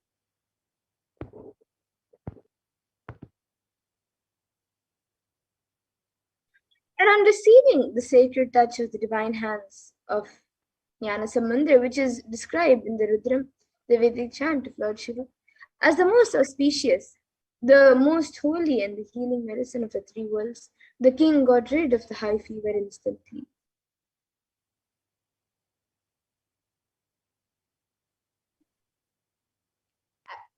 As the heat existing in the stomach was spreading all over the body, the king was suffering When the king got rid of that suffering, he became very happy. The queen too became happy about the complete healing of the king. She rejoiced that not only the physical heat of the king got healed, but the religious heat of the summoners, the people who misunderstood the ideas of Jainism and used it to spread violence, were also put off in the king's life. And the physical heat which got removed from the king's body by the graceful eyes of Nyanasamundar got doubly evolved in the hearts of the Jain monks, who the summoners who had misunderstood Jainism to spread violence.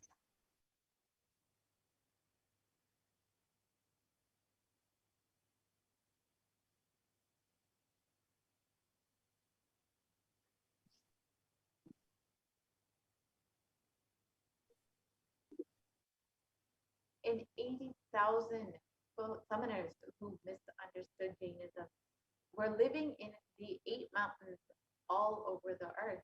They were adept in many various forms of pranayama. When they got defeated by Nyanasamundar while curing the physical illness of the king, the wandering devotee of Lord Shiva, they decided to win over him by debating with him. Hence, all of them gathered in Madurai.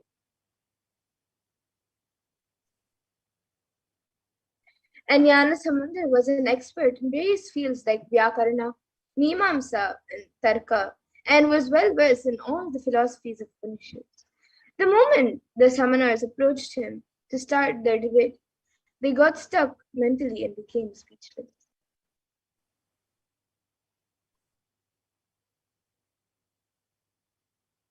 The Vedic religion is proved categorically right by the justifications of the philosophy like Mimamsa Shastra and is well established by the inquiries of Tarka Shastra, and leaving aside all the valuable justifications, the summoners, those who misunderstood Jainism, wanted to win over Nyanasamundar just by their mere faith.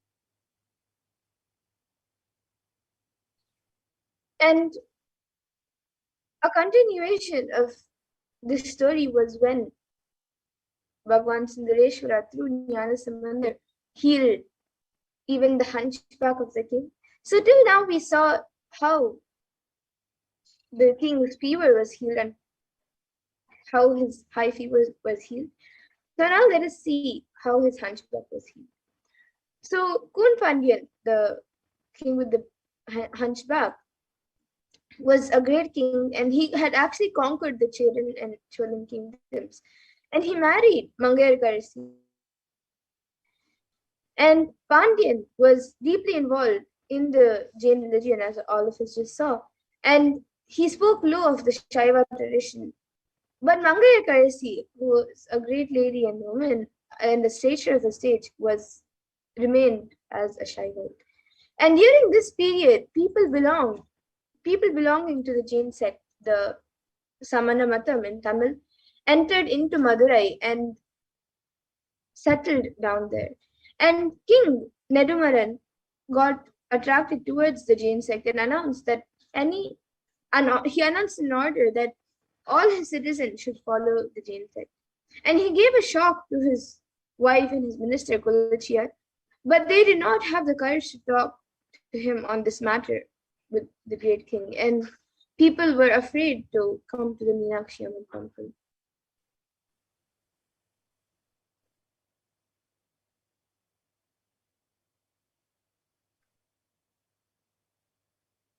The queen decided to pray Lord Sundareshwara and talk to him on the worst state of the affairs. She took the minister along with her to the temple and prayed to God. At that moment, a Brahmin came inside the shrine. The Brahmin saluted the queen and said, "O queen, I am residing in the Chola country. I am on my visit to various divine places. I came here thinking of worshipping Lord Sundareshwara of Madurai. I inquired with the people here as to why no one is there in this temple. I became sad on hearing that citizens are now following the misunderstood Jain tradition, and Hence, no one is visiting this temple. The queen immediately wrote a letter and said, "Oh, Brahmin, somehow or another, handed over this letter to him, asking him to visit the Madurai." The Brahmin who came to know that he is staying at the Vedarai went there. And immediately after reading the manuscript, Samandar decided to visit Madurai. And now the Jains, I, the one who was affected by them, know about Jainism. Further, the planetary positions are not conducive for journey. Please start on auspicious day. Samandar replied to him, O Lord, we are slaves of Paramashiva. When Paramashiva is there behind us, what these planets can do?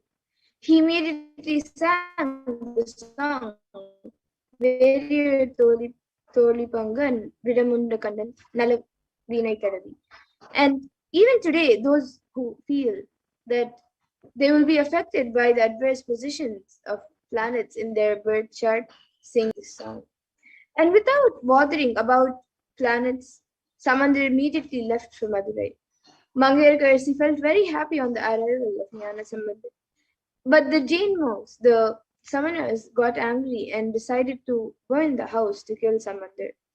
Samandar got infuriated and immediately sang a collection of songs, the Padikams, beginning with the lines Chayanne Tiruvalavai Nevia.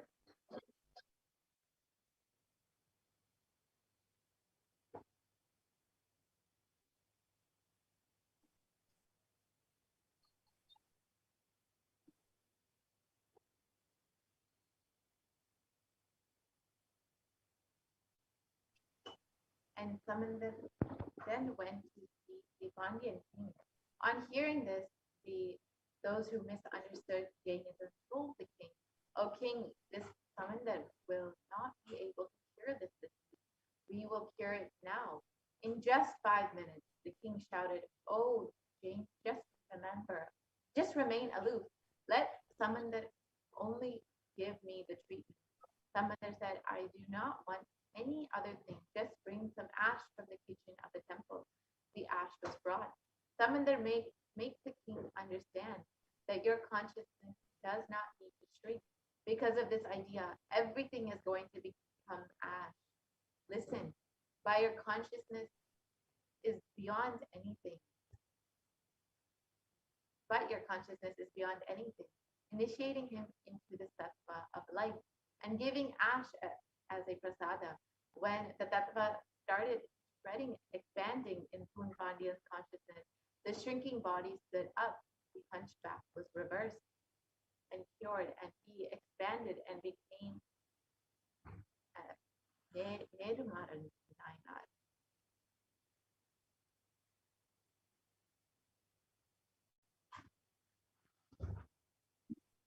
So now let us see how Sundareshwara Paramashiva has come down as the Supreme Court of Hinduism.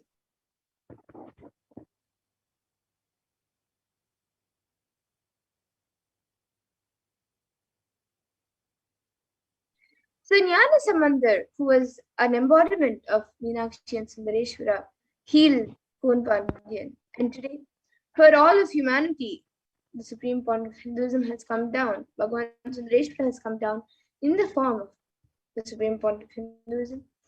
And out of billions of people on planet Earth, we are the most blessed people. As for us, Sundareshwara is not a history, but a happening. So Sundareshwara himself has come down again in the form of the Supreme Point of Hinduism.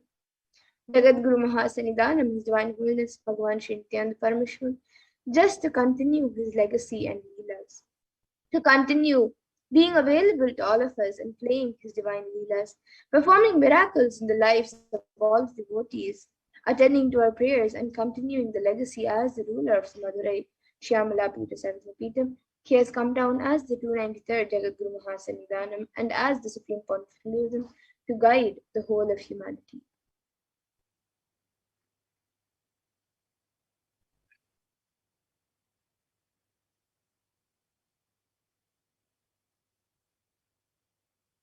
And the Supreme Pontiff of Hinduism being revered as an incarnation of Paramashiva at a very young age, was birthed by various enlightened beings, Siddhas, yogis, Brahma yoginis, and many other adepts to revive these sciences, the initiations and knowledge repositories for billions to manifest the super consciousness.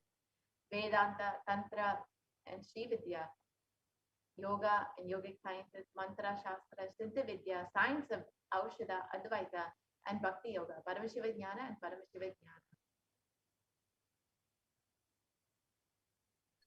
And in the Vedic tradition, in Hinduism, we have many sciences, and one of the most ancient sciences is the Nadi readings. The Nadi is an ancient science of Akashic readings in Hinduism, and it was established by Paramashiva in the form of Lord Vaidishvara, the Lord of Healing. And these texts are recorded and organized by Agastya Maharishi. And it is an important aspect of recognizing the happenings of superconscious mutants, incarnations, and enlightened beings in Hinduism who have come down on planet Earth. And this age-old science also predicts about the advent of the Supreme Point Paramashivam. So let us look at the Supreme Point of Hinduism's Nadi readings.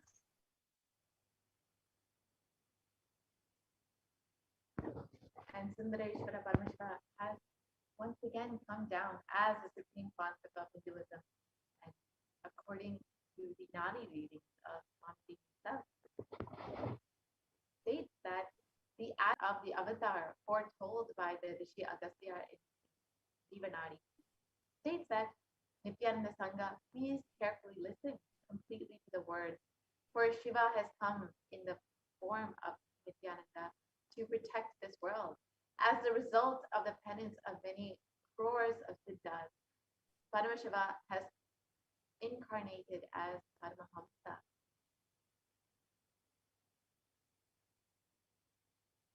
And the next Nadi reading also says, by his teachings, even many siddhas,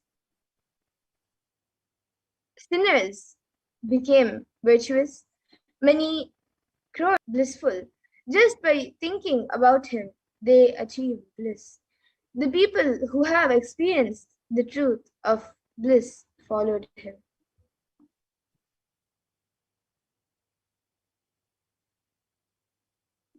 All the life forms in the world are his light. He considers all the people of this world as his people, his children. He lives as a Jagat Guru, as pure Shiva, and Sadashiva as the sun and the moon.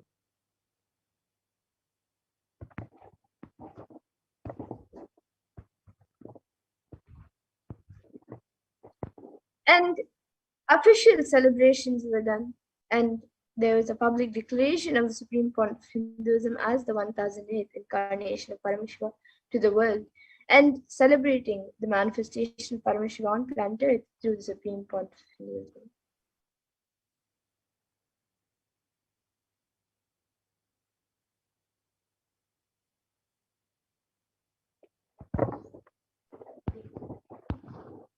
Yoga Bhattabhisheka, the coronation of the 1008th incarnation of Paramashiva in 1994, celebrating the manifestation of Paramashiva on planet Earth through the Supreme Concept of Hinduism, Mataji Vibhutananda Puri began the preparations for coronating the Supreme Concept of Hinduism as the next successor and declaring him as the 1008th incarnation of Paramashiva. Through this occasion and official letter of initiation, adopted him as her only disciple and successor in the Arunachala lineage, coronating and conferring upon him the title Brahmasuti. His gurus thus coronated him when he was 16 years of age, immediately after which the avatar commenced the expansion of the works of Kailasa. This thus 26 years of public life till date, till the year 2020. Hence the avatar stepped out of Tiruvannamalai the very next year in 1995, which is the same year his gurus left their body.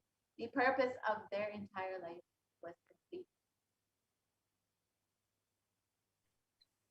And so many adepts, yogis, siddhas, siddhapurushas, and enlightened beings have recognized and revered Swamiji as the avatar of Paramashiva.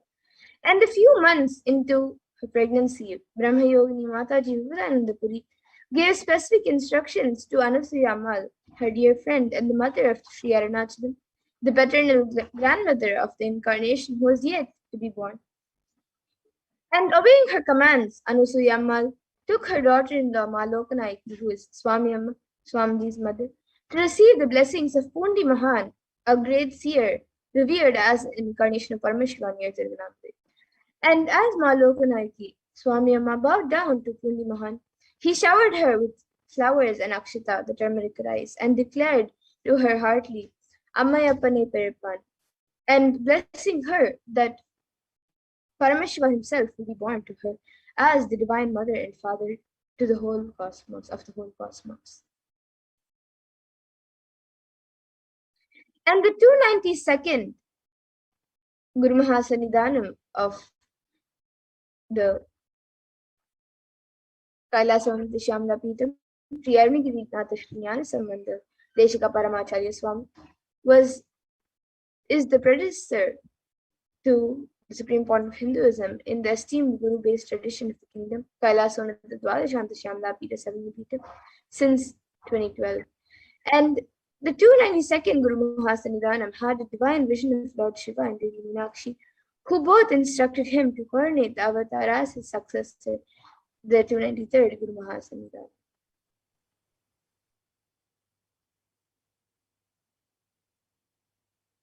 Yes. So now that we've understood who is the Supreme Concept of Hinduism and how he has been recognized, coronated as the incarnation of Paramashiva, let us now enter into the preparation for Bhava Samadhi Darshan.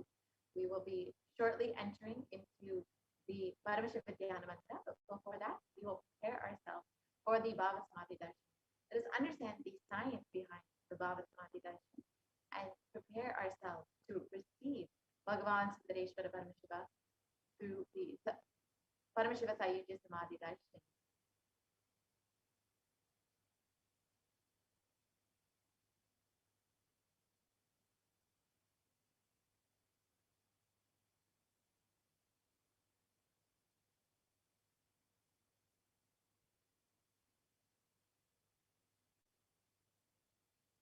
So, as we prepare ourselves to receive Bhagavan Sudareshwara, you can take a moment to go ahead and join as a member of Kailasa's HDH Nithyananda YouTube channel.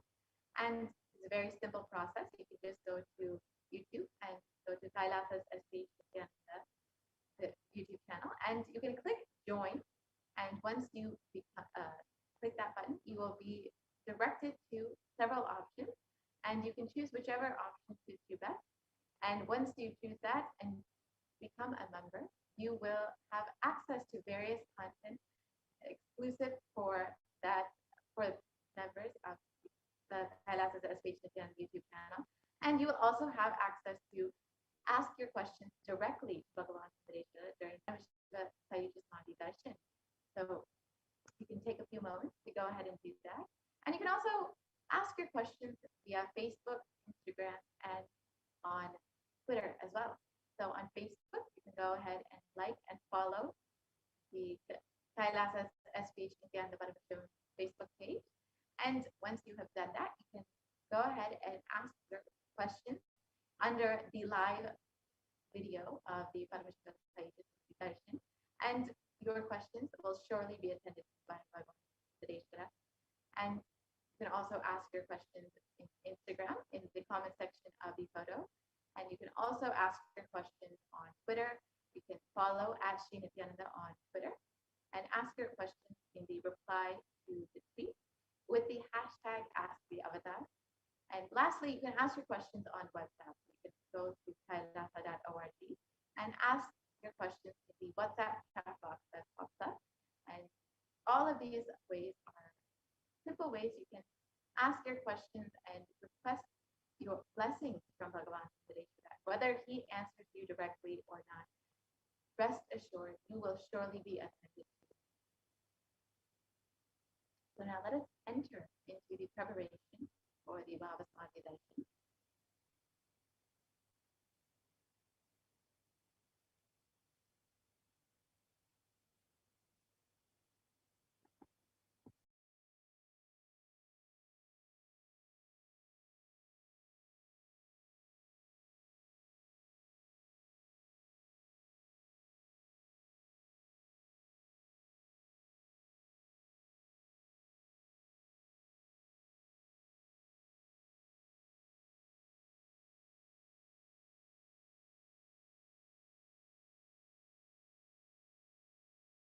Yes, so let us get into the Bhavasamadhi darshan preparations.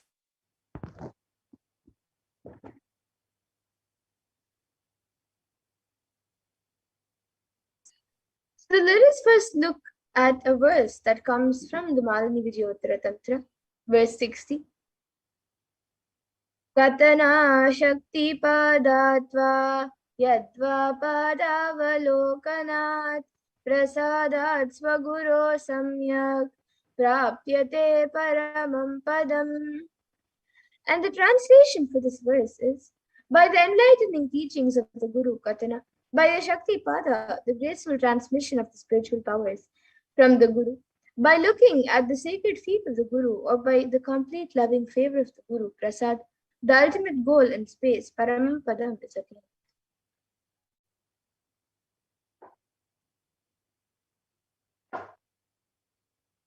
And the Bhavasamadhi darshan is not an event in space and time. Rather, darshan happens at the moment when we are lifted out of space and time.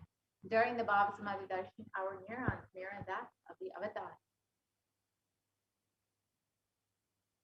And Bhava is defined as directing and activating the emotional and spiritual energy that is created through meditation on the avatar.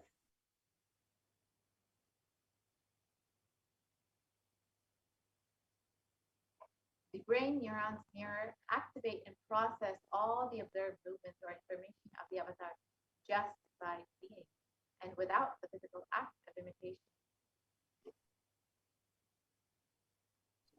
So that basically is our entire body can silently and without movement recreate what is happening at distances far away, experiencing the subconscious energy radiated by the avatar.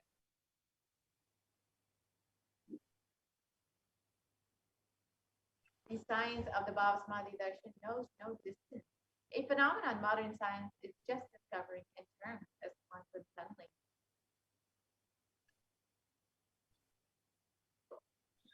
And our thoughts per second reduces significantly during the Bhavasamadhi darshan, and we relax into the space beyond thoughts, thoughtlessness, becoming mentally at ease and coexisting dimensions beyond duality. So we and the divine become one, unconditioned by the parameters of time and space.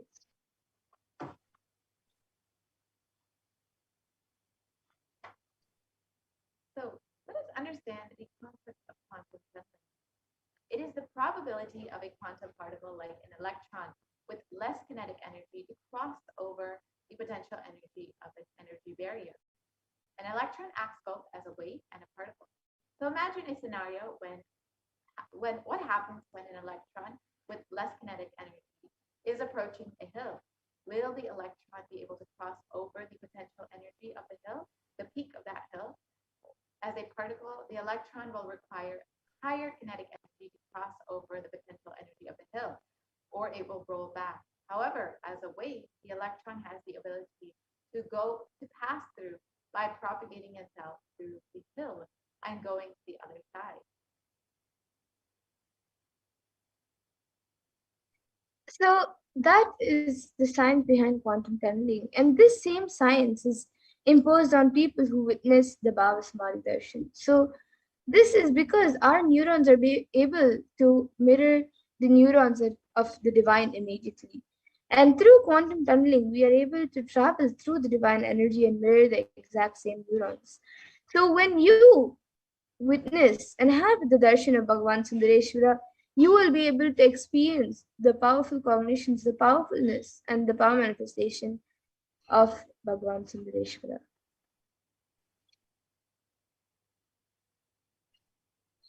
let us now understand these signs of the Bhava Samadhi Darshan.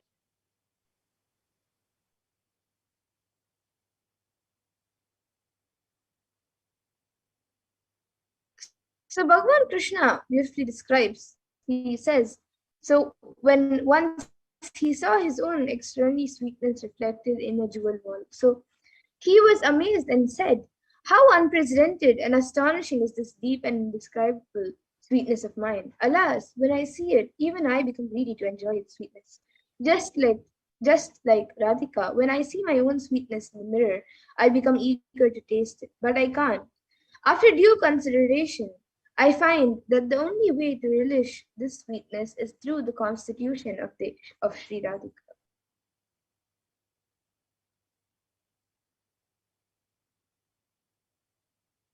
The Bhava Samadhi Darshan is the science of the Nityavatara manifesting Paramashiva, the consciousness, the formless, expressing the being of Paramashiva through the Divya Sharira, the light body, and manifesting as the Nijavatara, the physical form, the embodied form, for us to experience Paramashiva.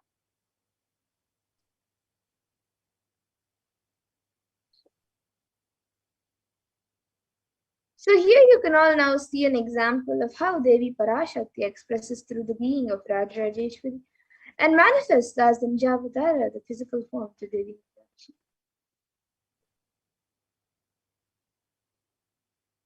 And Bhagavan Paramashiva expresses through the being of Subramanya and manifests as the Nijavatara, the physical form of Bhagavan Buddha.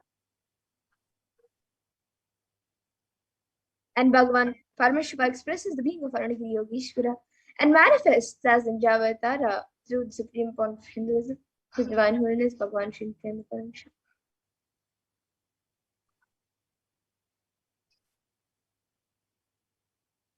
And Bhagavan Parandama expresses the being of Mahavishnu and manifests as the Nijavatara, the physical form of Bhagavan Venkateshwara. And the Archavatar, the deity, reflects the consciousness and the manifestation of the being of the superconscious energy. But unfortunately, human beings are not mature enough to receive the higher level experiences from the Archavatar directly. And so the avatar, the physical embodied form, comes down to bridge the gap and create an experience of superconscious energy in all of us.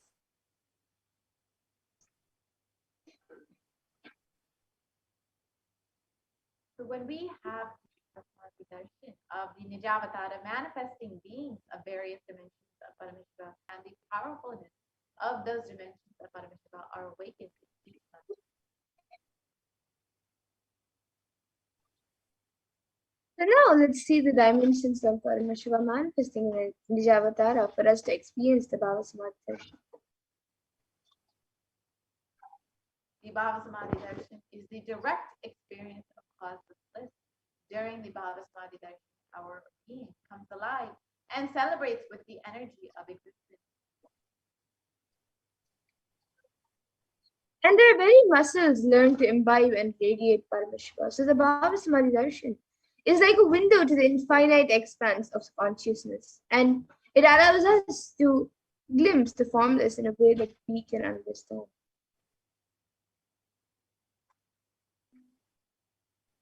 Even without much effort from ourselves, our very biomemory awakens to the space of Paramashiva, the ultimate consciousness during the Bhava Samadhi Darshan. And when you have a glimpse of the avatar or an enlightened being, just having a glimpse of that being can cleanse the karmas of lifetimes and create a deep lasting transformation in all of us.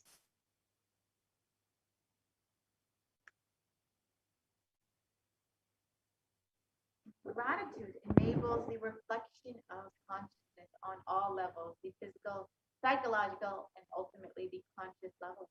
Darshan meditation as a preparation helps us to fall into the space of gratitude, and it is during that time we drop the conscious resolution, the Satya Sankalpa of anything we want or need in our life. Be ready to reflect the consciousness of Paramashiva. That is all you need to manifest the best for your life and lives of the people around you. And the right context to have when you receive the darshan is that I know you are the source of everything. You are everything, and you are in the embodied form of the Supreme Court of Hinduism, and you are in this body. You are the source for both. Let me connect with you. Let you reveal yourself to me. Let me be in the Bhava Samadhi with you.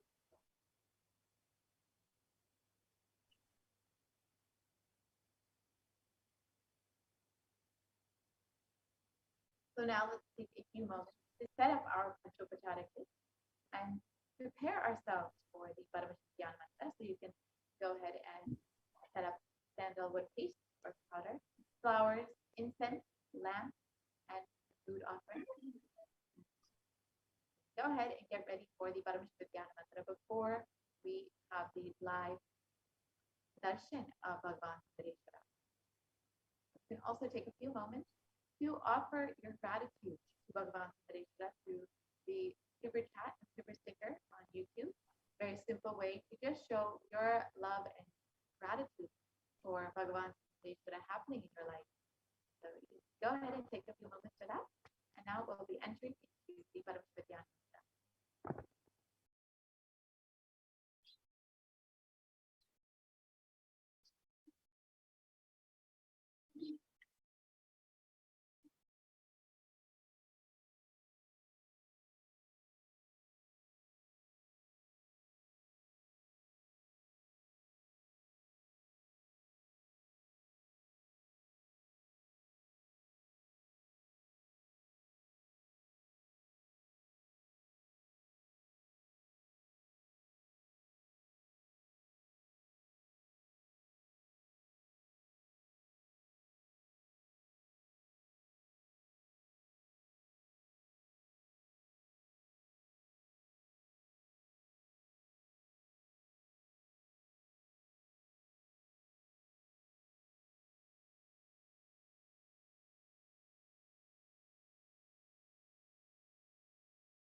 We welcome all the viewers back.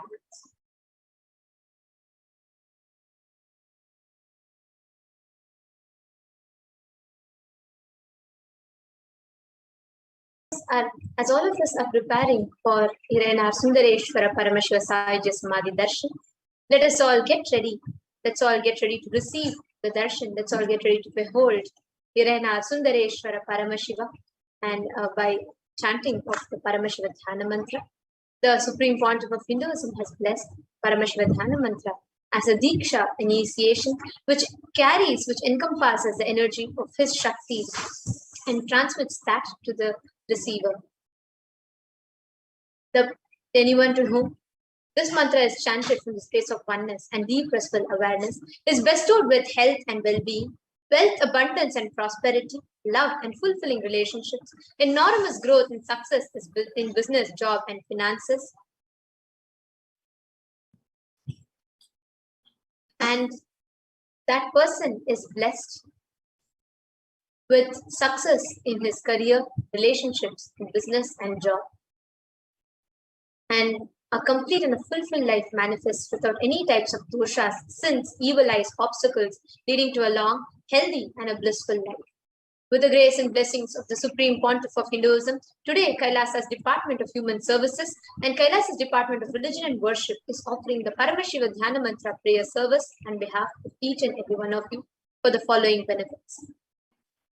We are offering the Paramashiva Dhyana Mantra for the healing of health issues, for the healing of your psychological issues and stress and anxiety, for you to be healed out of all of your addictions, for you to move out of depressions, for you to move out of your pain patterns, for you to have improved career, for you to heal your relationships with spouse, family and profession, for you to have a breakthrough in the wealth dimension, for all the children who are affected during the pandemic to be completely protected, for you to have the protection from the natural disasters, protection from lost wages and income, for you to be able to find solution to any problem, for you to have breakthrough in the creativity dimension, for you to move out of your debts, for you to experience fulfillment,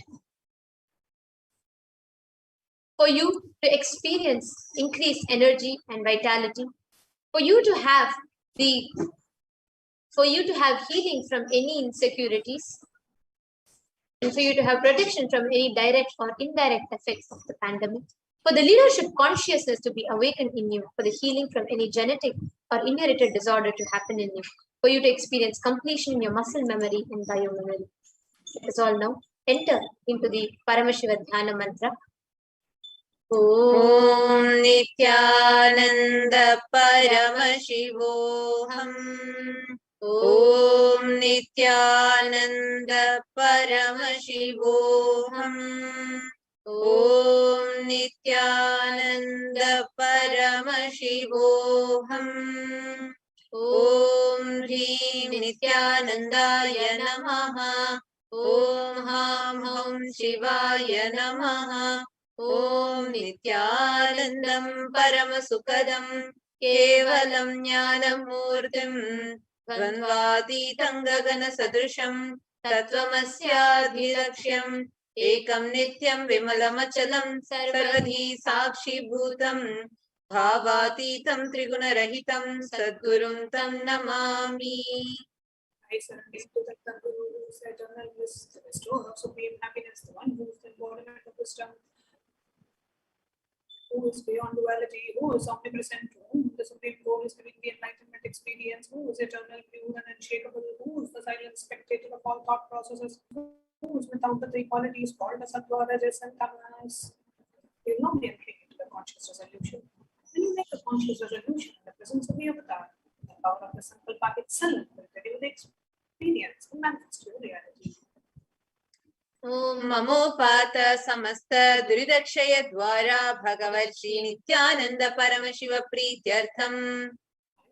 This conscious resolution today for destroying all my karmas and sins, and in order to please Bhagavan Shri Nithyananda Paramashivam. Asya Devadevasya Mahadevasya Akhilanda Koti Brahmanda Nayakasya. Who is the God of all gods? Who is the greatest of gods? The Lord of the universes and multiverses, and who is the Lord of the cosmos? सकल जगत् सृष्टि स्थिति संहार तिरोभाव अनुग्रहाख्य पंचकृत्य परायणस्य One who does the five cosmic actions of creation, sustenance, rejuvenation, pulling out of delusion and liberation. आदिमध्यान्तरहितस्य अप्रमेय पराक्रमस्य तत्त्वार्थ गोचरस्य One who is the beginning, middle, and end, the one who is immeasurable. अकार उकार मकारात्मक प्रणवात्मकस्य वृषभारूढस्य महादेवस्य कामिकादिवातुलान्त महातन्त्राख्य शैवागम स्वरूपस्य सकल निगमागम स्वरूपस्य शुद्धाद्वैत शैव स्वरूपस्य नित्यानंद पदस्तस्य नित्यानंद स्वरूपस्य शुद्ध सच्चिदानंद विग्रहस्य रूपारूपातीतस्य सकल निष्कल स्वरूपस्य नित्य निरंजन निरामय निर्विकार अखंडादिशेषणस्य श्री नित्यानंदेश्वरी पराशक्ति समेत श्री नित्यानंदेश्वर परमशिवस्य श्री नित्यानंदेश्वरी पराशक्ति समेत श्री नित्यानंदेश्वर परमशिव अवतार भूतस्य सर्वदेव देवी स्वरूपस्य भगवतः श्री नित्यानंद परमशिवस्य च प्रीत्यर्थं शुभे शोभने मुहूर्ते अद्य ब्रह्मणः द्वितीय परार्धे श्री श्वेतवराह कल्पे वैवस्वतमन्वन्तरे अष्टाविंशतितमे नित्ययुगे प्रथमे पादे जम्बोद्वीपे भारतवर्षे भरतखण्डे मेरोः दक्षिणे पार्श्वे शकाब्दे अस्मिन् वर्तमाने व्यवहारिके प्रभवादीनां षष्ट्याः संवत्सराणां मध्ये शुभलाभ संवत्सरे शुभायने शुभऋतौ शुभमासे शुभपक्षे शुभतिथौ शुभवासरयुक्तायां शुभनक्षत्र शुभयोग शुभकरण एवं गुणविशेषेण विशिष्टायाम् अस्यां शुभतिथौ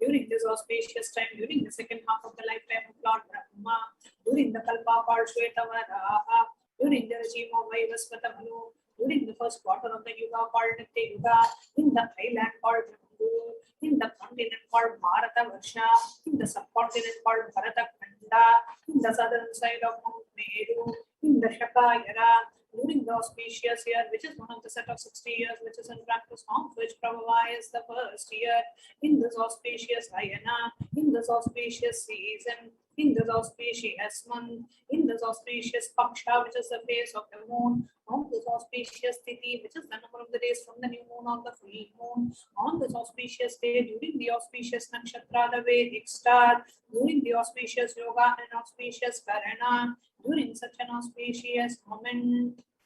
आदिकैलासे कल्पवृक्षस्य अधः नित्यानन्दनगरे स्मृतस्मृतानां मुक्तिदायके महाक्षेत्रे.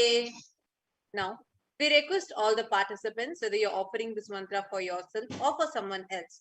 If you are offering for a male, kindly chant the male names now.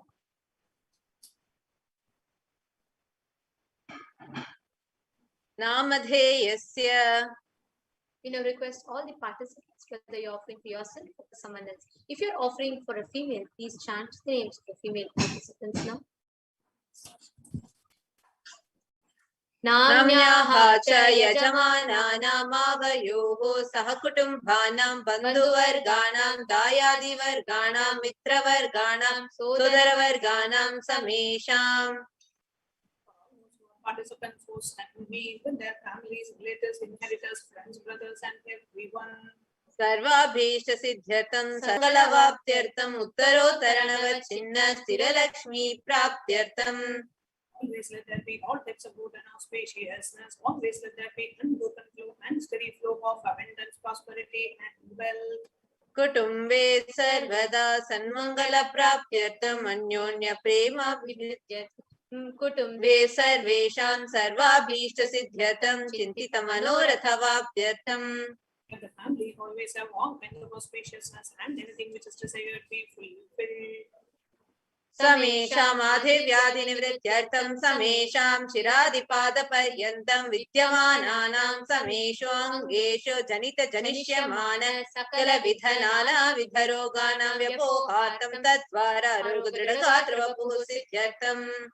And all the chronic diseases be healed, with all kinds of diseases and disorders in the body, starting from head till toe, which has occurred or which is yet to occur in the various parts of the body, be healed. Let a strong, diseaseless, healthy, handsome, and graceful body.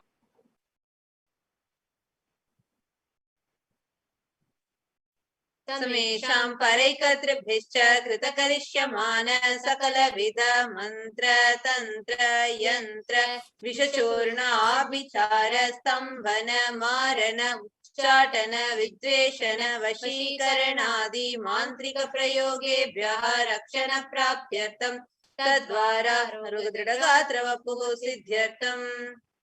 Protection may obtain from all evil effects of acts performed by people either in the past or yet to be performed in the future through the use of mantras, tantras, yantras, poisonous spells, employing spells for malevolent purposes like making a person immobile, killing a person through vomiting and diarrhea, upsetting and ruining the health, poisoning, hypnotizing, etc. अपमृत्यु दोष निवृत्त्यर्थं काल मृत्यु अकाल मृत्यु दुर्मृत्यु निवृत्त्यर्थं.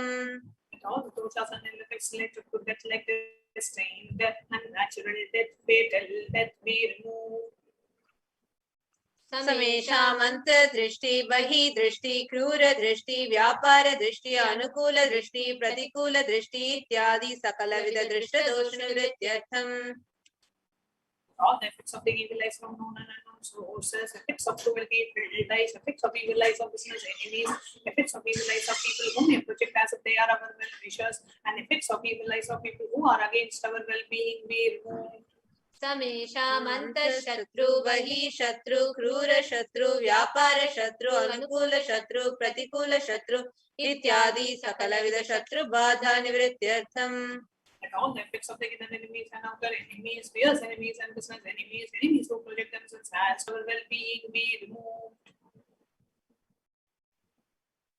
समेषाम् मातृशापादि सकलविध शापानां व्यपोहनार्थम्. Let all the effects of the curses right from the mother be removed. अनादि अविद्यावासनया प्रवर्तमाने अस्मिन् महति संसार चक्रे विचित्राभिः कर्मगतिभिः विचित्रासु योनिषु पुनः पुनः अनेकधा जनित्वा. Sometime immemorial, due to ignorance, we get caught in the vast cycle of birth and death. Due to the effects of our action, we take birth again and again in various bodies, which is quite strange.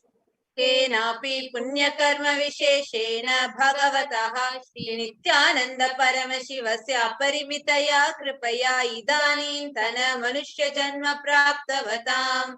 Yet, due to some good action, with the extreme and the immeasurable compassion and the grace of Bhagavan Sri Nithyananda Paramashivam, we have been blessed with a human body. समेषामिह जन्मनि पूर्वजन्मनि जन्म जन्मान्तरेषु सर्वैः कृताना शिवनिन्दा देवी निन्दा गुरुनिन्दा दोषव्यपोहार्थं शिवापराध देव्यपराध गुरुवपराध दोषव्यपोहार्थम्. Any kind of abuse we may have done to Paramashiva, Parashakti, and Guru in the present birth, past birth, or in any of the births be removed. Any kind of crimes or offences committed against Paramashiva, Parashakti, and Guru be removed. ब्रह्म हत्या सुरापान स्वर्णस्तेय गुरुकल्पगमन तत्संसर्गाख्य पंचमहापातकादि समस्त पाप व्यतिरिक्तार्थम्. Let the five great sins like killing a Brahmin, drinking prohibited alcohol, stealing gold, having illicit relationship with Guru's wife, one's own mother, elder sister, and other such motherly figures, and those who have people who have committed similar crimes be removed. अपि च सर्वै बाल्ये वयसि कौमारे यौवने वार्धक्ये च. Let all the karmic effects done as a child, adolescent, youth, and as a old age person. जाग्रत स्वप्न सुषुप्ति अवस्थासु. Let all the karmic effects of the action done in the wakeful dream or deep sleep state. कर्मेन्द्रिय ज्ञानेन्द्रिय व्यापारैः संभावितानां. Let all the sins done through the karmendriyas, the five organs which perform action like speech, hands, feet, expression, reproductive organs, and the Jnanendriyas, the 5 organs which receive information like ears, eyes, nose, tongue, and skin. Rahasyakratanam, Prakashakratanam, Atipatakanam, Udbhatakanam, Sankalikarananam, Malini-karananam, Patrikarananam, Jati Bhramshakanam, Prakinitanam, Evam Navanam, Navavidhanam, Bahunam, Bahuvidhanam, Sarvesham, Papanam, Sadhyaha.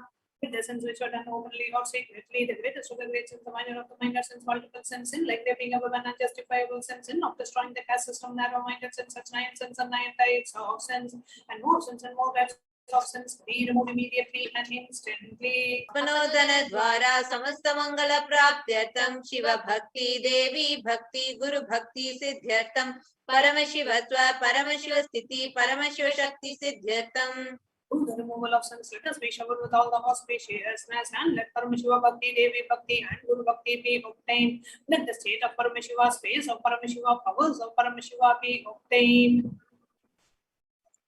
Kutumbe sarvada sanmangala praptyartam Anyonya prema bhivridyartam Purnatva siddhyartam Sarvapanivrityartam. Let the whole family always be showered with all the auspiciousness. Let mutual love bloom among all the people. Let completion happen. Let all the mishap be removed. Ksheprarogya-vaptyartam Ayurdhivridyartam Purnatva siddhyartam. Let healthy body be obtained immediately and instantly. Let longevity be bestowed. Vyapare udyoge cha sarvajanavashikaranartam tadvara unnato natasthana praptyartam. Let your charisma impress everyone in the business and job, and through it let you attain the best of the best position. Bahudana saukya praptyartam Griha kanaka pashuputra pautra dhanadhanya saukya praptyartam. It's extremely wealthy and happy life happen. Let various wealth be showered in the form of house, gold, cattle, children, grandchildren, money, and grains, and all the comforts related to worldly life. Adityadina navana grahana dosha pida nivaranartham Adityadina navana grahana manukulyata siddhyartam. Let all the malefic effects of the 9 planets be removed, and let the auspiciousness be bestowed by the grace of all the 9 planets. Bhumyantarikshe vidyamana bhuta preta pishacha rakshasa brahma rakshasa vetala kushmanda dakini shakini ityadi sarvarishta nivaranartham. Let all the evil effects that cause calamities on the planet Earth, the evil effects from various demonic beings like Bhuta, Preta, dead people, Pishacha, demon, Rakshasa, Brahma, Rakshasa, Vetada, ghost, Kushmanda, class of demons, Dakini, little devil, Shakini, kind of female demon be removed. Manovyakulata nivaranartham. Let the mental confusion and worry be removed. Prarabdhe karmani karishyamane karmani adidaivika adibhautika adhyatmika vigna nivaranartham. Let all the obstacles be removed with regards to action done or going to be done related to God, world, and spirituality. Samastarana nivaranartham dhana lakshmi dhanya lakshmi santana lakshmi saubhagya lakshmi vidya lakshmi virya lakshmi shaurya lakshmi vijaya lakshmi ityadi ashtalakshmi paripurna kripa kataksha siddhyartam. Let all the rooms be removed. Let all the Ashtalakshmis like Dhana Lakshmi, Valdhani Lakshmi, food and grains, Santana Lakshmi, offerings, Saubhagya Lakshmi, fortune, Vidya Lakshmi, knowledge, Shaurya Lakshmi, bravery, Veera Lakshmi, heroism, Vijaya Lakshmi, success be showered. Parikshasu unnata-sthane vijaya-praptyartam sarva-vidya-parangata siddhyartam medha shakti grahana shakti abhividyartam. Let the top rank be obtained in the examinations with all the excellence be acquired and all the fields of knowledge. Let the memory power, understanding ability be increased. Ityadi sakalavida sanmangalani guru kripa katakshena praptyartham. By the grace of Guru, let all the above auspiciousness be showered upon. Shri Kailasonada Dwadashanta Shyamala Pitharuda. The one who has ascended the Madurai Arinam Shamla Pitam, which is the supreme place of Kailasa, where Paramashiva resides and rules the whole cosmos and Kailasa. Shri Meenakshi Sundareshwara Bhinna Swarupa Parashiva Putra Ratna Kumara. The one who is no different from Meenakshi Sundareshwara, the most beloved son of Paramashiva. गुरुमन्यतुल्यावतार Shri Parvati स्तन्यपान लब्ध दिव्य ज्ञान विश्रुत सकल निगमागम सारभूत द्राविड वेद प्रवर्त्र. The young boy who such a amongst gurus and the unequaled avatar, the one who received enlightenment by drinking the breast milk of Devi Parvati, the author of the famous Dravida Vedam, which is the essence of all the Vedas and Agamas. श्रीमत् Paramshiva करुणा समधिगत मुक्तामय चतुरश्रयान गीयमान छत्र चामर शीचिन्न काहलादि समस्त बिरधावल्यलंकृत ज्ञान विज्ञान चक्रवर्ती. The one adorned by the quadrangular palanquin made of policy by the grace of Paramashiva, adorned by the musical instruments Ambala, Chamaram, the sacred symbols of shape, adorned by the hands of Aces, the one who has won the whole world by his enlightenment and the signs of enlightenment, and been accepted by all kings as a supreme ruler. सर्वजन संग सद्यो निर्वाण दीक्षा व्याप वर्ग वर्ष विश्रान Jimuta परमत कलभ Kesari. A shower of Videha Mukti and the immutable state of enlightenment, and immediately by Nirvana Diksha to all people. The one who creates this protecting leader, the roaming lion, and the comforting elephant for other religions. शैव सिद्धांत स्थापनाचार्य श्री राजाधिराज पांड्य महाराज गुरु क्षपन शाक्यादि महांधकार निवारण ज्ञान भानु दीक्षणा नरहार ध्वजोच्छेवक श्रीमद् वृषभ ध्वज स्थापक शैव समय कर्तृ. The Acharya who established Shaiva Siddhanta, the Rajaguru of the Pandya king, who is the supreme king of all kings, the Guru who is also the Pandya king, the supreme king of all kings, the house of delusion, the one who has installed the Shiva flag, the creator and the reviver of Shaivism. सर्वज्ञ पीठारूढ़ श्री जगत गुरु श्री ज्ञान संबंध देशिक स्वामी वागीश सुंदर माणिक्य वाचक स्वामिना अवतार भूत श्री ज्ञान संबंध स्वामी पुनरुद्धृत श्यामला पीठ सर्वज्ञ पीठ तृणवद्युत्तर द्विशतम गुरु महासन्निधान. The one who is the ruler of the Sarvagya Pita, the seat of omniscience, who the avatar of such above-mentioned attributes, the Guru of the whole world, Sri Jnana Sambandha Deshika Swami, Upper Sundara Ratmanika Vachaka Swami, who the ruler of the knowledge of enlightenment, the Shmula Pita Mahasamsthana, which was known by Jnana Sambandha, which was revived by Jnana Sambandha Swami, the one who ascended the seat of omniscience, the 293rd Guru Mahasannidhana. अरुणगिरि Yogeshwar परंपरागत अरुणाचल सर्वज्ञ पीठ गुरु महासन्निधान. The one who has ascended the seat of Arunachala Sarvagya Pita in the lineage of Arunachala. Kailash परंपरागत कांची कैलास सर्वज्ञ पीठ त्रयस्त्रिंशदुत्तर द्विशतम गुरु महासन्निधान. One who has ascended the seat of Kamchi, Kailasa Sarvagya Pita as the 233rd pontiff in the lineage of Kailasa. नित्योत्सव नित्य मंगल नित्य कल्याण नित्यरचित कैलास परंपरागत आदि कैलास नित्यानंद पीठ महासंस्थान महासिंहासन पीठ कर्तृ साक्षात् श्री परमशिव समुद्भूत कैलास परंपरागत वैवस्वतमनिक्षाकरि चंद्र भगीरथ श्री रामचंद्र शूरसेन अनवच्छिन्न सार्वभौम चक्रवर्ती परंपरागत चतुष्षष्टि योगिनी मंडित चतुष्षष्टि संप्रदाय प्रवर्तक धर्म शासन सूर्य वंश प्राप्त सर्वज्ञ पीठ सुरांगी साम्राज्य बुद्धाभिषिक्त चूड़ामणि साक्षात् श्री परमेश्वर समुद्भूत कपिल महागुरु पुनरुद्धृत महानिर्वाणी पीठ अष्टोत्तर सहस्र श्री महामंडलेश्वर साक्षात् श्री परमेश्वर सिंहासनाभिषेक्त समस्त गणनायक श्री महागणपति समारंभ अनवच्छिन्न पीठाधीश्वर गुरु परंपरा प्राप्त अटल पीठ अष्टोत्तर सहस्रतम अष्टोत्तर सहस्र श्री अटल पीठाधीश्वर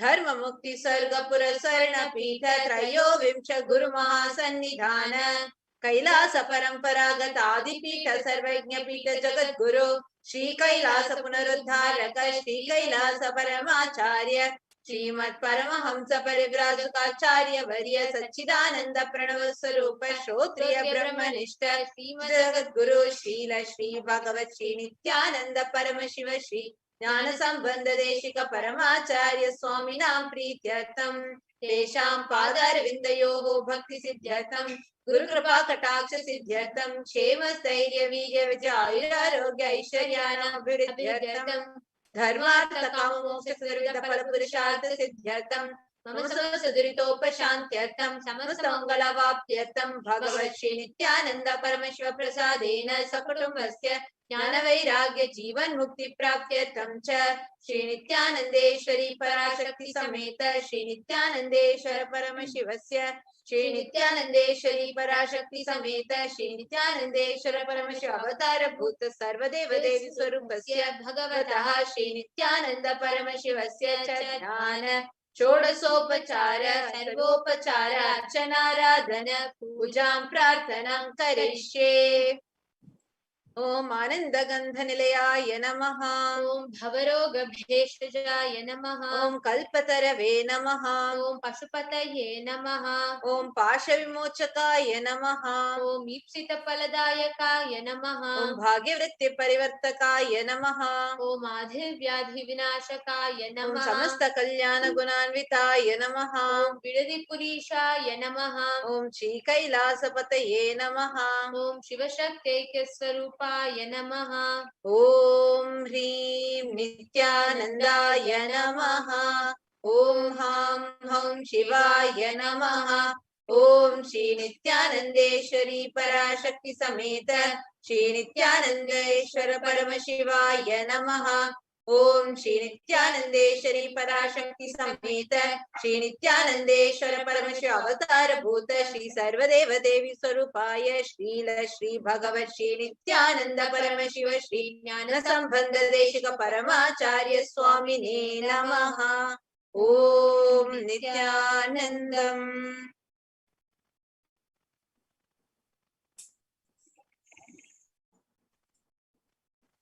As all of us just connected and received the grace and blessings of Paramashiva Paramburu through this powerful sacred chant of the Paramashiva. Let us all continue to connect with Irena Sundareshwara Paramashiva, as all of us are preparing ourselves to behold the darshan of Sundareshwara Paramashiva Paramburu.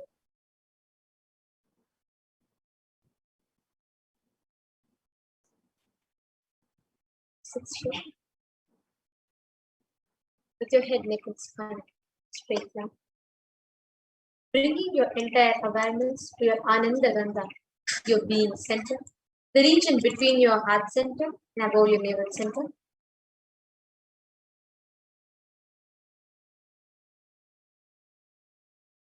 Have your eyes closed. Relax from all of your restlessness. Connecting yourself.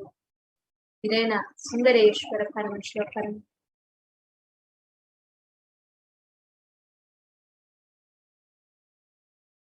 Connect, meditate upon the form of Bhagavan Sundareshwara in your Ananda Gandha as he is sitting through the manifestation of his Nija Avatara, the supreme pontiff of Hinduism. Just meditate on that graceful, that most compassionate, beautiful form of Irena Sundareshwara Paramashiva.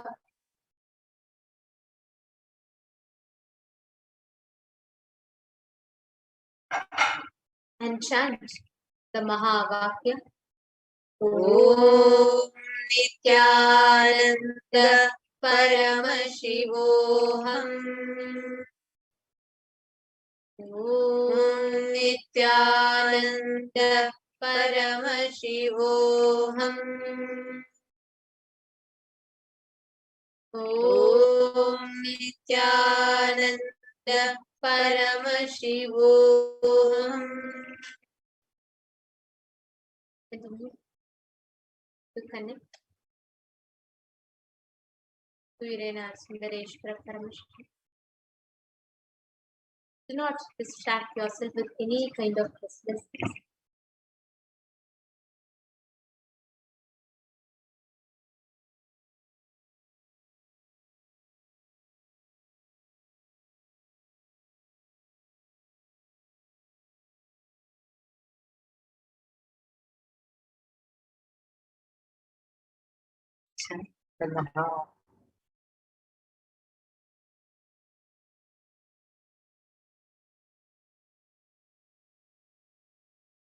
As each and every one of us that here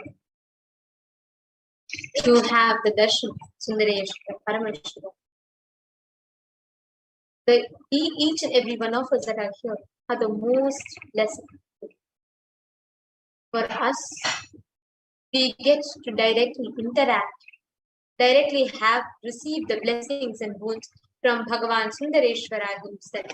Just connect to his energy and he will be there for you.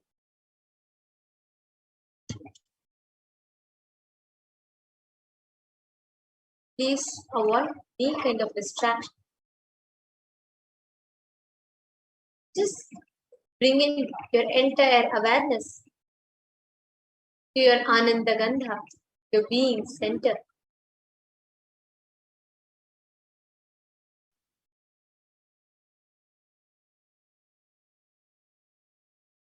Continue to meditate, connecting to Irena Sundareshwara Paramashiva in your Ananda Gandha. Like the Supreme Context, Hinduism has beautifully blessed and guided all of us.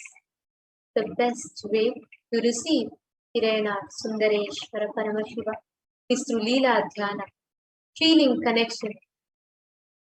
Just the space of bhakti, feeling connection, deep devotion is the best way to prepare yourself to receiving the darshan of Sundareshwara Paramashiva.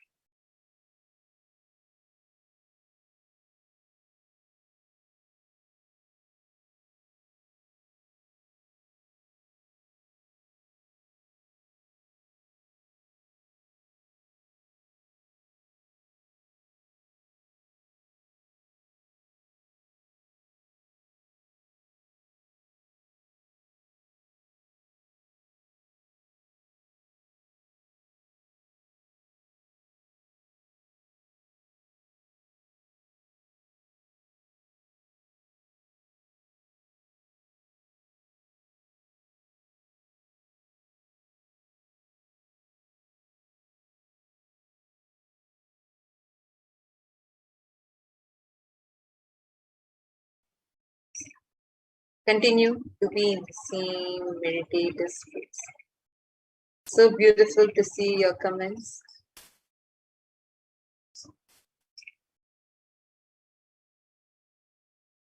Every one of you that are connected, each and every one of you that are witnessing this moment. Prepare yourself, your inner space, to behold, to receive Sundareshwara Paramashiva, the most compassionate form of Paramashiva. Nithyananda Paramashivoham. Om Nithyananda Paramashivoham. Om Nithyananda Paramashivoham. Om Nithyananda Paramashivoham. Om Nithyananda Paramashivoham. Om Nithyananda Paramashivoham. Om Nithyananda Paramashivoham. Om Nithyananda Paramashivoham.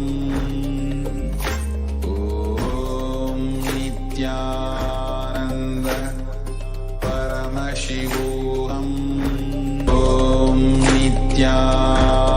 Nithyananda Paramashivoham. Om Nithyananda Paramashivoham. Om Nithyananda Paramashivoham. Om Nithyananda Paramashivoham. Om Nithyananda Paramashivoham. Om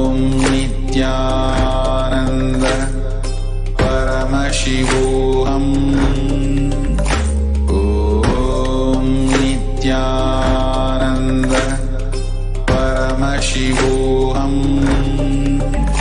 Om Nithyananda